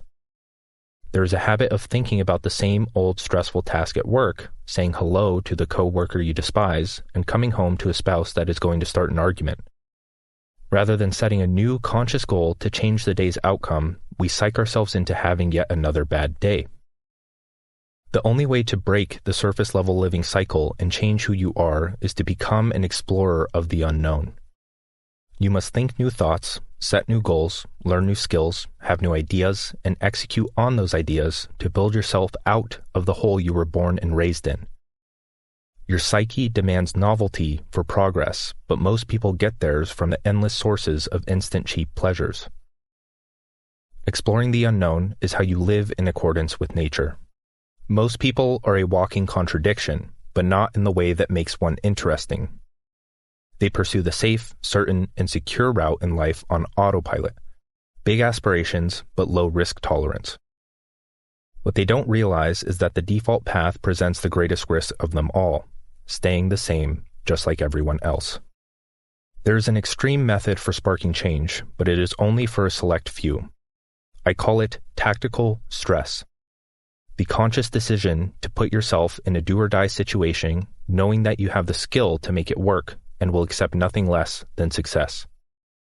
Pull an all-nighter, sign up for a marathon, book a flight across the globe, move to a location that demands 3 times more than what you can afford, so you are forced to make your business work. Ask the client for double your normal rates. Do the thing that other people will think you are crazy for doing, because that's how you make leaps of meaningful progress. This is how you create a glitch in the matrix and have reality deliver you a slew of novel insight. That is one option, and I do not recommend doing it often. It is a good way to shock you out of the life you've grown too comfortable living. Beyond that, we want to aim for slow, consistent progress that increases our surface area for exponential growth. I want you to picture a map in a video game. When you start playing, the only thing you can see on the map is the location you are currently in. As you follow the quest line, new locations show on the map, but most of them remain dark. The places you've traveled are the known, and the areas you cannot see are the unknown. By following the storyline you are told, and by never pursuing your curiosity, you imprison yourself to a life of ever-decreasing meaning. There are areas to explore outside of the default storyline you have been assigned. The good life is for those that take the first, second, and third step beyond what they know. Now, let's think of the unknown as a big, dark room. Your vision, albeit unclear at first, will bring a dim light to the room that gets brighter as you gain experience. You are in one corner of the room, and you can see your purpose, a candlelight, off in the distance. Your hierarchy of goals, or plan, is a line of candles that increase in brightness from your purpose to you. The closeness of the candle signifies the level of challenge you have the skill to take on because you can see the surrounding area better than the others. If the candle is bright and close, you will not get anxious, but if you stay there for too long, you will get bored. Fulfillment is found at the edge of the known. If we want to sustain fulfilling progress in our lives, we must make tiny compounding improvements toward our vision. Bodybuilding is a microcosm of life that serves as a perfect example. When taking the first step to sign up for a gym, most people want to lift as much weight as possible. But trained individuals understand it doesn't work that way. The smallest plates are the most conducive to progress. While the occasional leap in progress can be made, it is wise to add the smallest amount of difficulty to sustain growth over time. When you master a weight, you increase by the smallest increment to not only keep things interesting, but prevent you from declining into a chaotic spiral of boredom and pleasure-seeking. As you dig deeper into the unknown, people will look at you differently. They will say, "You've changed," and your only response should be, "Yes, the tiny improvements are starting to add up." The iceberg of opportunity. Awareness begets awareness, and ideas beget ideas. If you want to become aware of the potential for your future, you won't find it in a mindless lifestyle. Most people lack passion, drive, and general interest in life because they haven't been exposed to the idea that would change it all for them. They aren't aware that a better life exists. We discussed how the map in a video game reveals locations based on the ones you visited. This metaphor helps illustrate the unknown, but lacks the true depth of what's going on here. Let's play a mind game. Imagine an iceberg. A small tip above water holding 100 times its depth underneath. Imagine infinite icebergs side by side across the x-axis spanning across the Earth. Now imagine infinite icebergs covering the surface of Earth, down into the core, up into the sky, expanding light years across the universe in all directions known to man. And this is only the tip of the iceberg that these icebergs reside in. This process repeats. This is the fabric of reality. Infinite, unknown, and connected ideas calling to be explored. Most people live a surface-level existence, a tree is a tree, and its purpose in serving the interconnected ecosystem remains unconscious. Your job is a job, and even if you hate it, the thought of a creative income is too uncertain to entertain, and the job you were so excited to start loses its spark in less than a week. They said what they said, and if it doesn't fit into your concrete view of reality, you have a mental battle with yourself to justify why you are right and they are absolutely wrong. This isn't a way to live. Curiosity is the spark that creates potential. The process of turning what if into aha. The shift that turns expectations into questions. Curiosity is the trait that reveals itself when you tap into your authentic self, which is non-existent when dwelling in a state of unconscious conceptual survival. Without this spark of curiosity, possibility and potential do not exist. A new reality cannot be created. It should be considered a crime to deny your potential. In some cases, it is. When you deny your curiosity through numbing activities, it becomes second nature. You start to believe that you aren't a curious person. There is no such thing as an uncurious person. Everyone has a spark that can be lit, but you must tend it, fuel it, and let the fire grow in your belly. Dopamine is the miracle chemical behind motivation, both extrinsic and intrinsic. We are searching for the intrinsic, the good and sustainable kind. Extrinsic motivation isn't bad. It is a useful tool, not a master. The feeling of potentially making progress is what allows dopamine levels to increase. It feels good. It makes you want more. It creates a cascade effect that, if you ride it out, can result in a massive experience boost. Through the pursuit of curiosity, you fuel your mind with a potent source of energy, a fuel that you have test-driven before but have no idea as to how it got in there. I am here to make you aware of this and give you the focal areas to manipulate these chemicals at will. Curiosity is the start, creating the motivation necessary to bring the energy of the future to you right now. This motivation will turn into drive, the sustainable resource, as we dive deeper into the iceberg of our choosing. Of course, you can't pursue everything. You don't want to live your life in the potential future. That would just be mental masturbation. Instead, we want to act in the present, planting and cultivating seeds of awareness that will birth our ideal future. Everything is an iceberg of opportunity.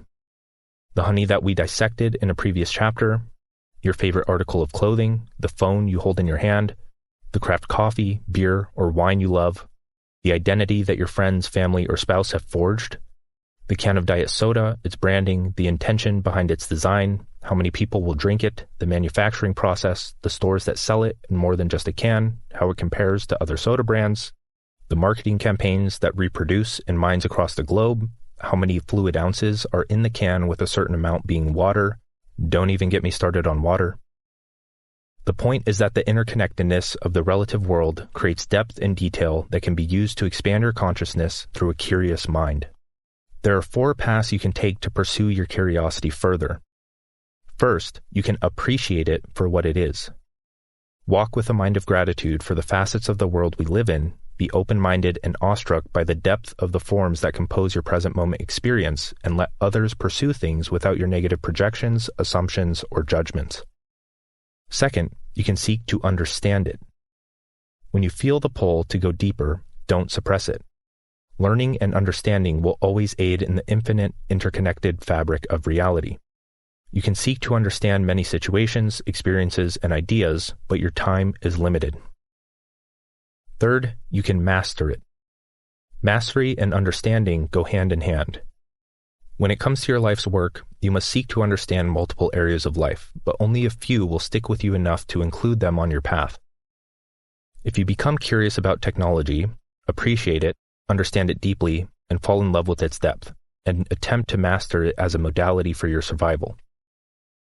Fourth, you can monetize it. Anything is monetizable nowadays. Honey, the cup you're holding, the emotions you encounter and how you overcome them, the clothes you are wearing, anything. On the path of mastery, monetization becomes a necessary aspect to sustain your love for what you do. In fact, monetization and business strategies are a part of the depth your craft has to offer. If If you truly love what you do, you will truly love the utility that skills like marketing, sales, and self-promotion provide in your ability to pursue it for life. Dive into the unknown by pursuing your vision-aligned hierarchy of goals. Educate yourself to gain clarity, execute on the smallest priority task, and keep an open mind to discover new potentials for your life. Seek to appreciate every facet of reality you encounter. If you feel the pull to go deeper, seek to understand. When passion is born in your pursuit, commit to the path of mastery. From there, know that business is the modern vessel for living with purpose. It only makes sense to monetize what you master with the vast resources available to you in this developed point in civilization. Part 3. Create your ideal future. Chapter 8. The Shift. The beautiful thing about the internet is that you don't need money, tools, a degree, or a physical location to provide value anymore. You can learn, teach, build, and sell with the technology everyone has in their hands. Some countries don't have the same technology, but they will soon enough as Earth's technological baseline continues to rise. We are living through what seems to be a second golden age.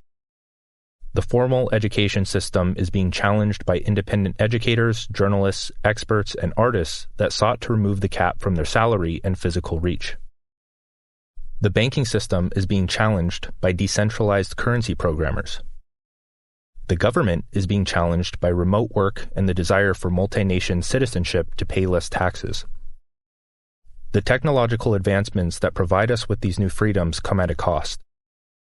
There is an overwhelming number of options for a better life, so much so that any given person is unaware of 95% of them, and the other 5% still cause anxiety toward the future. Older generations are set in their ways and don't understand the options that the younger generations have. Parents would rather their kids go to school and lock in a secure $50,000 salary when the kids could just as easily make $100,000 or more in less time online. The school system has been the symbol of security for a little over a century, but its time may soon come to an end. Thanks, entropy. Humans are lazy. Efficient. Apologies. We have created solutions to make our lives easier for the entirety of our evolutionary timeline. At the time of this audio, the problem on most people's minds is the phasing out of labor jobs and low-skill work due to artificial intelligence and automation.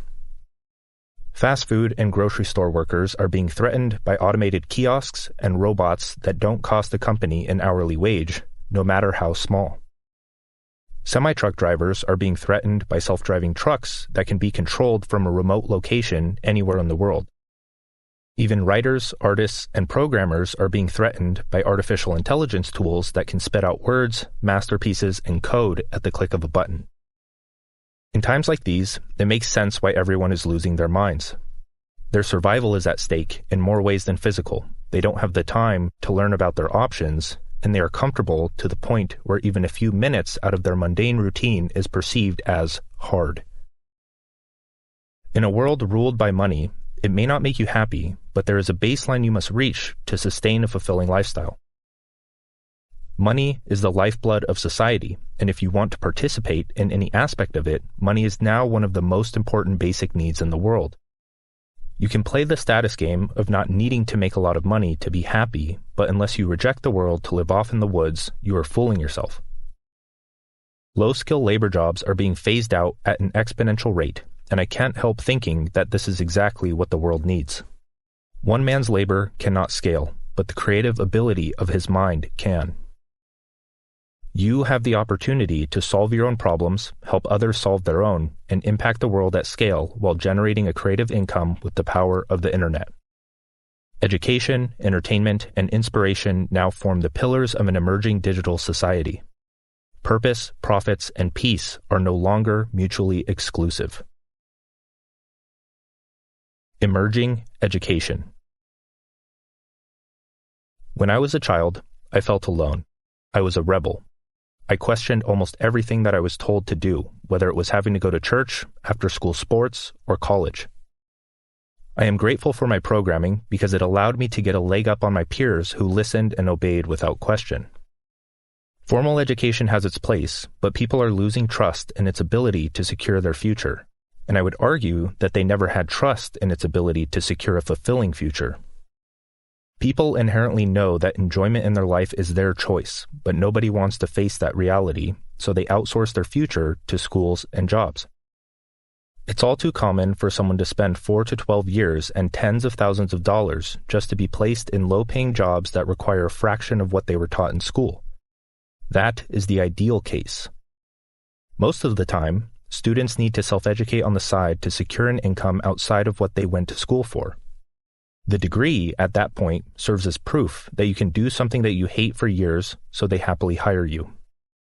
The education system has its benefits, as all things do, but for those that want fulfilling work and an open schedule, a glorified piece of paper called a degree isn't going to get you there. In my eyes, the college experience is worthwhile. Depending on the individual's personality, they can form a powerful network, land a great job, and build a future worth helping others achieve. That's the problem in itself. The college experience is dependent on their personality, their sense of self, the concept that the individual attaches to that is forged by years of social conditioning.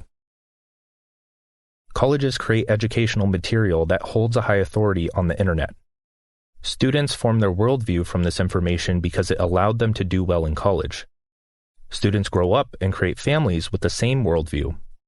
Families create selves that go to college without question and continue to fuel the outdated machine.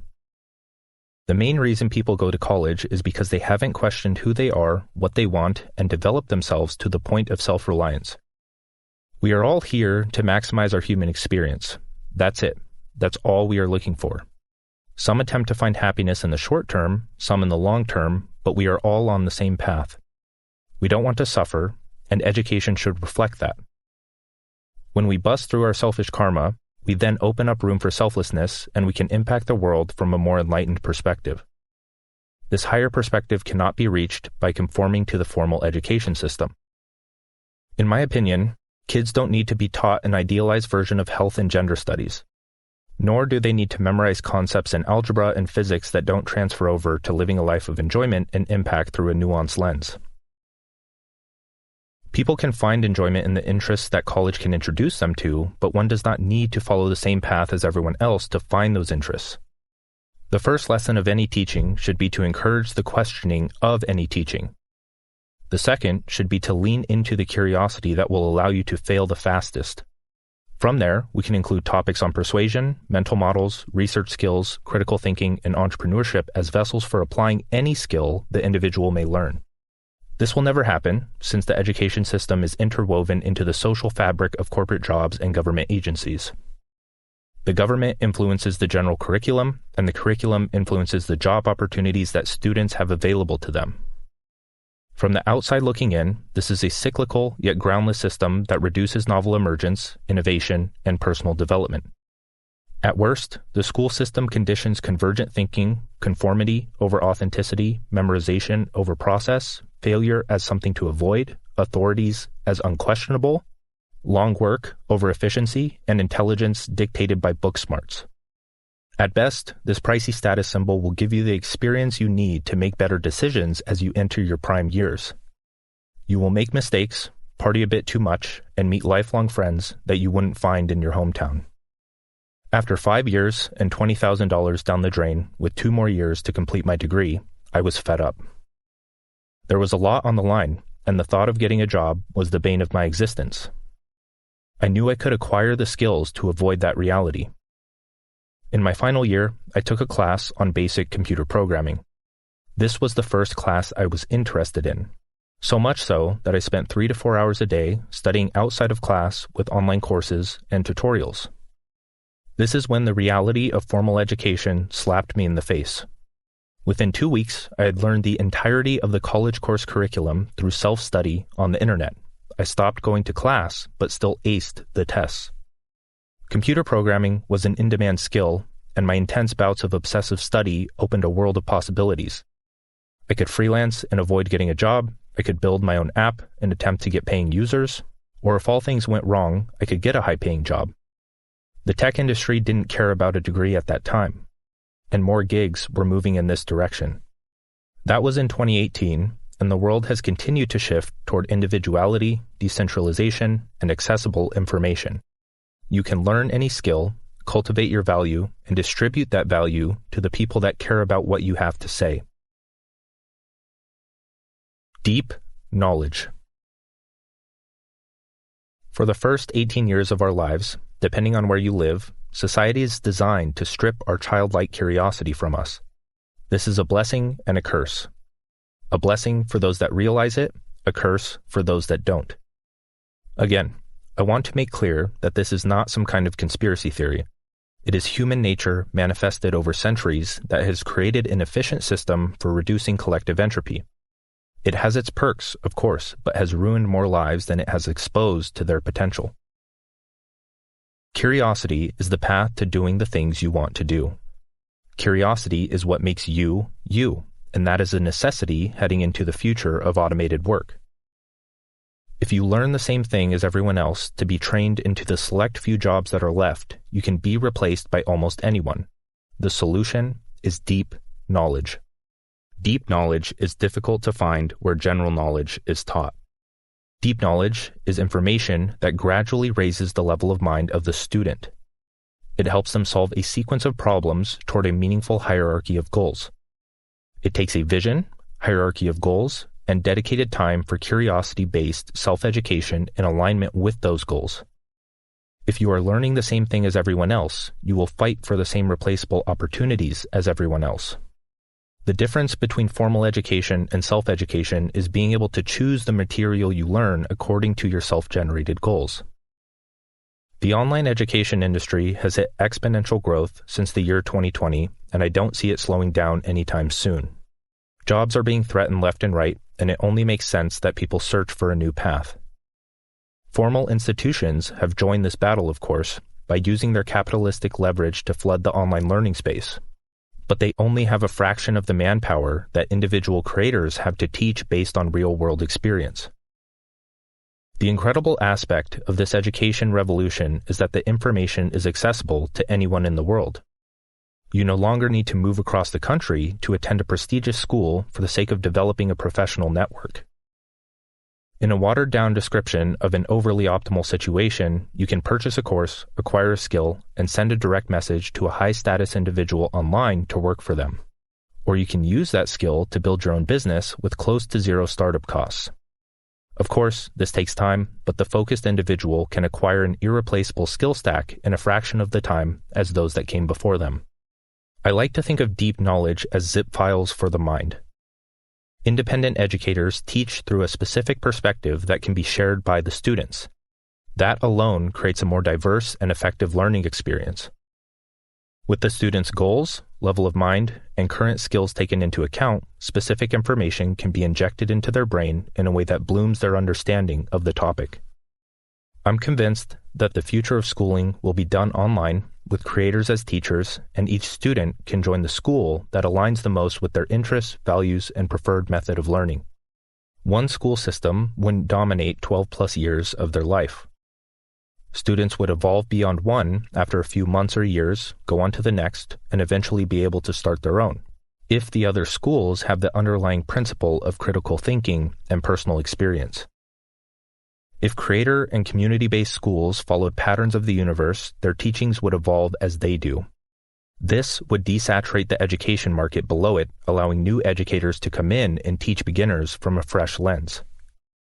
The teacher learns more than the student, and if students eventually become the teachers, we create a holistic and self-correcting education system through the unlimited nature of the internet. Students would pursue their goals, seek relevant deep knowledge, and forge a unique path in reality that can be passed down to future generations through their own public school. This is already happening in the new economy. Who knows what heights we could reach if the awareness were spread and individuals were encouraged to create in alignment with their interests. People would stop creating to make money and would start making money to create. These, quote, zip files of deep knowledge are not to be taken lightly. Humans raise their level of consciousness through understanding.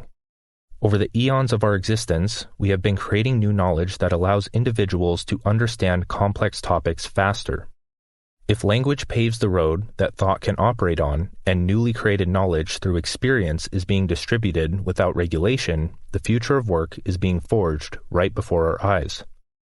This may have been the intention with interpretations of religious texts, but people read from a literal lens. If there were a simple preface that encouraged people to read from a metaphorical lens, much of today's arguments, anger, and closed-mindedness would be resolved. All it takes is one big idea that registers well with an individual to cause an avalanche in the mind called insight. Insight leads to an exponential leap in consciousness. This begs the need for individuals educating themselves from a perspective that reaps maximum understanding. This also begs the need for individuals educating other individuals to help reveal their blind spots. Another major downside of formal institutions is the static curriculum. It changes with the times, yes, but not as fast as a passionate individual can learn something new and post a message for hundreds of thousands of eyes to see. Universities that churn tens of thousands of students through the same curriculum with government influence sewn into the social fabric in big classrooms with underpaid professors that don't have much say over what they teach is not conducive to a future of conscious leaders. If business professors understood the changing business landscape, they would have a business. Some teach out of passion, which is incredible, but why not reach more people and not have your teachings regulated by an outdated system? If any professor was a true master of their craft, they would be teaching curious individuals online because that's where modern business takes place. Their income would reflect the results they are able to get for their students. Creating a course or other form of educational material like internet content or writing a book is the opposite. The smart creators understand that a course is the next logical step for their business after they get results. It is a way of increasing their income without more time invested while providing massive value to the world. Yes, there are scammers and cheats, but that usually isn't a problem for those that have basic critical thinking skills. And if you do fall prey to one of these bad actors, you now have the experience to make better decisions when choosing who to learn from. Like how many come to the realization that they were to a degree scammed by the formal education system. I'm not worried about this. It may have been common 5 to 10 years ago, but as with any developing industry, it either corrects itself or dies off, and I don't see it dying off anytime soon. The professors teach a curriculum assigned to them and may not have the experience to match. The creators solve their own problems, document the solutions, and package it up with a dash of personal experience to provide a life-changing learning experience without breaking the bank for the recipient. In other words, they aren't teaching outdated material. They are on the cutting edge of global opportunity. Yes, the new educators are making a lot of money, but that money reflects the value they provide at scale. Career creation. Knowledge not found in schools is the source of money not found in employment, and the internet has democratized wealth generation for those that take responsibility for their education, skill acquisition, and self-promotion. At this point in time, the year 2023, there is a statistic that 85% of jobs that will exist in 2030 have not been invented yet. The keyword here is invented. Another statistic is that 60% of labor jobs will be automated within the next decade. Technological advancements are allowing for the rapid evolution of the workspace. Jobs that were the beacon of security are disappearing overnight, and jobs that nobody could fathom emerge with the highest earning potential. The problem is that the skills required to perform these jobs can only be learned from the passionate individuals that explored that new crevice of reality and distributed the information on the internet. The future demands that we earn with our mind, not our time. The only way to earn with your mind is to break out of the narrow-focused state of survival. You must expand, organize, and focus your mind in an iterative nature as you solve local, social, global, and potentially cosmic problems and beyond in that order. I am fascinated by the emergence of the creator economy. A quote, creator is someone who becomes a fountainhead of value through personal development, shares that value in public, and makes a creative income doing so. Mostly on social media, but the philosophy of a creator is not limited to the online space. Similar to how our ancestors each had their unique strengths and served their communities, creators lean into their curiosity and share their knowledge. Deep knowledge is gained through focused study. Since we live in a comfortable world and have nearly eliminated our need to perform manual labor, what's left is knowledge and consciousness work. Through knowledge, we shape the language, and therefore expansion of conscious thought for the next generations. When we increase our level of mind through personal problem solving, we create a ripple effect for decades to come. It makes sense that information is the most valuable resource in our times. And it makes even more sense why lack of focus is the biggest problem of our time. The industrial age solved big problems in labor. The information age solved big problems in knowledge. And the imagination age will solve big problems in consciousness. You have the chance to be a part of this phase in human evolution. People forget that they have the world's most powerful supercomputer between their ears. You must prioritize your mind. When you align your search for knowledge with your vision, goals, and present purpose, the potential for distraction decreases dramatically. You will spot future opportunities and self-correct your learning endeavors. The result of personal development is a career that you create, not one that society gives you. The creator economy is a newly emerged digital society. The goods exchanged in this economy have depth, passion, and a personal philosophy behind them. I know someone that sells barefoot shoes to fix postural health. I know someone that sells handmade wooden kitchenware to avoid the dangers of plastic. I know someone that sells stylish blue light glasses to help with eye strain and sleep. I know someone that sells fresh herbs, milk, and meat without the cruelty of factory farming. This seemingly self-sufficient online community I've found myself in provides everything I could need for a good life. And when I provide a product, my community will support me as well. Creative people get paid for doing what they enjoy doing. Armchair creatives often get stuck playing status games of who can create the best, quote, art that the market rejects. True creatives know that given enough time, they can turn passion into profit while maintaining their authenticity. We are smack in the middle of both the digital dark ages and the digital renaissance. With an open mind, access to the internet, and a high-value skill stack, you can escape the former and join the latter. Understanding the internet. I have realized a common theme in my life and the lives of many others: obsession. As a kid, I was obsessed with finding a better way of living.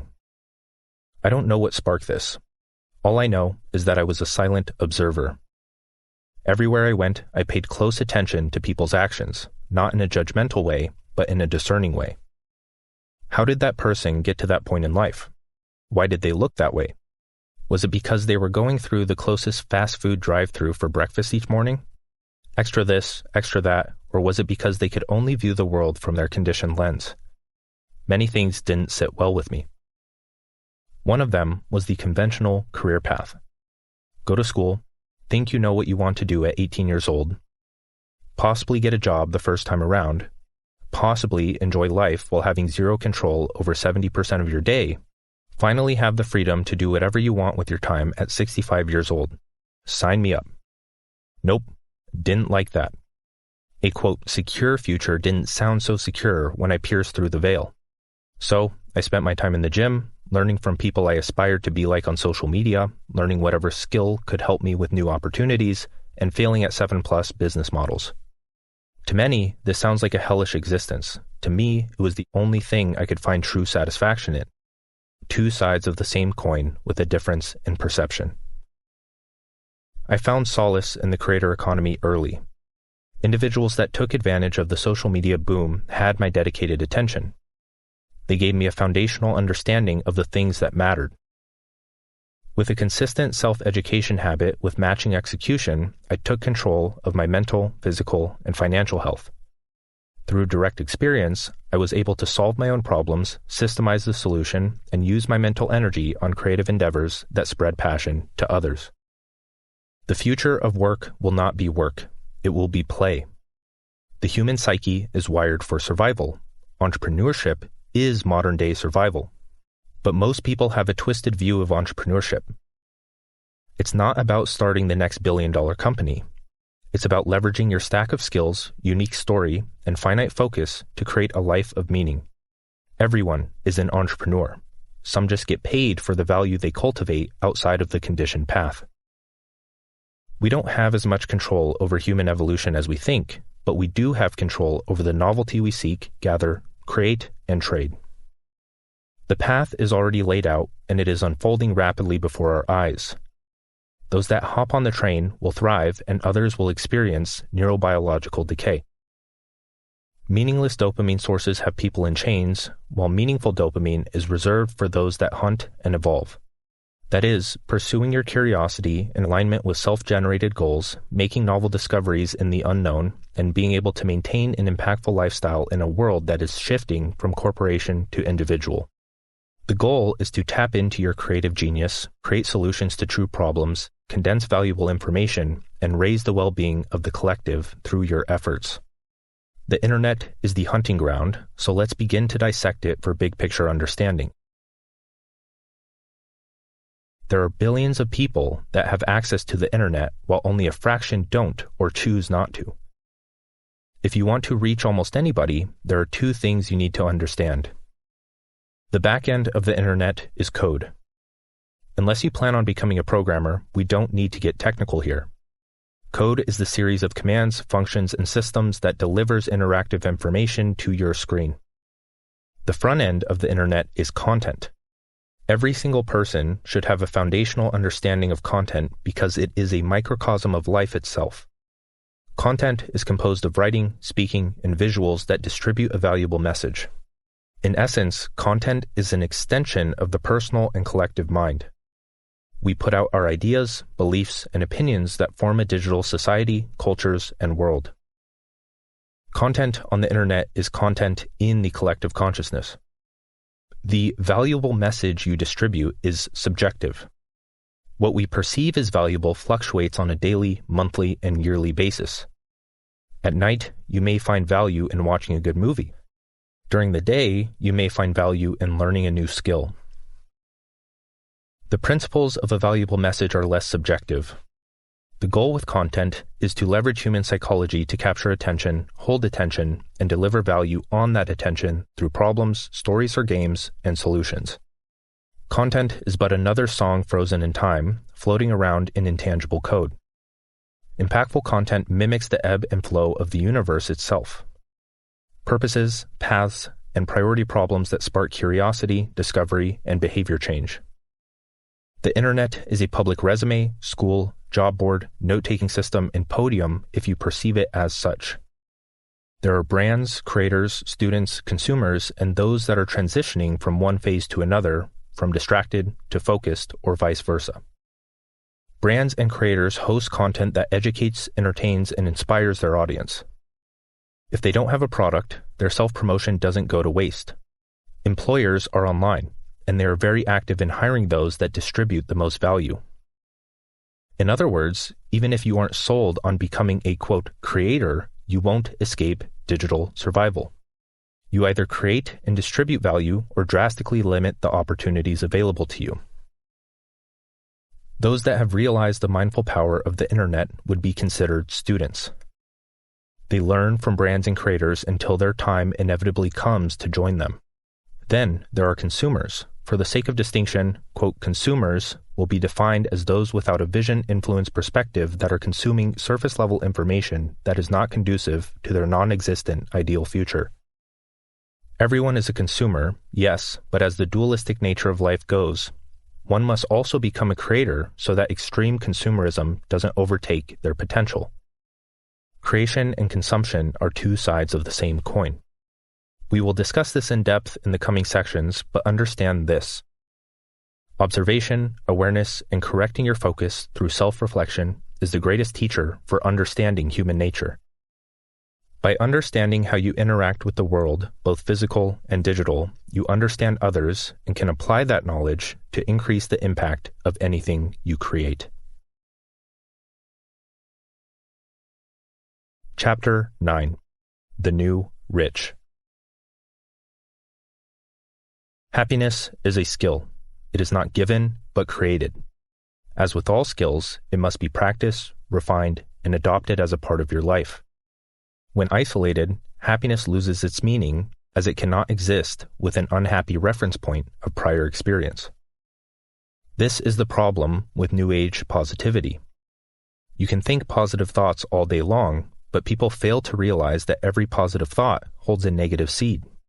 This is why almost every great success comes after great failure. If you want to be happier, you need to expose yourself to more negative experiences that allow you to create the positive ones. You can think your way to a positive future, but the image of that future is forged through an equal and often more painful past. Without a negative experience as an anchor, you have nothing meaningful to move toward. There are two states of mind to become aware of: stillness and movement, being and doing, peace and progress. When your focus is occupied by the background of your ideal future and the foreground of your priority actions, these two states of mind collapse into the present moment. Everyone wants money, muscles, and a desirable partner. The act of achieving those goals feels incredible at the start. If you don't have a philosophical sense of mastery behind your material pursuits, you are in for a rude awakening. Even if your actions don't change, the why behind them can. A bodybuilder that got started after a tough breakup can find meaning in the microcosm of life that weight training is if they allow their mind to see beyond their identification with their seemingly material pursuits. Most people would be considered superficial for owning a nice car, but a mechanic that loves dissecting every bolt, part, and speck of paint? Cars are where they find maximum enjoyment. You can enjoy flashy things. Most people just acquire them for the mindless pursuit of status. Many that do acquire their material desires change on the outside, but not on the inside. Society is filled with people who turn a physical 60 years old with the mind of a 12-year-old going through an emotional puberty. The main Buddhist teaching is that of impermanence. That is, nothing can be isolated and held static by the mind. This includes ideas, feelings, emotions, people, locations, and everything else that we label and expect to stay the same forever. The identification with ideology, dogma, and other static mental constructs are the source of their suffering. When they are threatened, so is our happiness.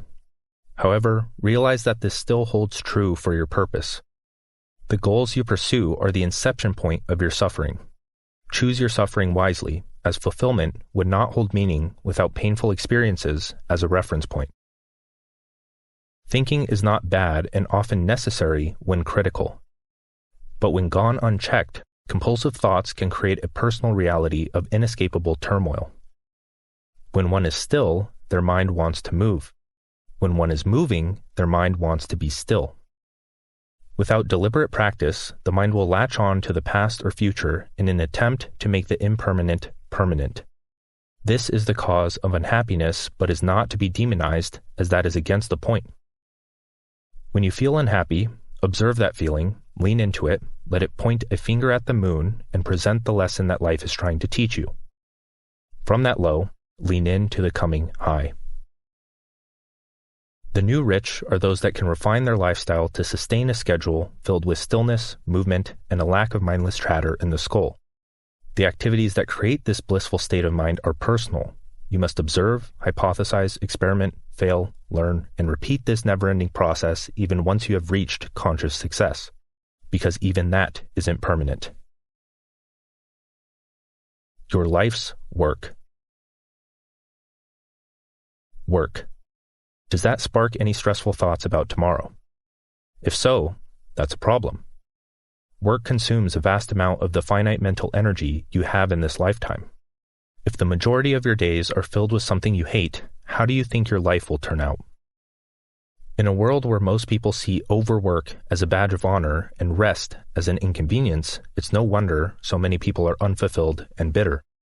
Nobody said they wanted to work 40-plus hours a week, numb their mind with mindless entertainment, and put off their dreams just to wake up one day wondering where the time went. Yet that's what everyone does. Why? Because they didn't ask why earlier. They let it happen because that's always how it was supposed to happen, at least to their knowledge. Work is a necessary part of life and will lose meaning without dedicated rest. But people don't see the relationship between the two and oscillate between the unconscious extremes of both. It's either stressful work they hate or a delusional idea of an endless summer sipping margaritas on the beach. I have lived the life of early retirement in a tropical setting, and I can tell you with confidence that it normalizes. Eventually, your mind will seek movement through challenge, and that desire will become so strong that even the most pleasurable vacation will lead to anxiety and boredom thanks to psychic entropy. Everyone has the desire to be free. This is a sign in the direction that you should move. All that freedom is, when pertaining to the mind, is the dissolution of barriers that comes from adopting a higher perspective. When you adopt a higher perspective, you can start to see things for what they are. You don't want absolute freedom. You want autonomy. The difference is that freedom implies a lack of structure, where autonomy is your ability to choose within a structure.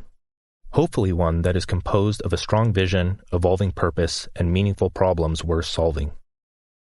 When the average individual thinks about work, their mind floods with the string of tasks waiting for them when they clock in. When they think of rest, they see it as an inconvenience that prevents them from reaching the same status as their peers. No matter where they turn, the modern individual meets 4 cushy walls that look like a funhouse, but is actually an insane asylum. Now, don't let my doomsday perspective make you lose hope. At the same time, don't let the importance of taking control of your life go unnoticed. Getting a job is only bad when made permanent. Everything evolves. Low to high-paying jobs should be viewed as a series of stepping stones to aid in the discovery of your life's work. It is unwise to think that you already have the skill to make millions of dollars doing what you love when you haven't even become aware of what you love. For now, depending on your age and responsibility, choosing a job that presents a matching level of challenge will make you happier than going all in on the uncertain path. When that job stops presenting ample challenge, don't get complacent. Acquire new skills and pursue the purpose that reveals itself through struggle. The notion of having a, quote, life's work may seem like an impossibility.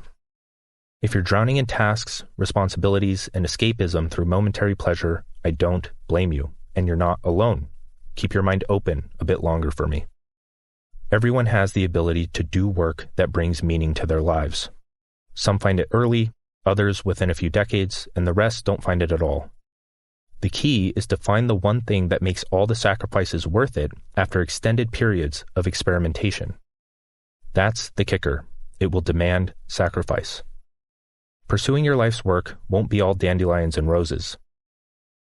After sufficient learning, failure, and persistence, you will feel compelled to decline any and every external request to build out a meaningful project. This is when you lock yourself in your room, harness your obsession, and build something meaningful with the mental skill you've developed. Then, you will need to create a balance that doesn't turn you into a workaholic that misses out on the finer things in life. Your life's work is an inherent part of your vision for the future. It is how you spread the impact of the value you develop over time to others, and, with the power of the internet, it has never been so feasible. Feasible, but not to be mistaken for easy. Your life's work is how you spread love, passion, and consciousness in a way that ripples beyond locality. For one individual, this may be their obsession with beer, no matter how many people label it as a destructive substance. They explored that crevice of reality, turned matter into meaning, and served it with a smile on their face to the customers of their brewery. The creation of love outweighs the destruction of a few beers. For another, it could be video game development, philosophy, or basket weaving. Nothing is off limits, but there are many limits in the way. Your job is to explore the unknown, dig beyond the surface, and let curiosity pull you up, down, left, and right until you find the center. When you find the center, plant your seed and let the roots spread to strengthen that passion. You will need more skills than one to make that passion a sustainable aspect of your life. I regret to inform you that I don't have a rapid solution for this problem you are meant to solve. This process isn't immediate, and that's what makes it worth it. You will feel lost, you will lose hope, but when you stumble across the experience that shows you it's possible, there's no going back. As with many things in this book, this is a seed of awareness. If you were not made aware of potential problems in your life and the possibility of solving them, would you even think to work toward that reality? When was the last time you even thought of your life's work? Through the pursuit of curiosity and self-experimentation, you will unveil what you were put on this earth to do. Take small risks until you feel the pull to go all in. You may realize that the pull was a lesser purpose that needed to be fulfilled. This is fine. Let that chapter end. Lifestyle design. I've always had some aversion toward Western work culture. 80-hour work weeks are encouraged, high-pressure environments, little time for rest and recovery. Everyone complains about going to work, when they can go home, and what they are going home to, an endless cycle. It never felt right to me, and from past experiences, I know that is a feeling that one should always question. Why would I want to waste my entire day knowing that within 2 to 3 hours my focus would fade and work quality would suffer? 4-hour workdays, singular focus, and meaningful work are becoming the norm in small pockets of the internet, and for good reason. Ancient Romans and Greeks, Steve Jobs, Charles Darwin, and an ever-growing list of visionaries, strategists, and innovators attribute their success to surprisingly low work times accompanied by an abundance of restful activities like long walks. When we see someone with a respectable body of creative work, we would expect them to work long hours, obsessing into the night about the details of their next piece. Instead, we see the opposite, like Darwin arriving in his study by 8 after his morning walk and breakfast. He would work for an hour and a half, take a break to read the mail and write letters, then return to more serious work where he conducted his experiments. By noon, Darwin would stop his workday and head out for a long walk. After reading and answering a few more letters, he would take a nap, take another walk, and return to his study for another work block. 4 to 5 hours of work, paired with active rest, seems to be the sweet spot for most impactful creatives. Writers from multiple domains, like Hemingway, Tarantino, and Ogilvy, would spend the majority of their days lounging by the pool, talking to beautiful women, and doing everything aside from what they deemed work. They gave room for the creative emergence of ideas that fueled the impact of their work. If they can change culture and business with their methods, why can't corporate workaholics do the same? Rest is important in the age of automation because it demands creativity from those that don't want to live a mechanical and predetermined life. Rest is the driving force behind your mind's creative ability. Humans aren't robots, yet most of our lives are spent in an unconscious repetition of tasks that are graded by time spent rather than results. As technology advances, so does efficiency, and those that choose to be workaholics should do so by their own conscious choice. Some people are happier when they work more on the things they enjoy. But for most people, a balance of meaningful work and ample rest can help prevent life from losing its spark. Much of the time, the two complement each other to the point of enhancing the effects of both. The pride of overwork is for those climbing a status ladder. A balanced, fulfilling lifestyle is for those that do what they want. When forging your own path, productivity is difficult to measure. Instead, we can measure the amount of engagement with our work and the mental energy required to produce valuable creations. You measure this through self-reflection and how difficult the challenge was according to your skill level. Balance does not mean stuck in the middle. Balance is the dance between extremes, extreme focus and extreme rest. Full engagement with being or doing, locked in to reality itself. The paradox of productivity is the less you work, the higher quality your work is. Imagine training in the gym for 8 hours trying to be as productive as possible. In one day, you would run out of exercises, tax your nervous system into poverty, and may even opt to go on a 5-mile run because your boss expects you to perform and you want to survive the job title you've been given. Now, would you be able to come back and give it your all the next day? How about 5 days in a row? Would you be able to tough it out until you can use your paid vacation time to recover and do it all over again? Your body would be decimated, as would your focus. Instead, we train for 45 to 90 minutes at a time, we push ourselves at the expense of physical or mental energy, we create a routine and schedule it into our days so we can prioritize rest, recovery, and general quality of life. This is a phenomenon that must be directly experienced. I have personally gone through many cycles of losing trust in long workdays. When an important task was scheduled outside of work and I forced myself to take rest, the quality of my work the next morning saw a notable increase in quality. When I made it into a habit, my quality of life met the same increase. While corporate culture is handing you a pretty paycheck to incentivize sustained intensity by exploiting your survival, you must push back. Intensity is powerful, but not sustainable. It's not rocket science. Sustainability, consistency, and creativity must be prioritized before we even mention the word productivity. In this modern world, it is possible to create a daily routine filled with the activities that bring you the most enjoyment. The key word here is create. It will take a few iterations of experimentation, identifying problems, testing new solutions, and systemizing them to best utilize your mental energy. To understand this lifestyle design process, let's start small and practical. This is a process I run through when life gets a bit too messy, like when you're constantly thinking back to a time when life was better, or when your routines succumb to entropy, fall apart, and all these little tasks pop up that suck up the little time you have in a day. Pull out a journal and take note of how you feel. Write down exactly what you are doing on a daily basis, every little detail. Take 10 minutes and get specific on what you do, why you do it, and how you feel in the morning, afternoon, and night. This is important for identifying unconscious parasites, time and energy suckers. From your brain dump, prioritize, remove, and restructure. The reason you aren't making progress is because you feel pressed for time, don't have the energy to get results, or you stop doing the things that got results. Prioritize the things that will get results. Remove the things that snuck their way into your day. Restructure specific tasks and obligations to free up more time. Get the chaotic structure of your mind on paper and reorganize it. Next, create a week-long system. You are in this chaotic state because of psychic entropy, disorder of the mind. The organization of your life tends toward disorder if you don't perform mental housekeeping. You will pick up unconscious habits that may wreak havoc without you noticing.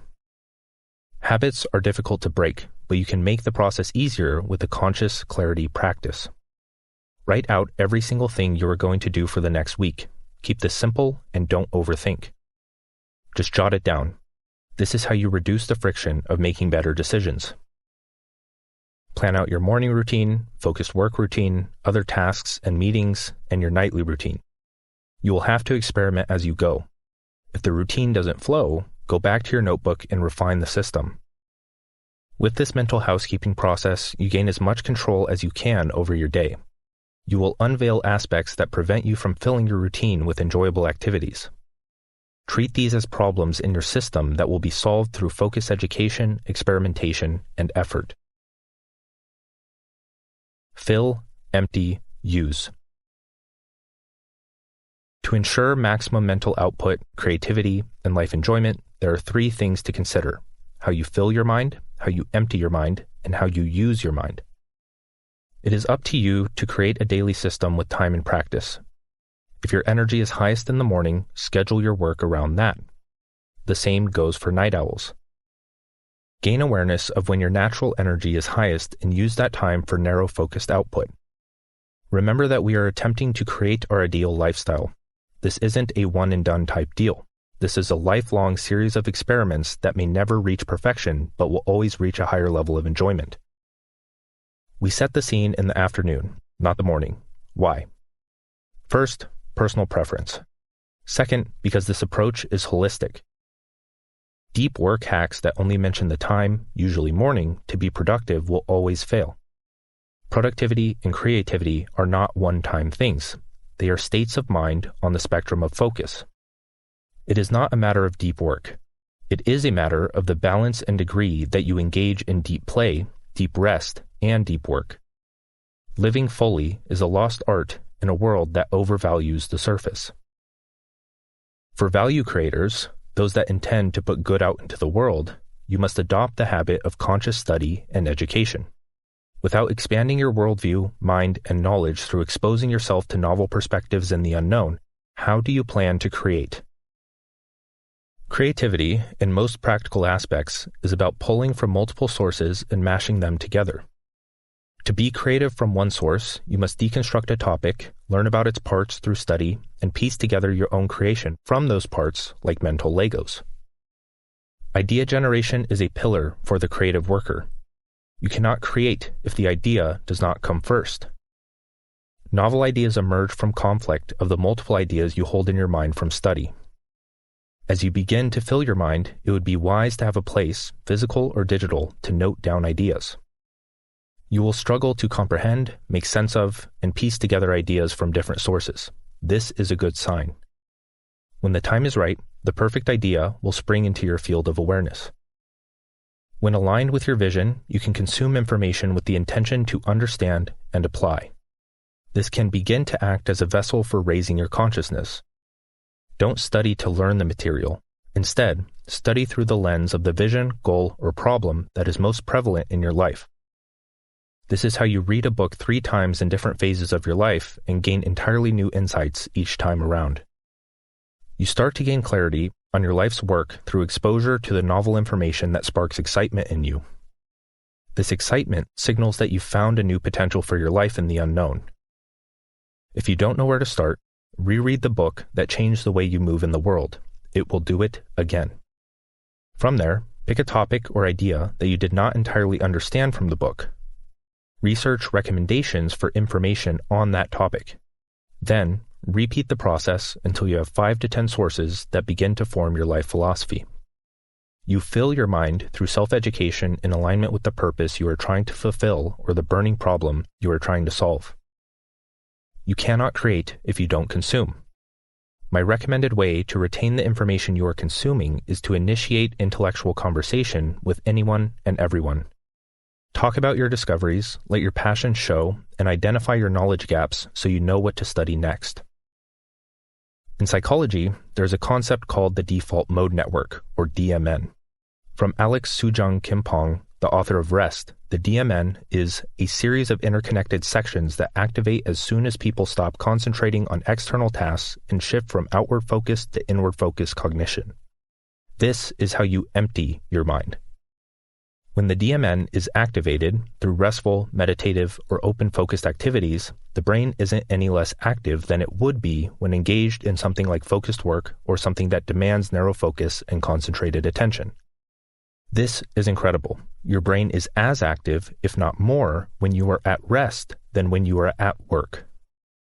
This can be associated with presence, surrender, and divine inspiration that many masters harp on in their teachings. When your focus is open, your subconscious mind is still working hard and munching on solving the problems in the way of your goals. Many computer programmers understand this well. They will often work on a project, encounter a bug, struggle to fix it, give up, and go about their day. At the most unexpected time, the solution will pop into their head and the excited programmer will rush to open their codebase and test it out. Shower thoughts are the method by which the balanced worker shakes the world. From personal experience, my greatest insights come after a period of struggle. My attention is engaged with the natural battle raging in my head to the point of seeing its pointlessness. At this realization, I drop everything but the pillars of my life. I start from scratch. I drop everything and see what sticks without conscious effort. Like magic, the idea I needed comes to me within a few days and bursts a season of intensity to actualize that part of my vision. When you are hyper-focused on a problem in your life, the best way to solve it is counterintuitive. Letting go and engaging with life itself gives room for the subconscious to work its magic and deliver the aha moment to the conscious mind. Rather than writing to get the best reaction out of your reader, just write. Rather than golfing to get your first hole-in-one, just golf. Rather than speed running your favorite hike, just hike. Competition has its place, but when you are stuck on a problem, the best thing you can do is let reality win. Do not confuse restful activities for the modern notion of self-care. While they have their place, true rest does not include emotional binge eating, bubble baths with wine, and late-night movies to escape the thoughts of work the next morning. Instead, restful activities are those that shift your attention away from work. Go on a long walk, bathe in nature, train in the gym, brain dump your ideas, plans, and compulsive thoughts onto a blank page to clear your mind before bed. Experiment with different activities at all times of the day until you find the ones that are most conducive to your vision. Fill your mind with books, learning, and conversation. Empty your mind with walks, training, and contemplation. Use your mind with creation, output, and focus. Now that we understand the importance of filling our mind with creative firepower and emptying our mind to allow space for creative emergence, we must use that to fuel our focused work. The 4-hour workday. 4 hours of focused work is better than 8 hours of distracted work. I don't have an exact date, but as I was building my first freelance business, the idea of a 4-hour workday registered in my awareness. There were talks of 4-hour work weeks by people like Tim Ferriss, but a 4-hour workday sounded realistic enough to make work for my level of mind at the time. The challenge pushed me toward long-term action rather than anxiety. I knew I had the resources, mental capacity, and desire to make that lifestyle real, even if it took a decade. This seemingly crazy idea stuck in my mind for years to come and throughout my plethora of business failures. Subconsciously, I was making decisions to limit how much I worked to 4 hours each day. I was loosely identified as someone who would work less yet achieve more than others, so my actions naturally followed to survive that identity I was building. This alone changed the direction of my life. Why? First, I perceived anything more than 4 hours of work as a problem. I had conditioned myself to view anything more than 4 hours of work as abnormal. Few people do this. Most people label this lifestyle as impossible, and then it becomes so. If I had never registered anything more than 4 hours of work as a problem, my mind would not register opportunities to create a solution for those problems. A meaningful goal acts as a filter for the information you are exposed to daily. This forced my mind to work on a creative solution for those specific problems to eliminate, systemize, or automate low-leverage work. At a job, that means organizing your highest priority work, identifying distractions, and being honest with yourself about how much work you actually have to do. Many people can reduce how much they work at their job, then spend that new free time on actualizing their life's work. In business, that means outsourcing, productizing, and building more leverage, so that's what I did. For most people, this idealistic 4-hour workday cannot be accomplished immediately. It can, however, become a potent aspect of your vision so that you can begin to register opportunity in your awareness. The tips we discuss can help reduce the time you spend on work at your job, help you build out a side project in record time, or help you bring order to the uncertain nature of your entrepreneurial endeavors. As humans, we have a natural desire for more. We are driven to survive at all costs. Evolution reflects this. With our unique minds, we build systems to aid in the survival of physical and mental forms. This may sound repetitive, and it is, because it's important. Entropy never sleeps, and we must constantly work to protect the order we create in our lives. Systems layer on top of each other to make our mind more efficient. We get better at investing our mental energy. If we don't maintain these systems, they fall apart. Now, what does entropy have to do with focused work and productivity? If you don't systemize your path to success with time and focused effort, you won't achieve it. And if you don't maintain order in the productivity system you create, you allow room for procrastination. Your productivity system is one out of many that will be messy at the start, even if you copy it from your favorite productivity teacher. Your lifestyle and work have many nuances that can only be accounted for in your direct experience. Through experimentation, failure, and problem solving, your routine will become more enjoyable and efficient the longer you stick to the path. Productivity is about getting from point A to point B as fast as possible. Productivity is not about seeing who can work the longest so you can brag to your friends, family, and coworkers. Like your home bookshelf, if you don't have a system for your work, you will get overwhelmed with the tasks that continue to scatter in front of you. When you are overwhelmed, if you don't have a system, routine, or plan to focus your mind, the intensity of that overwhelm will increase. Now that entropy has its grasp on your productivity, it may lead to a week-long downward spiral of emotions and laziness. Nobody wants that. If you were to loosely identify with a positive version of success and the projects that will take you there, you will have the desire to refine a path to aid in the survival of those concepts. If you create a vision for your future that holds meaning, you will subconsciously work to survive that vision. If you create an identity that makes the automatic decision to build your future for 4 hours every day, you will work to survive that identity, even if you can only spend 30 minutes on that vision at this point in your life. Why? Because if you don't survive the things that make you, you, then you experience the concept of death. The thought of death fills us with fear because it is the embodiment of the absolute unknown. If we don't live at our edge, a chaotic state of mind is the default. We can either transmute that fear toward beneficial outcomes or become slaves to it. So, let's take a meta approach to productivity. I am not going to give you exact steps. A prescriptive how is not as powerful as you think, even when that's what your mind craves. Instead, I will give you a few helpful starting points so you can begin to create your own how, with time, experimentation, and iteration. First, why 4 hours?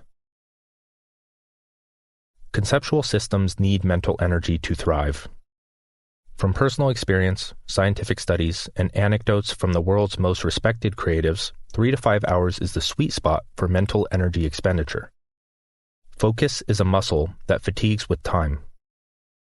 At the start, you will notice the difficulty of pure unbroken focus for even 30 minutes. As you train your focus through conscious repetition, you will be able to do more quality work in 4 hours than the average individual can in a week. Second, 4 hours creates the frame of a game that you can play to win. If you play the character of someone that only works 4 hours and you've internalized that trait, then you will feel the pressure to complete your work within that time. Even better, when you chunk that work session up into smaller work blocks, you create a powerful environment to narrow your focus into a productive state of good stress. I would encourage you to train your focus on your current work. Start by setting a timer for 15 minutes of pure focus on a high-priority task, no distractions. After a few days, increase that time to 30 minutes, then 45, then an hour. Like building muscle. You won't be able to focus for a metaphorical 495-pound bench press on your first try.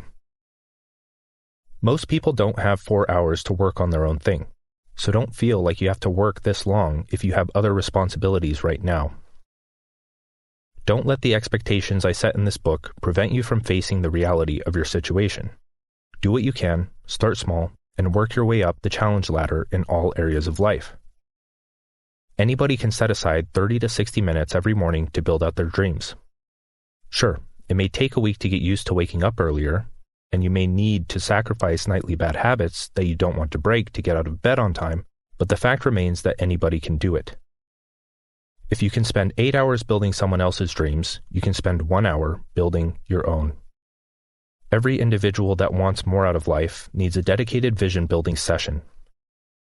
Your vision isn't going to build itself. You must carve out time, no matter how small at the start. During this dedicated vision building session, the choice of tasks you perform are crucial. First, identify where you are in relation to your goals. Do you have the clarity to execute on the tasks that will bring meaningful results? Or do you need to use that time for self-education and study? Remember that you are creating a playable game here.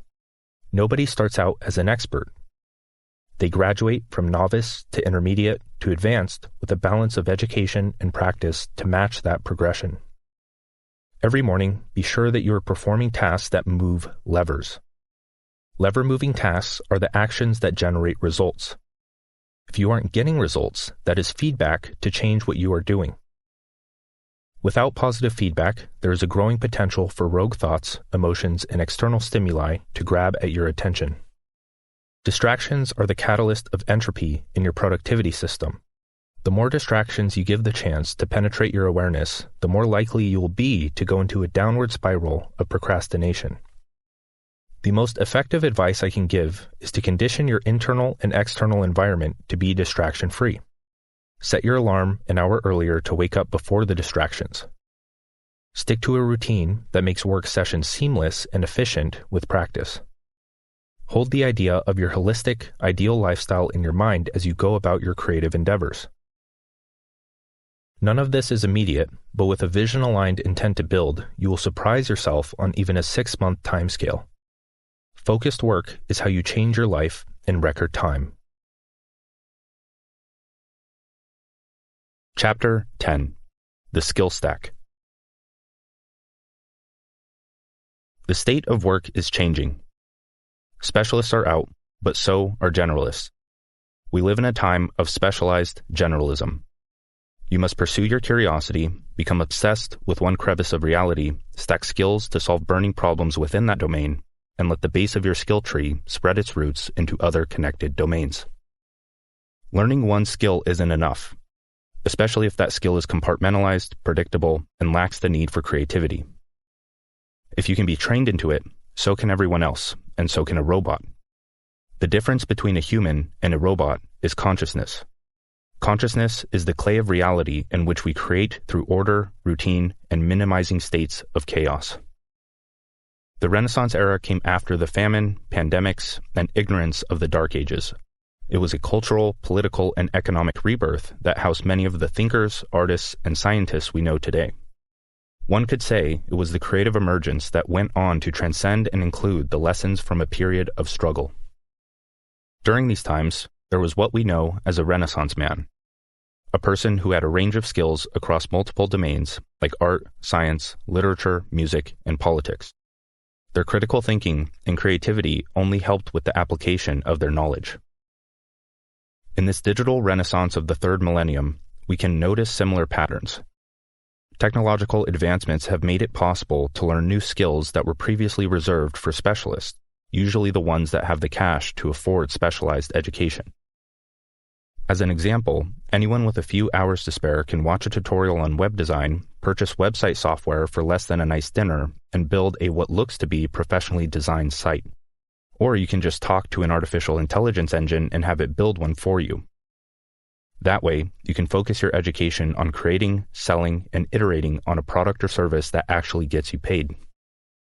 There are no limits aside from pleasurable distractions to what you can learn and apply as one person. Individuals can learn design, marketing, writing, and video to run a multi-million-dollar business selling the solution to the problem they've solved in their lives. I purchased a pair of blue light glasses yesterday from an individual that did just this. They struggled with eye strain and sleep, studied potential solutions, experimented with them, and created a stylish pair of glasses that solves the problem. Since this was a personal endeavor, and since they built a readership online, they have very little competition with the big brands selling the same product with little soul behind it. For that to be a possibility for you, you not only need value to offer, which comes from your personal development and skill acquisition, but you need to pair that specialty with a general understanding of the modern skills that allow you to put your payment-worthy value in front of a fraction of the billions of people you can reach on the internet.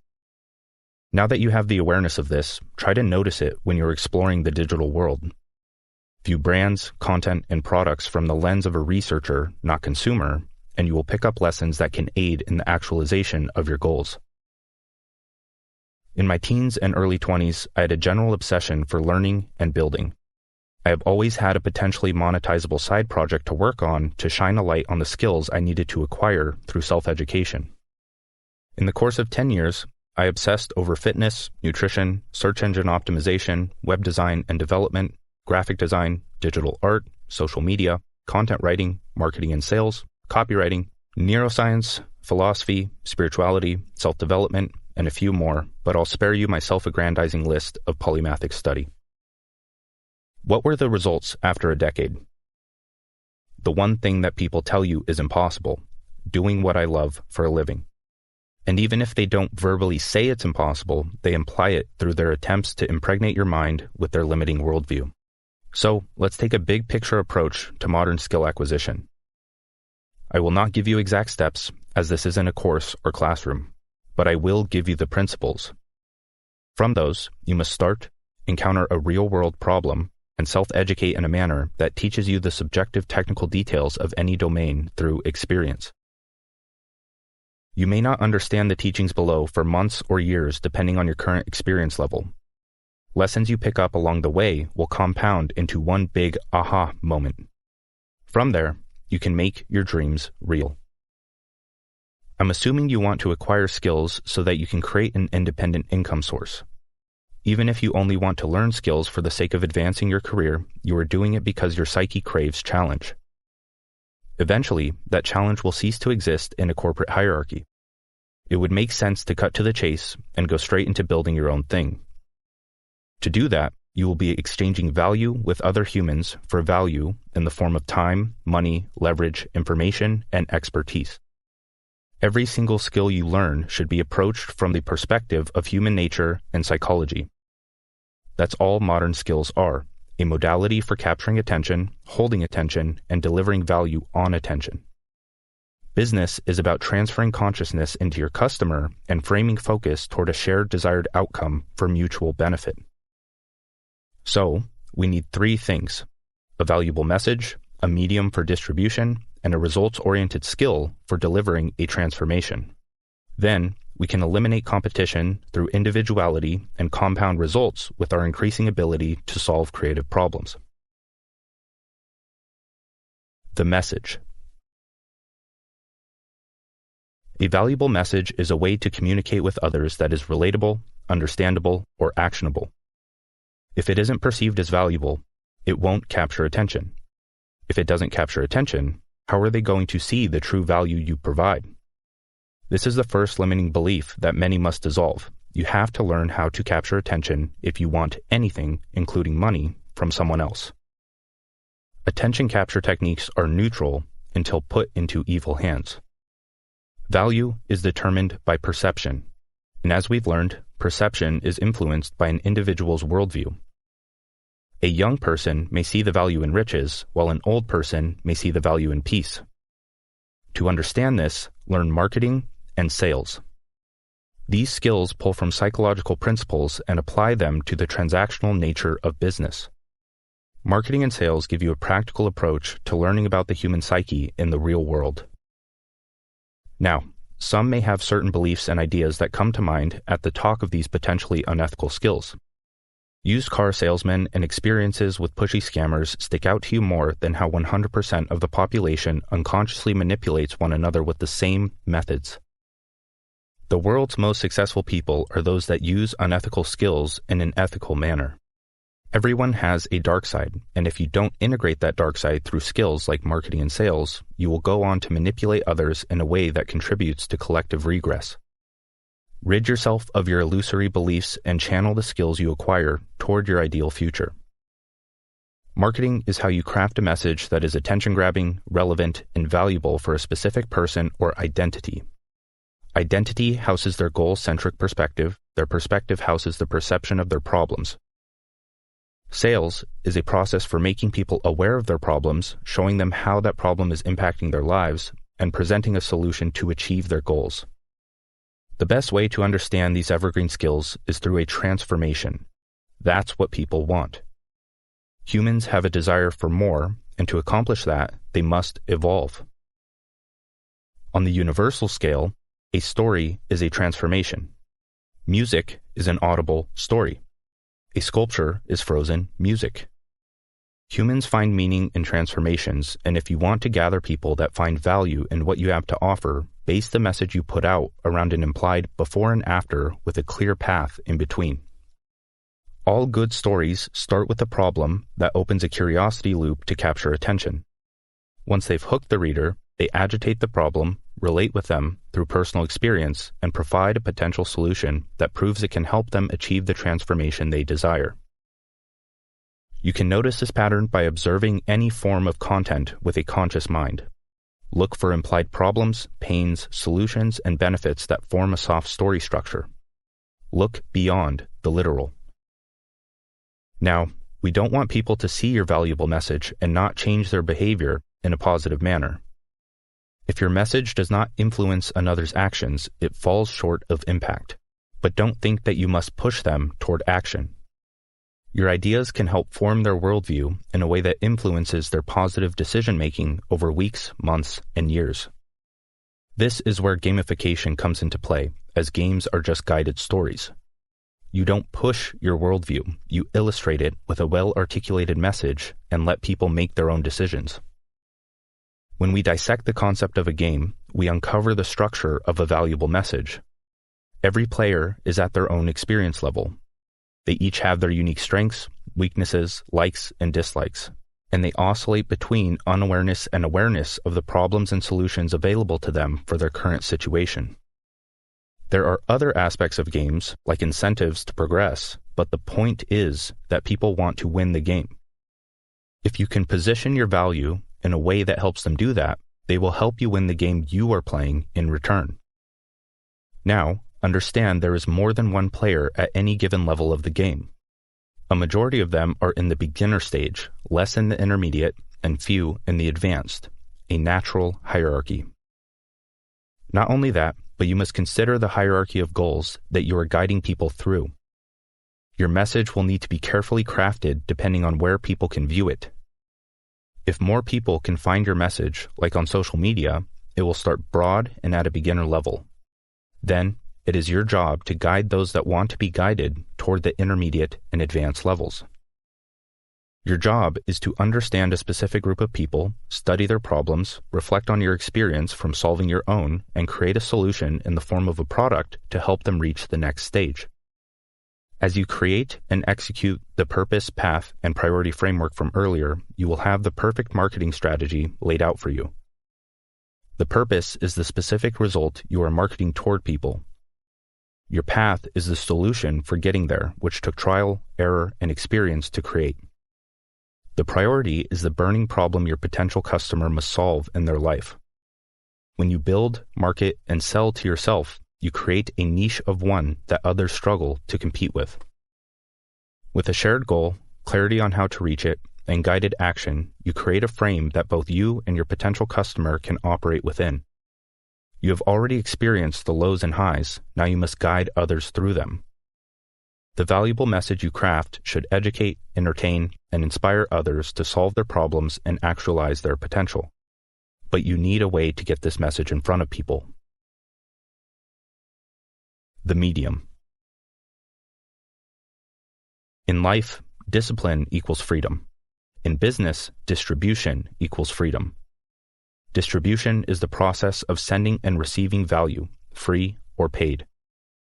In the digital age, distribution is no longer limited to a physical location with limited customers and high overhead, nor is it limited to where you can ship a physical product. Both of those still work, of course, but they strip the power away from the individual. Today, individuals can publish anything for the world to see, build an audience, small or large, and monetize their skills, beginner or advanced. But this is only possible if you zoom out to observe, study, and understand the great online game. The back end of the internet is code, and the front end is content.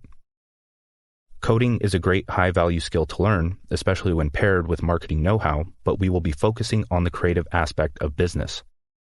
Distribution comes from the combination of content and code. Technical know-how, paired with the ability to articulate your value, is how anyone can earn an independent income. Social media is the most accessible form of distribution of a message at zero cost. Beyond that, there are website builders, blog and membership platforms, and organizational tools that can be used as digital real estate for a message that holds more depth. I often think about how this technology would have been used by our favorite ancients, masters, artists, and thinkers. They would have been ecstatic about the creative potential it offers. There are thousands of public figures and thought leaders we love today, and that only makes me sad for the voices of the past that were stifled because they lacked distribution. The mediums for distributing your message are writing and speaking. Writing is the vehicle for articulated thought and communication. It is the medium for putting your message in front of those that can adopt the perspective it presents and operate within that shared reality. Marketing and sales allow you to craft a valuable message. Writing and speaking allow you to distribute that message. Study them all, and you won't need to worry about money, replacement, or your career. From that writing, or without it, you can speak in public or on video to bring a new dimension to your message.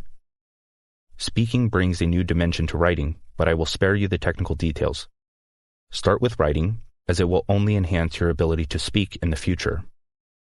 With the right message and a tactical strategy for the platform you are using, attracting readers, customers, or like-minded individuals isn't too far out of reach. If you don't have the ability to get your message, in any form, in front of a specific group of people, how are you going to make an income for yourself? No matter the size of your business and whether or not you want to frame the value you have to offer as a business, you need people and a product. Your message and chosen medium, multiplied by the power of the internet, bridge the gap between people and product. This alone is what led to the destruction of my past businesses. I was too focused on perfecting my product, but didn't prioritize getting that product in front of people that cared about the product. Even further, I didn't realize that I could attract and nurture a community of people to the point of becoming customers through my writing. Quote, business holds a lot of negative connotations that manifest as limiting beliefs for people. Business is just getting paid for your contribution to the future, hopefully a better one, by whatever means you have available to you. The internet is available to almost everyone. These principles reflect on more planes than business. When trying to find an ideal partner or just trying to make friends, you need people and a product. If you, the product, are valuable but not putting yourself in front of people, you won't make any, quote, sales. If you aren't valuable but are putting yourself in front of people, it's the same story. In social situations, your value is communicated as a message through the medium of speaking. You must capture, hold, and deliver on the attention you receive from them. If the message is not framed under a shared perspective that houses a hierarchy of goals, it will be difficult for the conversation to lead to mutual benefit. If yourselves don't have commonalities to gain interest in, the conversation will die out. The same is true for business, but writing reigns supreme as the medium to articulate your message at the start. From that increasing level of articulation, your thoughts will become less jumbled, and the power of your speaking will increase with it. If you can think, write, and speak to solve a problem for a specific individual, you become powerful. Use that power as you wish, but I would encourage you to use it for the good of humanity. That seems to be the only logical reasoning for earning an ethical, independent income. Results-oriented skills. In this ever-evolving world, value exchange will never go out of style. If you can write, speak, market, and sell, you can adapt to the current landscape by learning results-oriented skills. Results-oriented skills are how you apply your message and medium of choice. They are the vessel for distributing your value. The message and medium are evergreen, while results-oriented skills change with the landscape. You must keep your finger on the pulse of advancements in your interests so that you don't fade out as time progresses. Before the Industrial Revolution, we used our hands to create tools, products, and services to exchange with others within our community. The ones that understood their nature, human nature, were the ones that could turn dirt into gold. After the Industrial Revolution, technology saw an exponential leap in production capacity. We spotted problems, created solutions, and distributed those solutions to the specific groups of people that needed them. If they had perceived value to exchange in return, like money, even better. As time went on, distribution systems became more efficient. Companies, individuals, and businesses of all sizes began advertising their message on billboards, in direct mail, and vehicle graphics. Some opted for general marketing in television commercials, while others aspired to be on the front page of magazines. In the digital revolution, things have drastically changed and less than 1% of the internet population has caught on. Instead of physical letters, we send emails and instant messages. Instead of large meetings, we have video calls. Instead of serving our physical communities, we attract and serve those that we can serve best through a compelling message. As with every idea, the digital plane of business transcends and includes its predecessors. We still utilize past business principles, but they have been made more effective with the creative emergence of the internet. You no longer have to jump through hoops and ladders with a mountain of cash as leverage. Deep thinkers can write a book without a publisher. Musicians can spin tracks without a record label.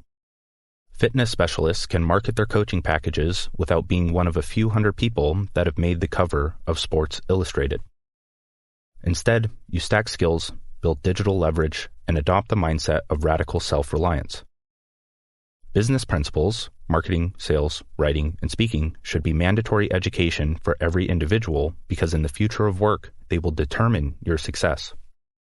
These results-oriented skills are subject to change, but email marketing, graphic design, videography, photography, editing, animation, automation, and social media are but a few results-oriented skills that allow us to apply our message to the current landscape with our medium of choice.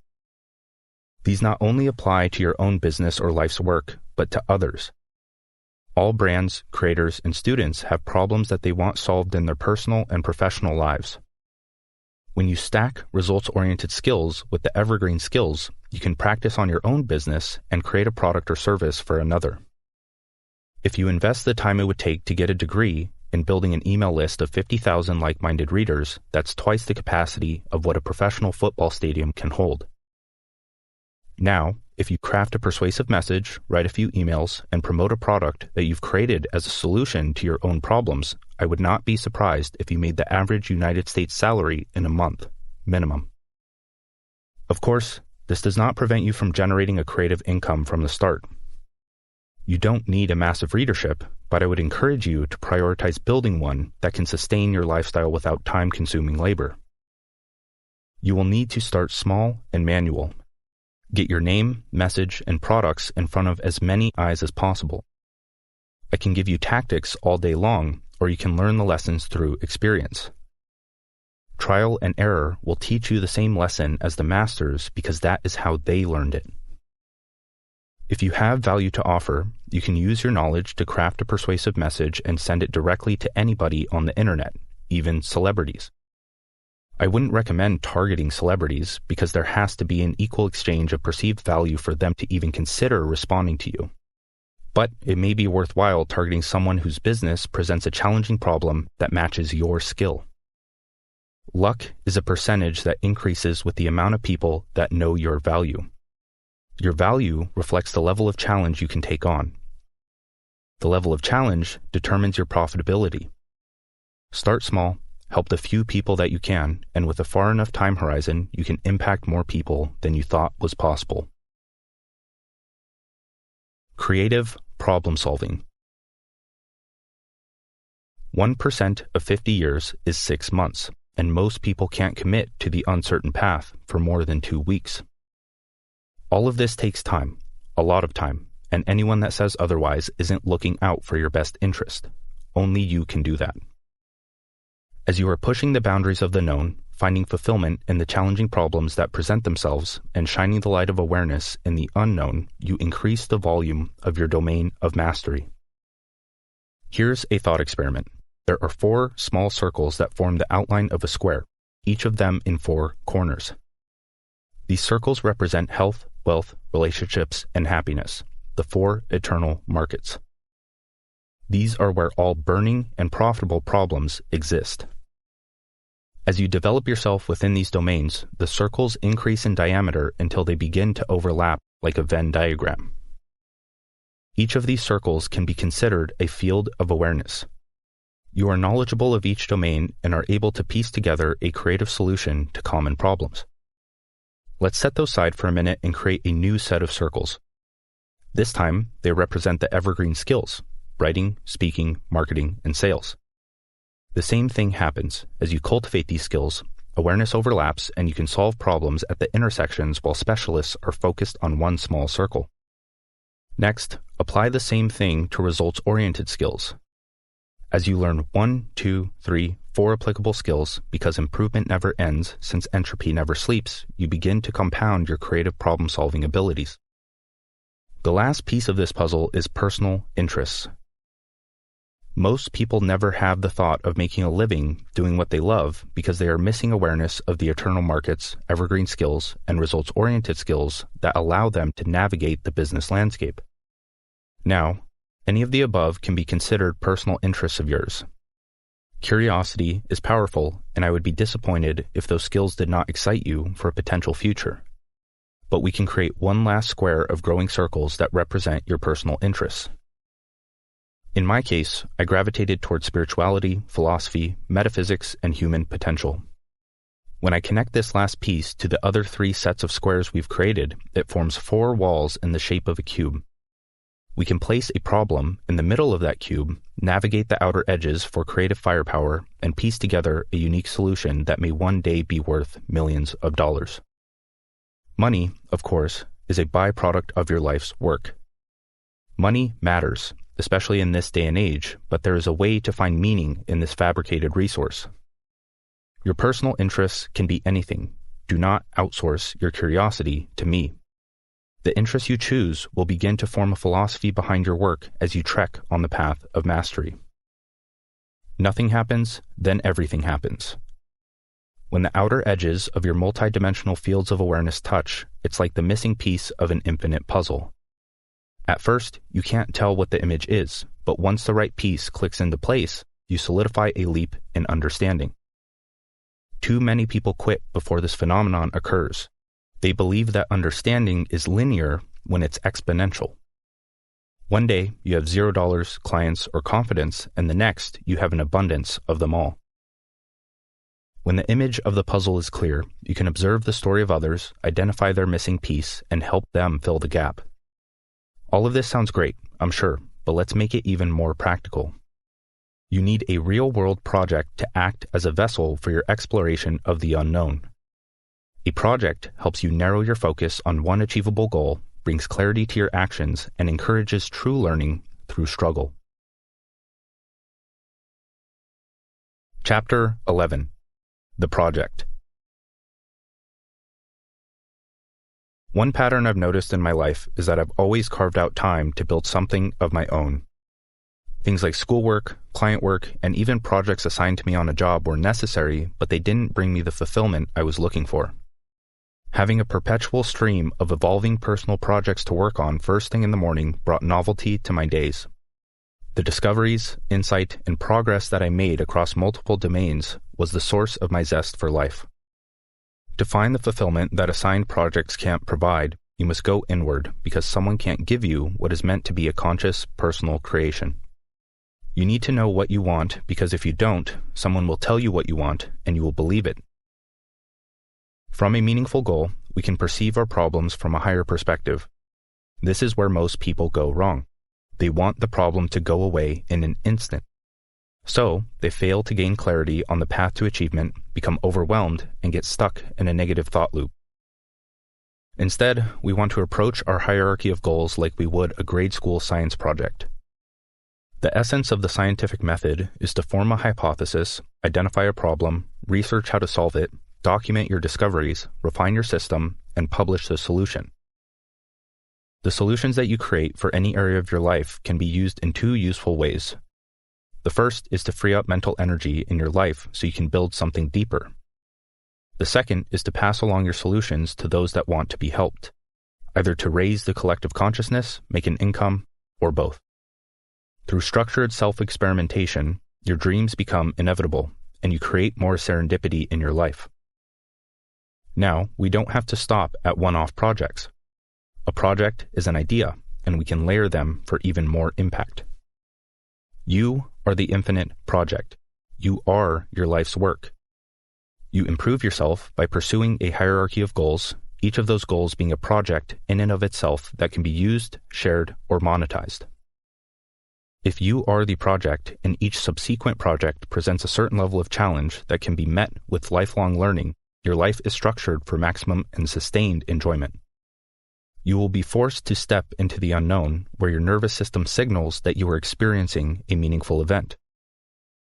When your life becomes a process rather than an outcome, the perception of your daily life reflects that, and your suffering decreases. Each level of challenge that you surpass allows you to educate those under you that are facing the same. Projects only live on as long as their impact is spread. Note that this introduces a similar phenomenon as designing our ideal lifestyle. When our string of projects and who we want to become align, our attention narrows on the survival of each project, and the power of the unconscious mind sends resources to help. As we complete, publish, and iterate on our projects, we increase the complexity of the self. At each level of mind, your perspective expands to match, and you can relate to reality in a less selfish manner. From this higher perspective, our goals evolve, and the host of problems that accompany them become more meaningful to solve. Once you've mastered your survival to the point where it consumes a marginal amount of mental energy, you can focus your attention on the creative impact of your mind. How to learn. The source of learning is struggle, not memorization. Learning is the process of turning knowledge into understanding, and the lowest points of your life are those where a stackable lesson presents itself, but only if you apply it in reality. Knowledge compounds, and without quality ideas, struggle, and time, you will fail to reach new levels of understanding. Again, this process is not immediate, and for most, genuine knowledge creation is an impossibility until they wake up. The problem is the attitude that schools approach learning with. At a young age, the act of obedience without question is tattooed into our psyche. It makes sense why there has been a silent education revolution on the internet. The neurotransmitter that most influences our behavior is dopamine. Dopamine plays an important role in our learning process, and when we seek to understand it, we can leverage it. From here on, we are assuming that you have an intention. Intention is the invisible bridge between goal and action. With a mind that is open to our desired future, we expand our field of awareness to notice things that will aid in the survival of that future. What are you aiming toward? Hold that at the top of your mind so you can recognize and apply lessons directly to that goal. Novelty, pattern recognition, and the dopamine involved with both are the next step in our learning endeavors. The easiest way to notice this is to reread your favorite book, or reflect on your experience with this book. When you revisit information from a new level of mind, you notice resources that didn't originally catch your attention through novelty. If your goal, conscious or unconscious, is to buy a new car, certain aspects of this book will stick out to you more than others. Your mind is a magnet for novel ideas. By design, you collect knowledge that will aid in buying that new car. If your intention is to misinterpret everything I write so that you have an excuse to stay the same, that can be dangerous. For someone that has a different goal, like getting out of the state of emotional turmoil they are in, they will interpret this book from a completely different perspective. The same is true for someone that wants to make more money, get fit, or just entertain themselves out of boredom. Pattern recognition comes into play with this as well. Once you set your mind on that new car or better mental health, you will notice that specific car or happy individuals as you are out and about in the world. Like how when you learn a new word, you start hearing it more often. By having a simple intention to act, your signal-to-noise ratio improves through dopamine. We can see why those that choose the unconscious modality of living look so miserable. It's because their attention is being manhandled by the goals that have been projected on them. Next, I want to introduce a few universal laws: the law of use and the law of inspired action.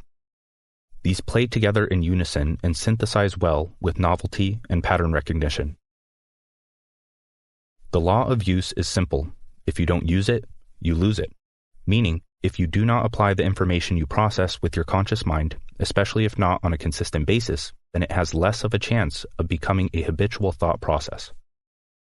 The law of inspired action adds firepower to the information we intend to apply toward our goals. The novelty and patterns we notice are more than likely to inspire us to act, but that inspiration has a short fuse.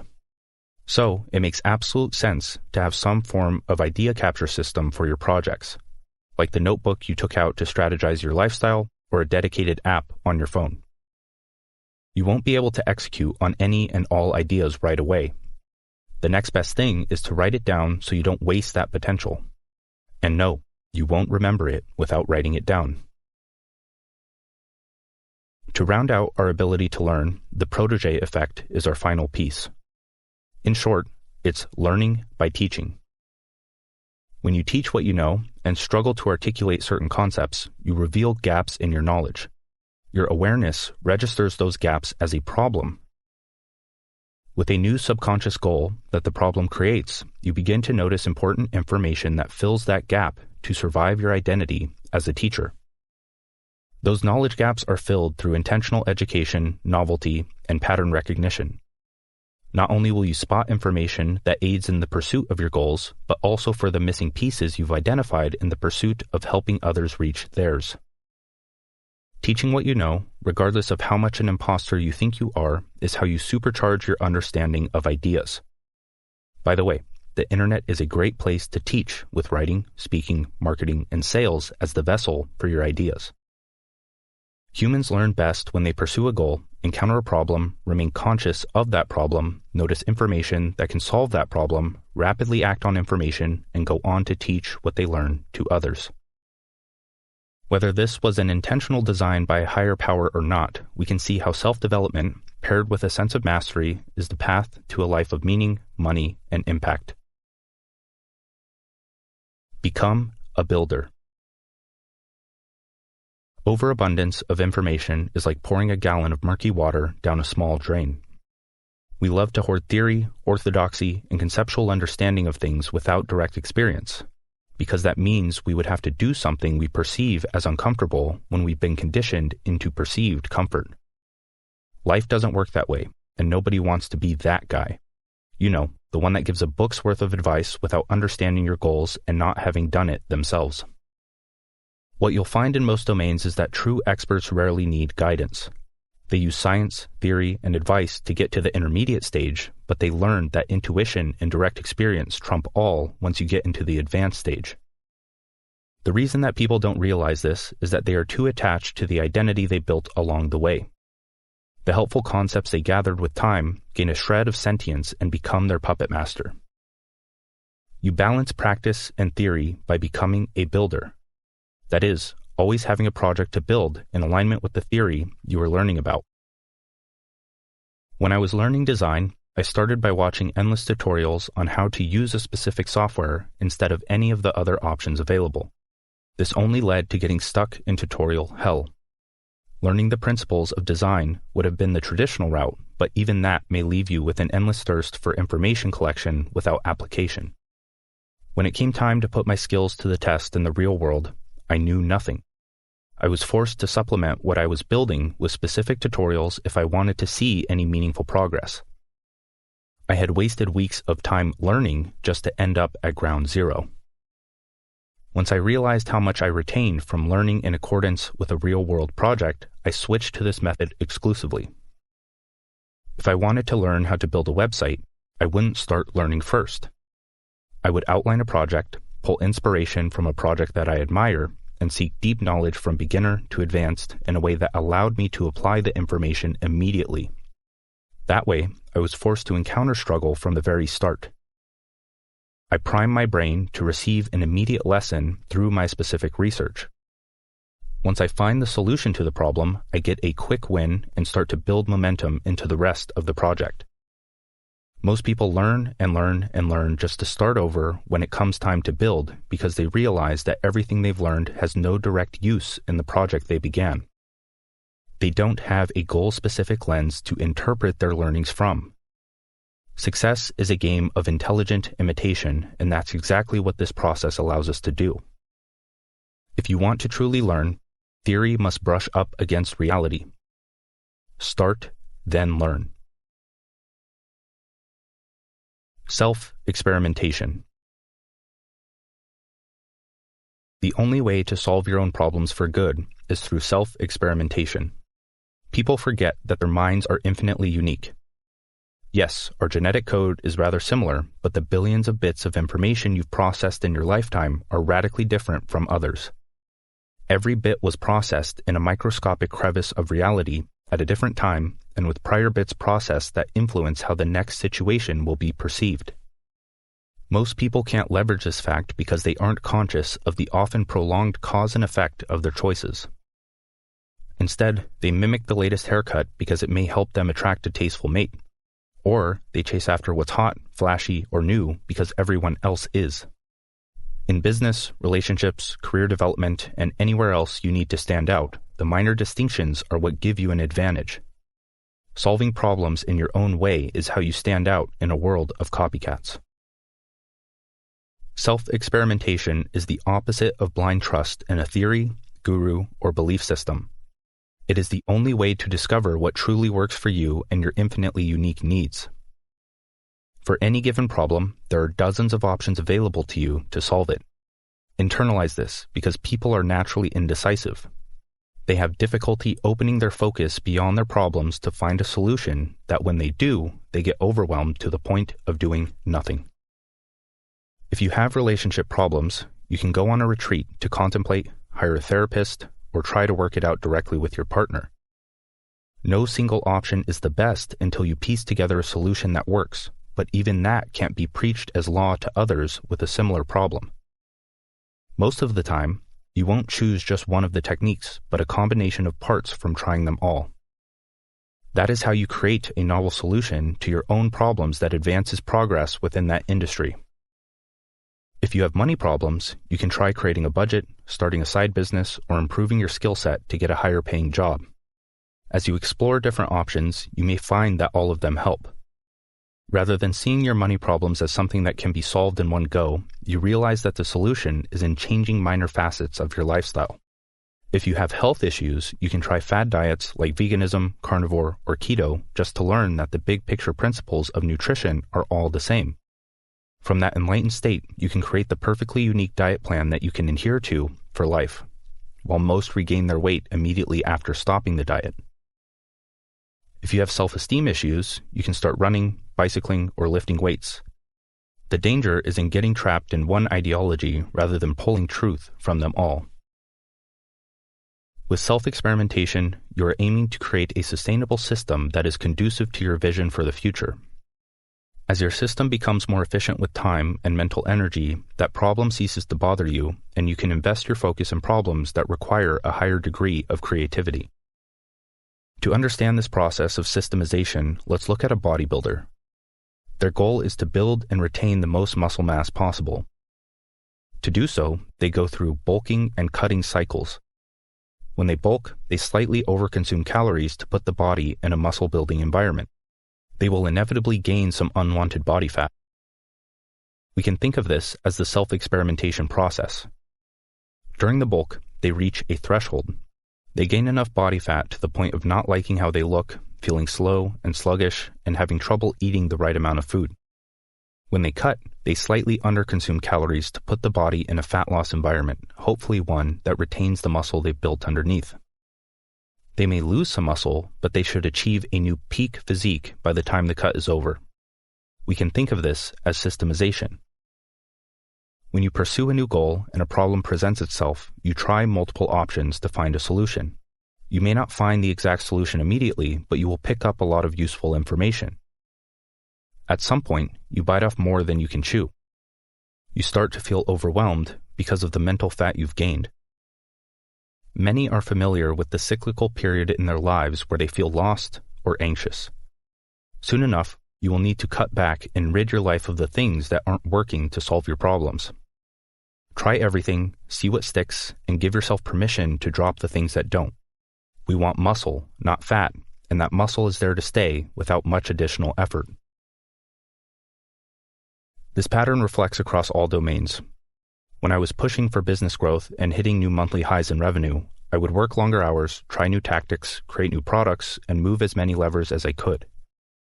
I put my business in an environment conducive to growth through my season of intensity. I knew there would come a time when I had to cut back to 4-hour workdays and my ideal lifestyle. When I did, the business muscle that was built in my endeavors revealed a new monthly baseline revenue. This is how you solve all the problems in your life. Identify a problem, experiment with different solutions, and drop everything that isn't sustainable. If you can't see yourself doing it every single month, week, or day, it doesn't belong as a habitual part of your life. Project to product. Everyone is an entrepreneur. Some just choose to get paid for the problems they solve in their personal life. Problems are best solved with a personal project and self-experimentation. You become an entrepreneur when you take your projects public. And remember, you are the ultimate project.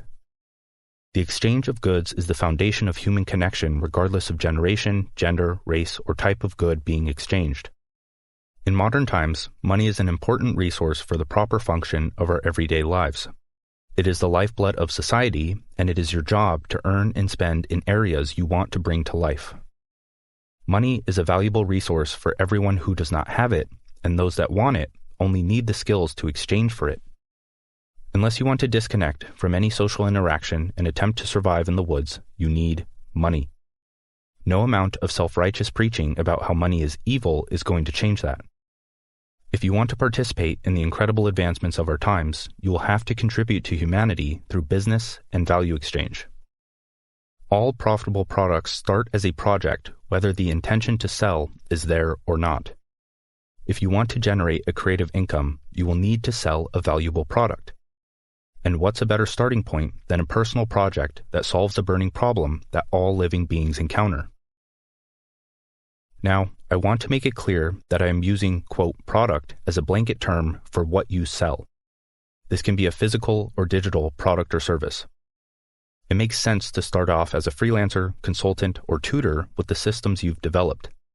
Once you have distribution and leverage under your own name, you can turn that proven system into a product that sells while you sleep. Most people wait to start a business until they have the perfect plan that holds no meaning to them. Others have an unconscious relationship with money that leads them to believe that selling is bad. Yet, they go on to work for a massive corporation to sell a product.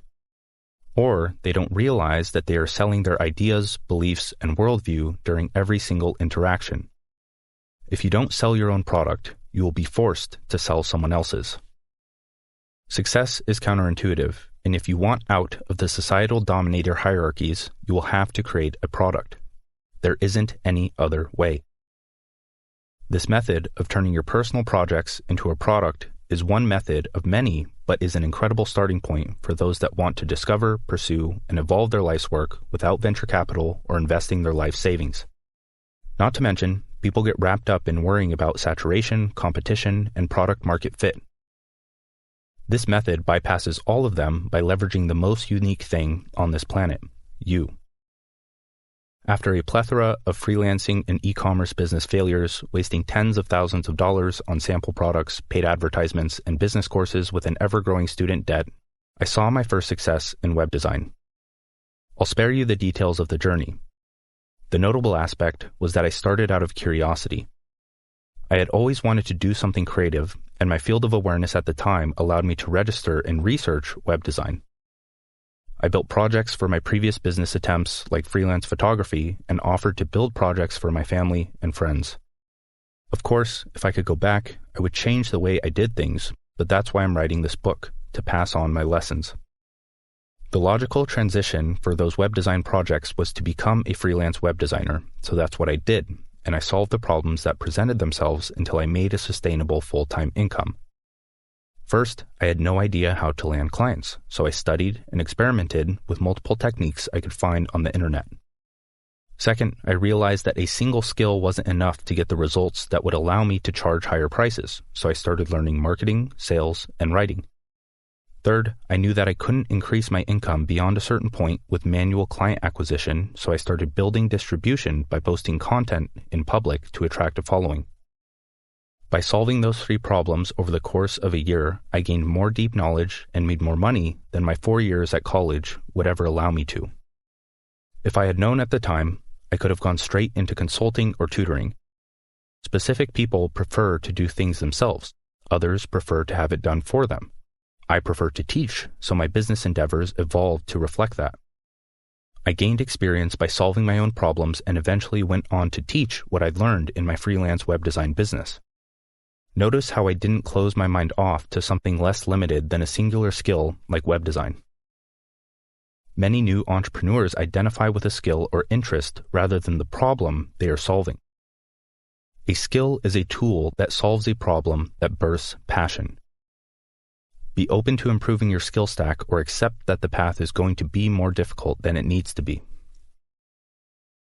As I acquired new skills and reflected on the problems in my business, marketing consulting was my next purpose. I despised doing manual work for local business owners, targeted individuals who were more like me, and used my skill stack to create a service that would benefit their professional lives. This is when I began to understand the raw power of the internet. I started my creator journey, began attracting an audience with my interests and expertise, and had clients coming to me. I had escaped the feast or famine cycle that a majority of freelancers get trapped in. Soon enough, I had the distribution necessary to decrease the amount of client work I took on.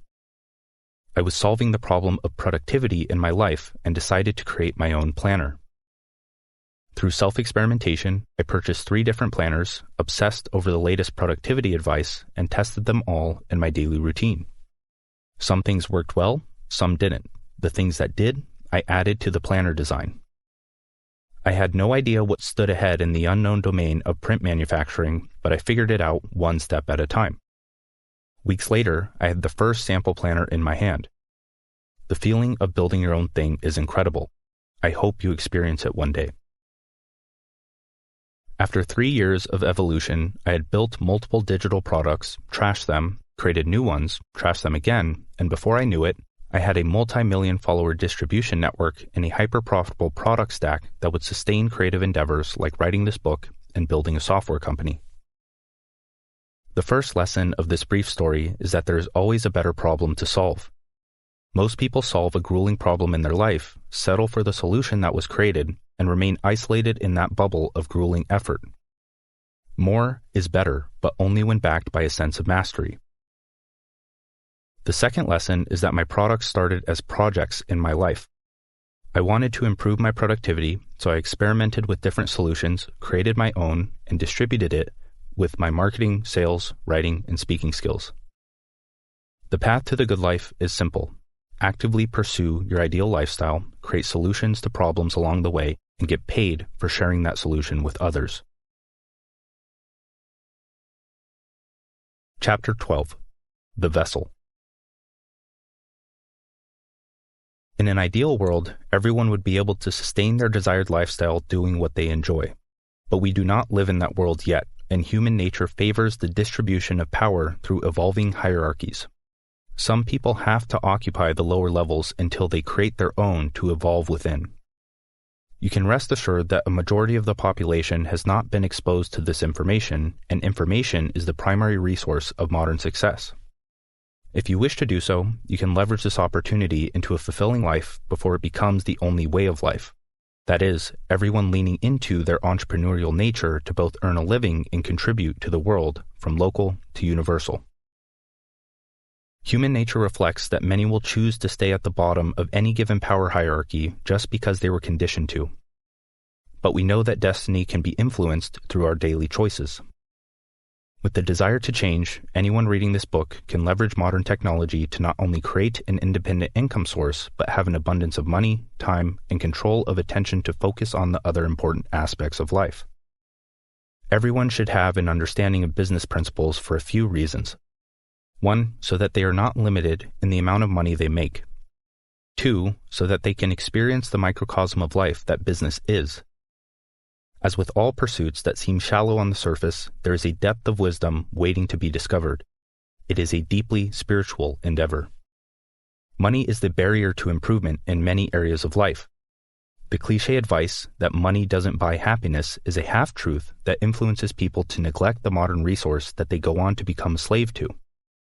Cash flow is often the first problem that should be prioritized because a lack of it places a limit on how far any other area of life can be developed. Long, exhausting hours spent on work that does not align with your values does not need to be a permanent sentence. It can act as a stepping stone to acquire skills, build a community, and earn enough to meet your basic needs. Entrepreneurship is the only logical option for long-term thinkers. Yes, even to those that love the structure that a job provides. Entrepreneurship does not eliminate structure, but allows you to take a lifestyle-first approach to creating your own. People climb corporate ladders because their psyche craves challenge, but you can only climb so high. The challenge will cease to exist, and unless you find another source, it would be wise to cut to the chase and start building your own thing. Entrepreneurship is a process-focused endeavor with an infinite bucket of challenges that you can pick and choose. In a long-winded attempt to prime your mind to receive this lesson, the internet now demands that you display your value in public. Employers are hiring based on social media portfolios. Freelancers are working with large corporations across the globe. Entrepreneurs are leveraging the close to infinite reach of the internet to distribute their creations. Education is the first step on your journey, and there are 3 modalities for distributing the value you have to offer in the form of a product or service. This is how you package up your skills, interests, and expertise to join in on the emergence of the new economy. To form a foundation, we will be discussing all of this under the lens of creative, knowledge, and online work. We will not be discussing the information you can learn and be trained into by the school system. We want scale, autonomy, and fulfillment from the systems we are creating through self-development. If you'd like to build a massive company, that's a worthy endeavor. But unless you have business leverage in the form of a network or capital, you shouldn't be thinking about taking a huge jump into the depths of the business unknown. All that we talk about can be done as one person. Once you have leverage, you can start a company from a place of low risk and high reputation. First, there is done-for-you work. This includes the realm of freelancing, consulting, and specialized services where you are doing the manual labor for another business, brand, or individual. With the proper strategy, you can generate a sizable income. But if you are a one-man operation, you have a ceiling on how much you can earn. Second, there is done-with-you work. This is a similar service-style offer that includes consulting, coaching, and tutoring. This is where we begin to earn with the creative ability of our mind, not manual labor. You can reach new heights as one person, but there is but a slightly higher cap than done-for-you work. Third is do-it-yourself, where digital and physical products come into play. These include courses, subscriptions, software, tools, guides, books, templates, and programs that distribute, teach, and get results for your customers with minimal work on your end. The goal is to be able to earn an income while you sleep. That is the new luxury for the individual of the third millennium. You are to experiment with each one according to your experience level, pivot into the next, and structure your work in alignment with your ideal lifestyle. Understand that entrepreneurship places everything within your control. Everything. You can change any aspect of your lifestyle, product offerings, or the work you choose to do if you perceive it from an evolving level of mind. If you don't like how long you work, what you write about, or what you sell, there is always a solution you can implement with the power of creativity. Done for you, done with you, and do-it-yourself style offers can increase in value and profitability with the developed system that gets results, a strong reputation behind the person selling it, and the previous results you've gotten past clients and customers. The more these variables build, the less you need to rely on heavy tactics to sell your products. The one-person business. How to start a billion-dollar company. Don't. Instead, start as one person. If you can't turn your interests into income, you don't have the skill to start a business that requires 10 times the resources. Most people have dreams of being the CEO of a successful business, but haven't managed to be the CEO of their own life. And when they do manage to run a large business, their finances flourish, but their relationships, health, and happiness are nowhere to be found. With 5 years of focused effort, I was able to turn my self-development into a business that generates enough revenue to live on my terms, invest in new ventures, and never have to worry about money again. 5 years may seem like a long time, but remember that 4-year degrees don't even guarantee job placement for the disappointing average U.S. salary. As one person, this is more than enough to sustain any lifestyle you'd like, no matter the damage inflation creates by the time you read this book. I'm not a fan of get-rich-quick schemes, but success is counterintuitive, and the quickest fix is the longest path. Think about it. If you solve a burning problem in your life, one that every single person has, and your income is a direct reflection of the quality of problems you solve, why not start there? It is the most profitable and meaningful route by all measures and calculations. There is no use trying to land on Mars when we can't even live on this Earth. Solve your own problems and sell the solution. Then help others solve their own to raise the collective consciousness to the point of everyone solving problems they care about. You, as an individual, have the ability to attract an audience to your work and put a valuable product or service in front of them. This product or service should complement your skill set ranging from consulting, freelancing, and information in various forms like a course or book, physical tools or crafts, creative systems, and the rest. There is a reason you have the interests, skills, and experience that you do. It would be silly to think that others' lives wouldn't benefit from them. You aren't special, and that's the point. There are people just like you that can benefit from your conscious development. A modern business can be broken down into 3 core components: brand, content, and product. Your brand is your story, your content is a map, your product is a game. Even business reflects universal patterns. To attract people to your business, your brand will be the first touch point. It must clearly illustrate a desirable goal that others want to achieve, specifically a goal that you are working toward or have achieved. The skills and interests you acquire are what make the story toward this goal unique. Realize that you do not need results to start. People find value in those documenting their journey to achieve a goal that they have. Not only that, but you can create a profitable product right now. You can research a product that you use, create your own, and put a price tag on it, knowing that you are sticking your hand into a stream that is already flowing. Most people have the same big goals in life. They want more money, sex, happiness, and energy. They want a higher quality experience. But there are infinite ways to achieve these goals, and you have taken a unique path of education and action to achieve them. I would encourage you to forge and distribute a meaningful philosophy behind the surface-level pursuits that people want. Content, in the form of media, is how you attract people to your brand. Content can be anything that registers in the awareness of people in real life, or in our case, the internet. Emails, articles, videos, writing, designs, and the rest distributed to a crevice of digital reality by free or paid means. When crafting the message you wish to distribute with content, you must take into account the level of mind of your potential audience. Some people are at the beginning of their story with a plethora of surface-level problems to solve, so create for them. Some people are one step behind you and need that final piece to the puzzle, so create for them. Most of your audience will be beginner level. This isn't by your design, but because most of the world doesn't believe they have the capacity to improve themselves. Encourage them the most, but be sure not to neglect the others that need a more advanced message. Most people are mindless consumers of the content that crosses their eyes. But the silent observers, they reverse engineer, dissect, and research why that message is so impactful. From the lesson they receive, they can develop the message they are putting out. By attracting an audience to your brand, creating a message that shines awareness on the problems they face and the solutions to solve them, you set yourself up to generate a creative income with the product you create.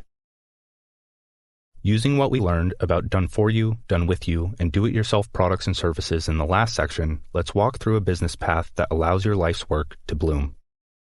The only startup cost is a commitment to the path.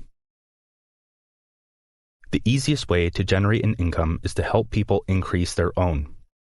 This may seem shallow, but remember, money is the main resource holding individuals back from personal evolution. By prioritizing your education around the evergreen skills, marketing, sales, writing, and speaking, you set yourself up for your first hunt in the wild, wild internet. This path follows the learn a skill, teach the skill, sell the skill progression. You can either stick with the evergreen skills or learn a results-oriented skill that is specific to the state of the internet as you are reading this. You start by learning the skills with methods previously discussed, teach the skills as the message you use to attract an audience, and lastly, you sell the skill to those that understand your newly developed expertise. If this doesn't make sense, it's because you haven't built a project that requires the evergreen skills. That is the first option to generating a creative income. From my experience in consulting, teaching, and working with nearly 10,000 brands, this is the fastest path to cash, no gimmicks. The second option is an evolution of the first. I would recommend that you start building your independent income source immediately, but some people want to learn the ropes before they press play. That's understandable. You will need a complete skill stack to progress into the second stage. All evergreen skills and a few results-oriented skills that you learn as you build are necessary for this to work. This style of one-person business is where you quite literally pursue your goals in public, brand, solve your problems as you're pursuing those goals, content, and create a system to help others do the same, product. You are not limited to profitable skills. Instead, you can use those skills to make your interests profitable. The interest that you became obsessed with on your path to a big, meaningful goal. Don't be surprised if your life's work becomes more and more clear. This path does not require mastery in every skill associated with the skill stack previously discussed. Instead, mastery is developed when you start building, identifying problems, and supplement your building with specific self-education. You can create, test, and iterate a freelancing, coaching, or consulting offer at a low price point. You do not have the experience required to develop and market an expensive service, so start small as you would anything else worth improving. The reason we start with a service, not a product, is because generating an income from a low-price product would be near impossible from the start without ample money invested in paid distribution, like advertisements. With a problem-oriented service and sales know-how, you can generate a full-time income with 2 to 4 clients a month, rather than 100 to 500 product sales. As we will learn in the next section, all you need to do is get the service in front of eyeballs and your name in people's mouths. As you work with others, generate results, and attract an audience, you are well on your way to removing the cap on your income. In most cases, if you do not grow stagnant, you can out-earn most of the, quote, best jobs you will find after 12 years of formal education. Considering everything goes right, which it won't, you can expect belief-shattering results within 6 to 12 months of focus. With leverage built and an audience unable to invest in a high-cost service, you can use your previous results to create a product from that service. When you put it in front of the audience you've been nurturing for months to years, it will sell. You can choose to stay as one person, or you can use the leverage you've built to start a, quote, real business. Although, I don't see why you'd want to unless you develop a love for building and monetizing impactful projects. You are the niche. You have $100,000 trapped in your head. Starting a business is how you begin to order that information to display its perceived value. The most profitable niche is you. Your unique skills, interests, and experience overlap in a way that allow you to solve profitable problems for people you enjoy working with. The authentic don't have to compete with anyone but themselves. If the back end of the internet is code and the front end is content, we can think of your identity as the code of your mind and your creations as the content. With this comparison, social media is a vessel for your character in virtual reality. The content you create has the potential to reach anyone with an internet connection. In every business course, video, or article I consume, the most apparent advice is to, quote, niche down. It makes sense, but pushes people toward working with people they hate, with a skill they feel locked into, and don't have any room to pivot without exhausting the money they use to survive. Which would sell more? A journal, or a journal with structured prompts and a bonus accountability sheet for those that struggle with habit formation? This illustrates the importance of not only having a niche, but creating a system for that niche to improve results. And you can imagine that the price point, design, and marketing strategy can be tailored to that niche, making it easier to find and sell to those people. The problem is that most people start a full or side business for the sake of money and money alone. It's understandable, but we can incorporate meaning and fulfillment into your pursuit of money without any setbacks. Keep in mind that I am proposing that you start as a one-person business, monetize your self-development, and once you are generating a creative income for yourself, you can choose to start a company and fuel it with the leverage you've built. The mistake of many is to niche down on solving a problem within a market. This is great, but a problem is difficult to identify without a goal. Instead, niche down on a desirable goal that someone else wants to achieve, create a system for them to get there, and introduce new challenges as you help them improve their skill set. This is how you order the minds of your customers by gamifying your product or service. In a world where results mean more than credentials, you must do everything in your power to make your product easy to use, effective, and transformative. Results are determined by behavior change. If your customers don't use your information to better move within the world, you did not do your job. If we are meant to provide value to a specific person or identity because it will register best in their current level of mind, why not use the value we've cultivated through our self-development and distribute it from a more holistic perspective to help them navigate the unknown faster than we previously could? This is how you most effectively raise the collective consciousness. Picture a graph that represents your path in life: the highs, lows, achievements, and problems. This represents your story, which makes for a relatable, trustworthy, and authentic brand. For each low, there's a black dot that represents a problem. For each high, there is a white dot that represents an achievement. At the beginning of the graph lies your commitment to change your life, and at the end lies your ideal future. For every achievement on this path, you have the skill necessary to look back and help someone solve the previous problem with the skill you've acquired.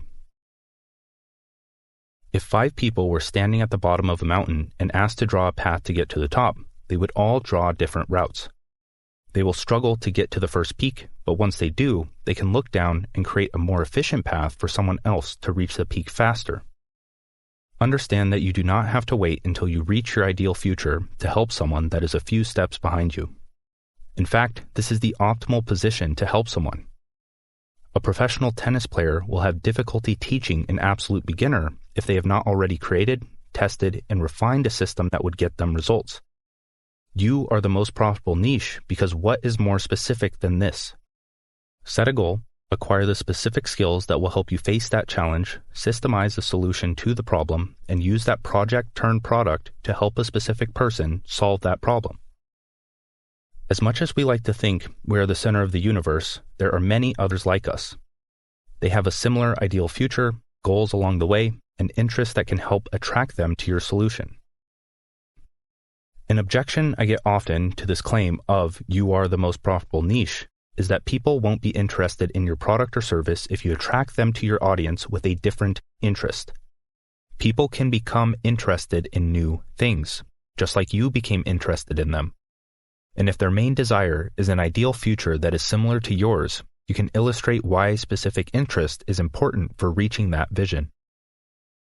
If you have 3 interests, but a reader is only interested in the one that attracted them to you, and you introduce them to the importance of the other, they become a fan. And when you introduce them to the importance of the third, they become a superfan. By having multiple interests, you add span, but more importantly depth, to your niche, making it more potent than keeping people on the surface.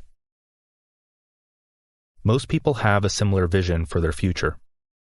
The main struggle they face is finding the skills, interests, and lens in which to view their problems that align with who they are. So, they resort to the most promising career path that has been suggested to best fit their personality. If financial freedom is an aspect of my ideal future, there are infinite paths to get there. You can choose one of the hundreds of different business models to increase cash flow, study spirituality to mitigate the stressful demands of business, and artificial intelligence for automating your business processes. This is one example of many, but illustrates how you can attract people to your vision, introduce them to a set of skills and interests that will aid in their journey, and offer a product that helps them get there faster. Reproduction through spirit. The unfocused love to project their mediocre ideas that cloud their mind on everyone around them because it's in our nature. We have the drive to reproduce, but not only on the physical plane of existence.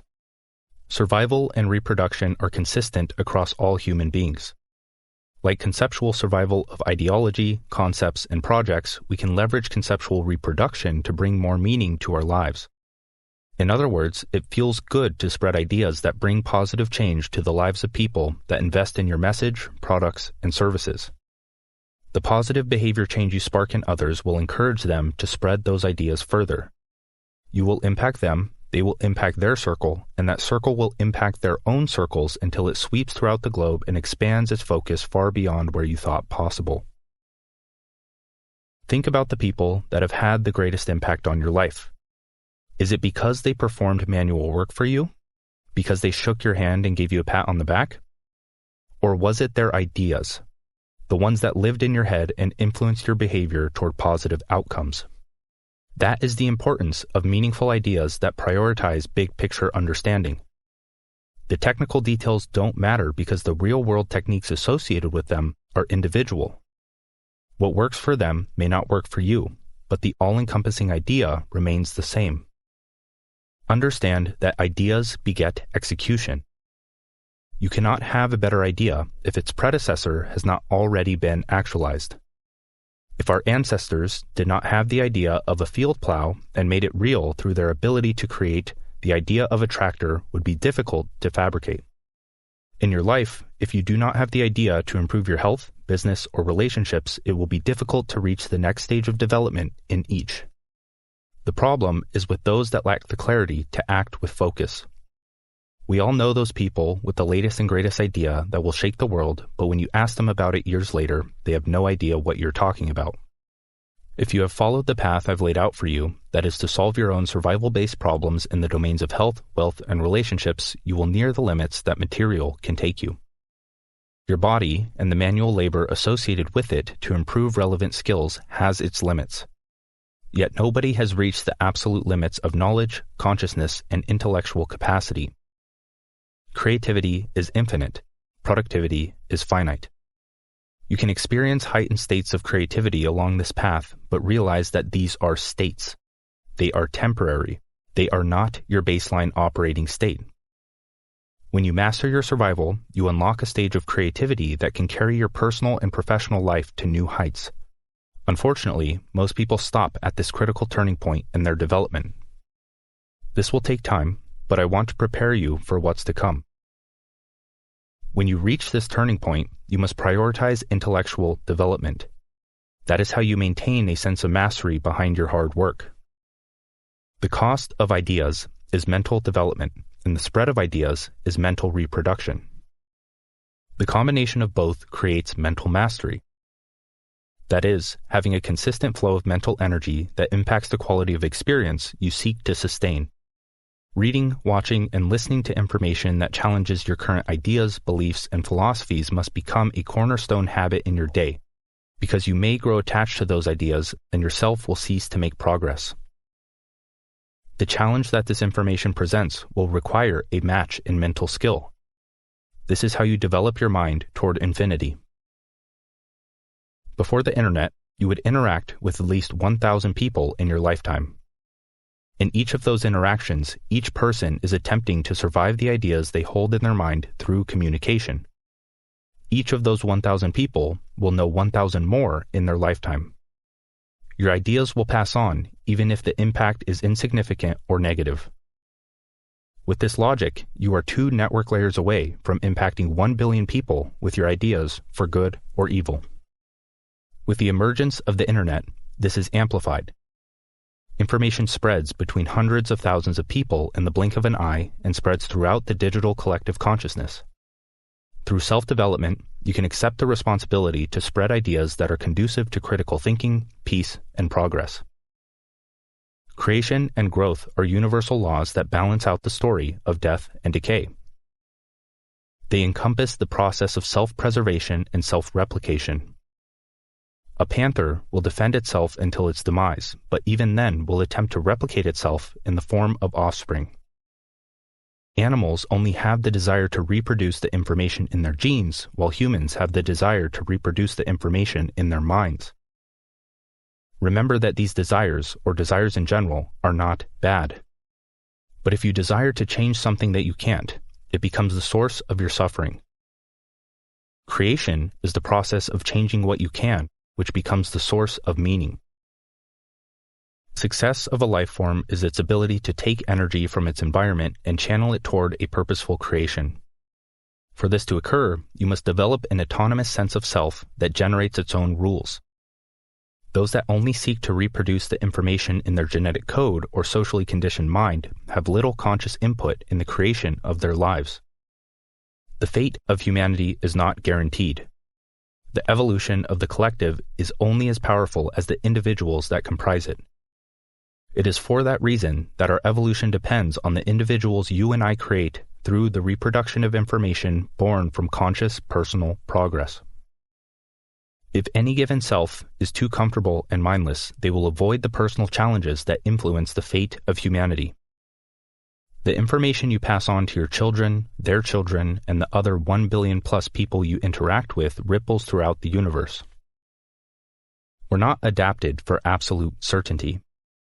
The utopian lifestyle that most people dream of is not sustainable, and they only dream of it because they crave a break from their certain lifestyle. If society had its way and people tanned on a tropical beach all day, someone would eventually spark chaos just to create some interest in their once again certain life. The universe demands that lows counterbalance the highs. For this reason, it is important to choose the chaos you allow into your life, to pursue something big, meaty, and terrifying that pushes you out of the known. At the edge of the known, with 1 foot in the unknown, is where we are the most alive.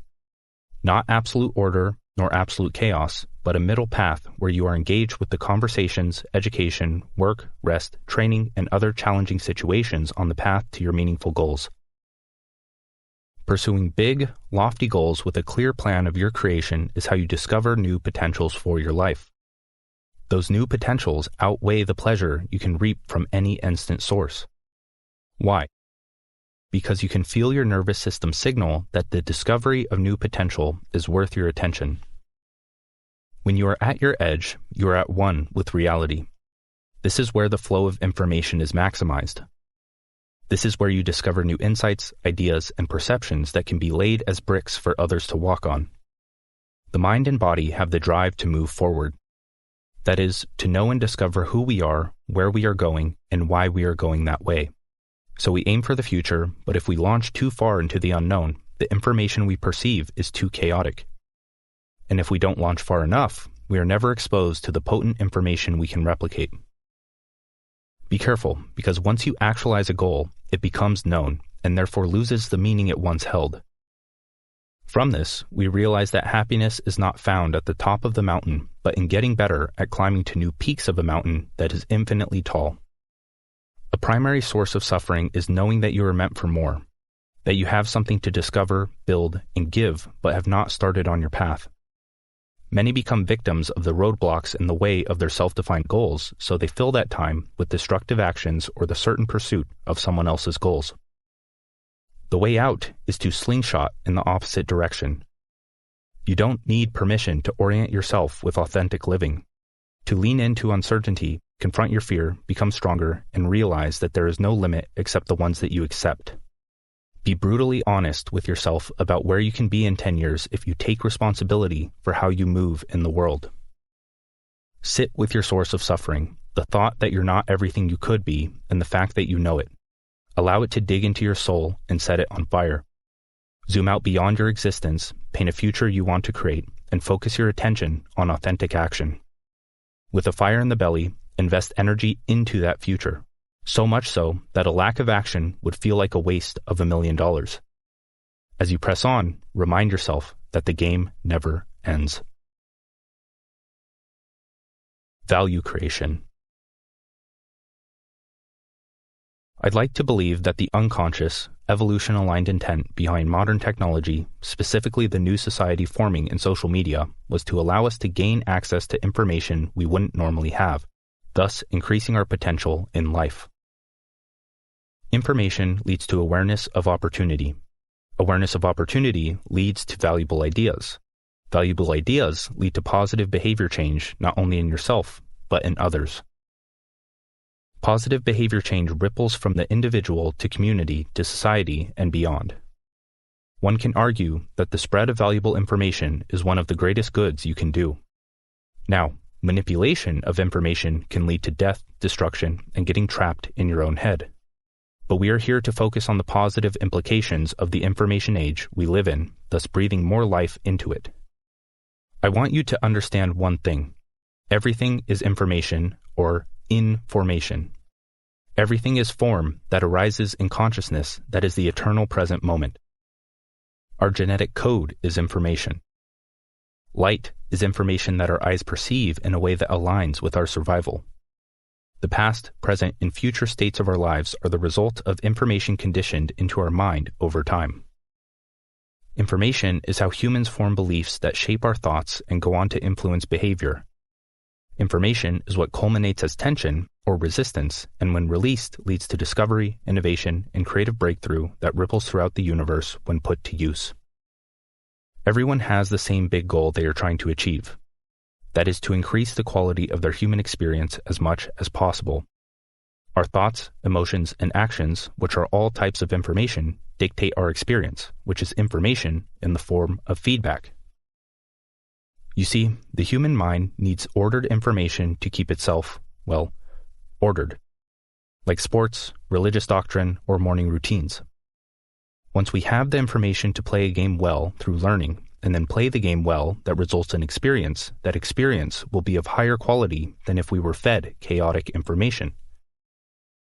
There is content and there is consciousness. The structure of the content is what determines happiness or fulfillment. that content can represent order or chaos, the latter resulting in poor quality of experience.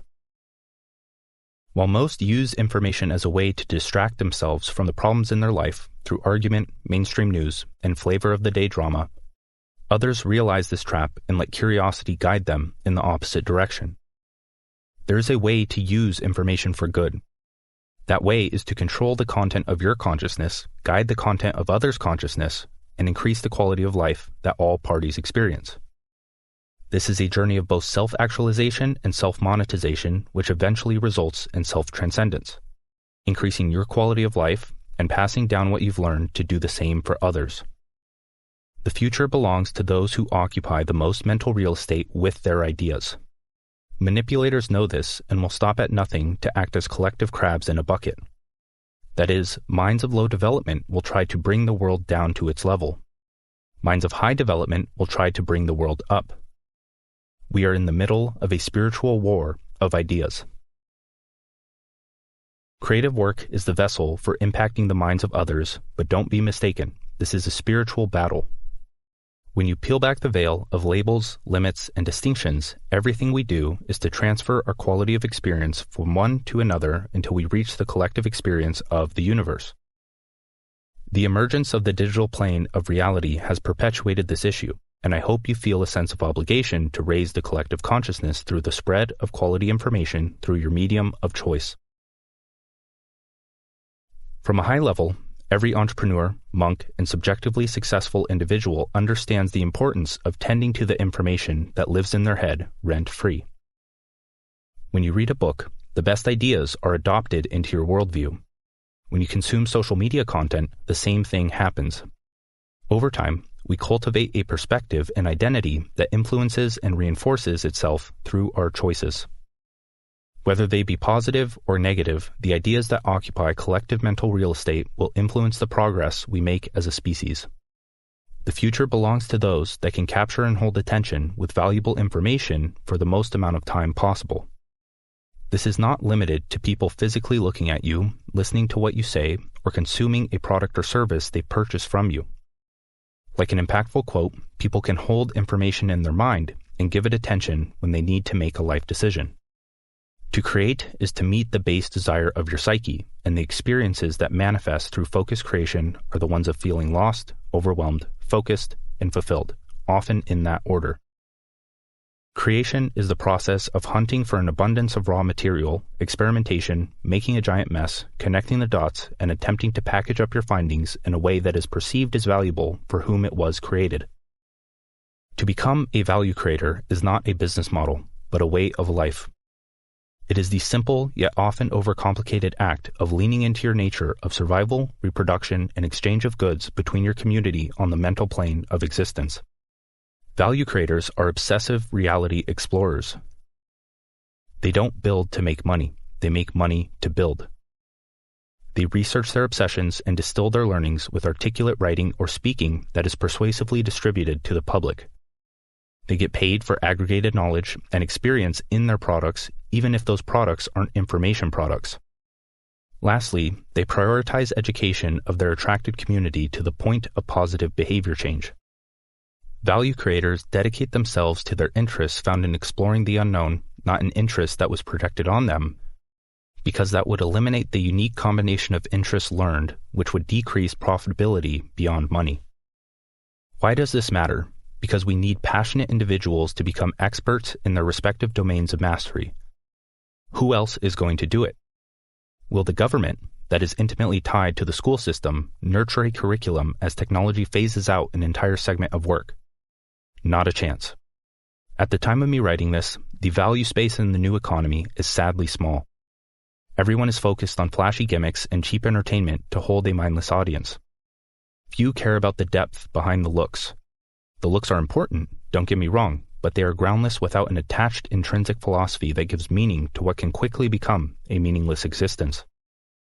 We need individuals that can attract and educate the people that resonate with them, because school curriculums won't be able to keep up with the niche advancements of value creators, as they are the first to find, develop, and create opportunities on the free market. The future of value will be created by holistic synthesizers. The school system educates in compartments when reality is not compartmentalized.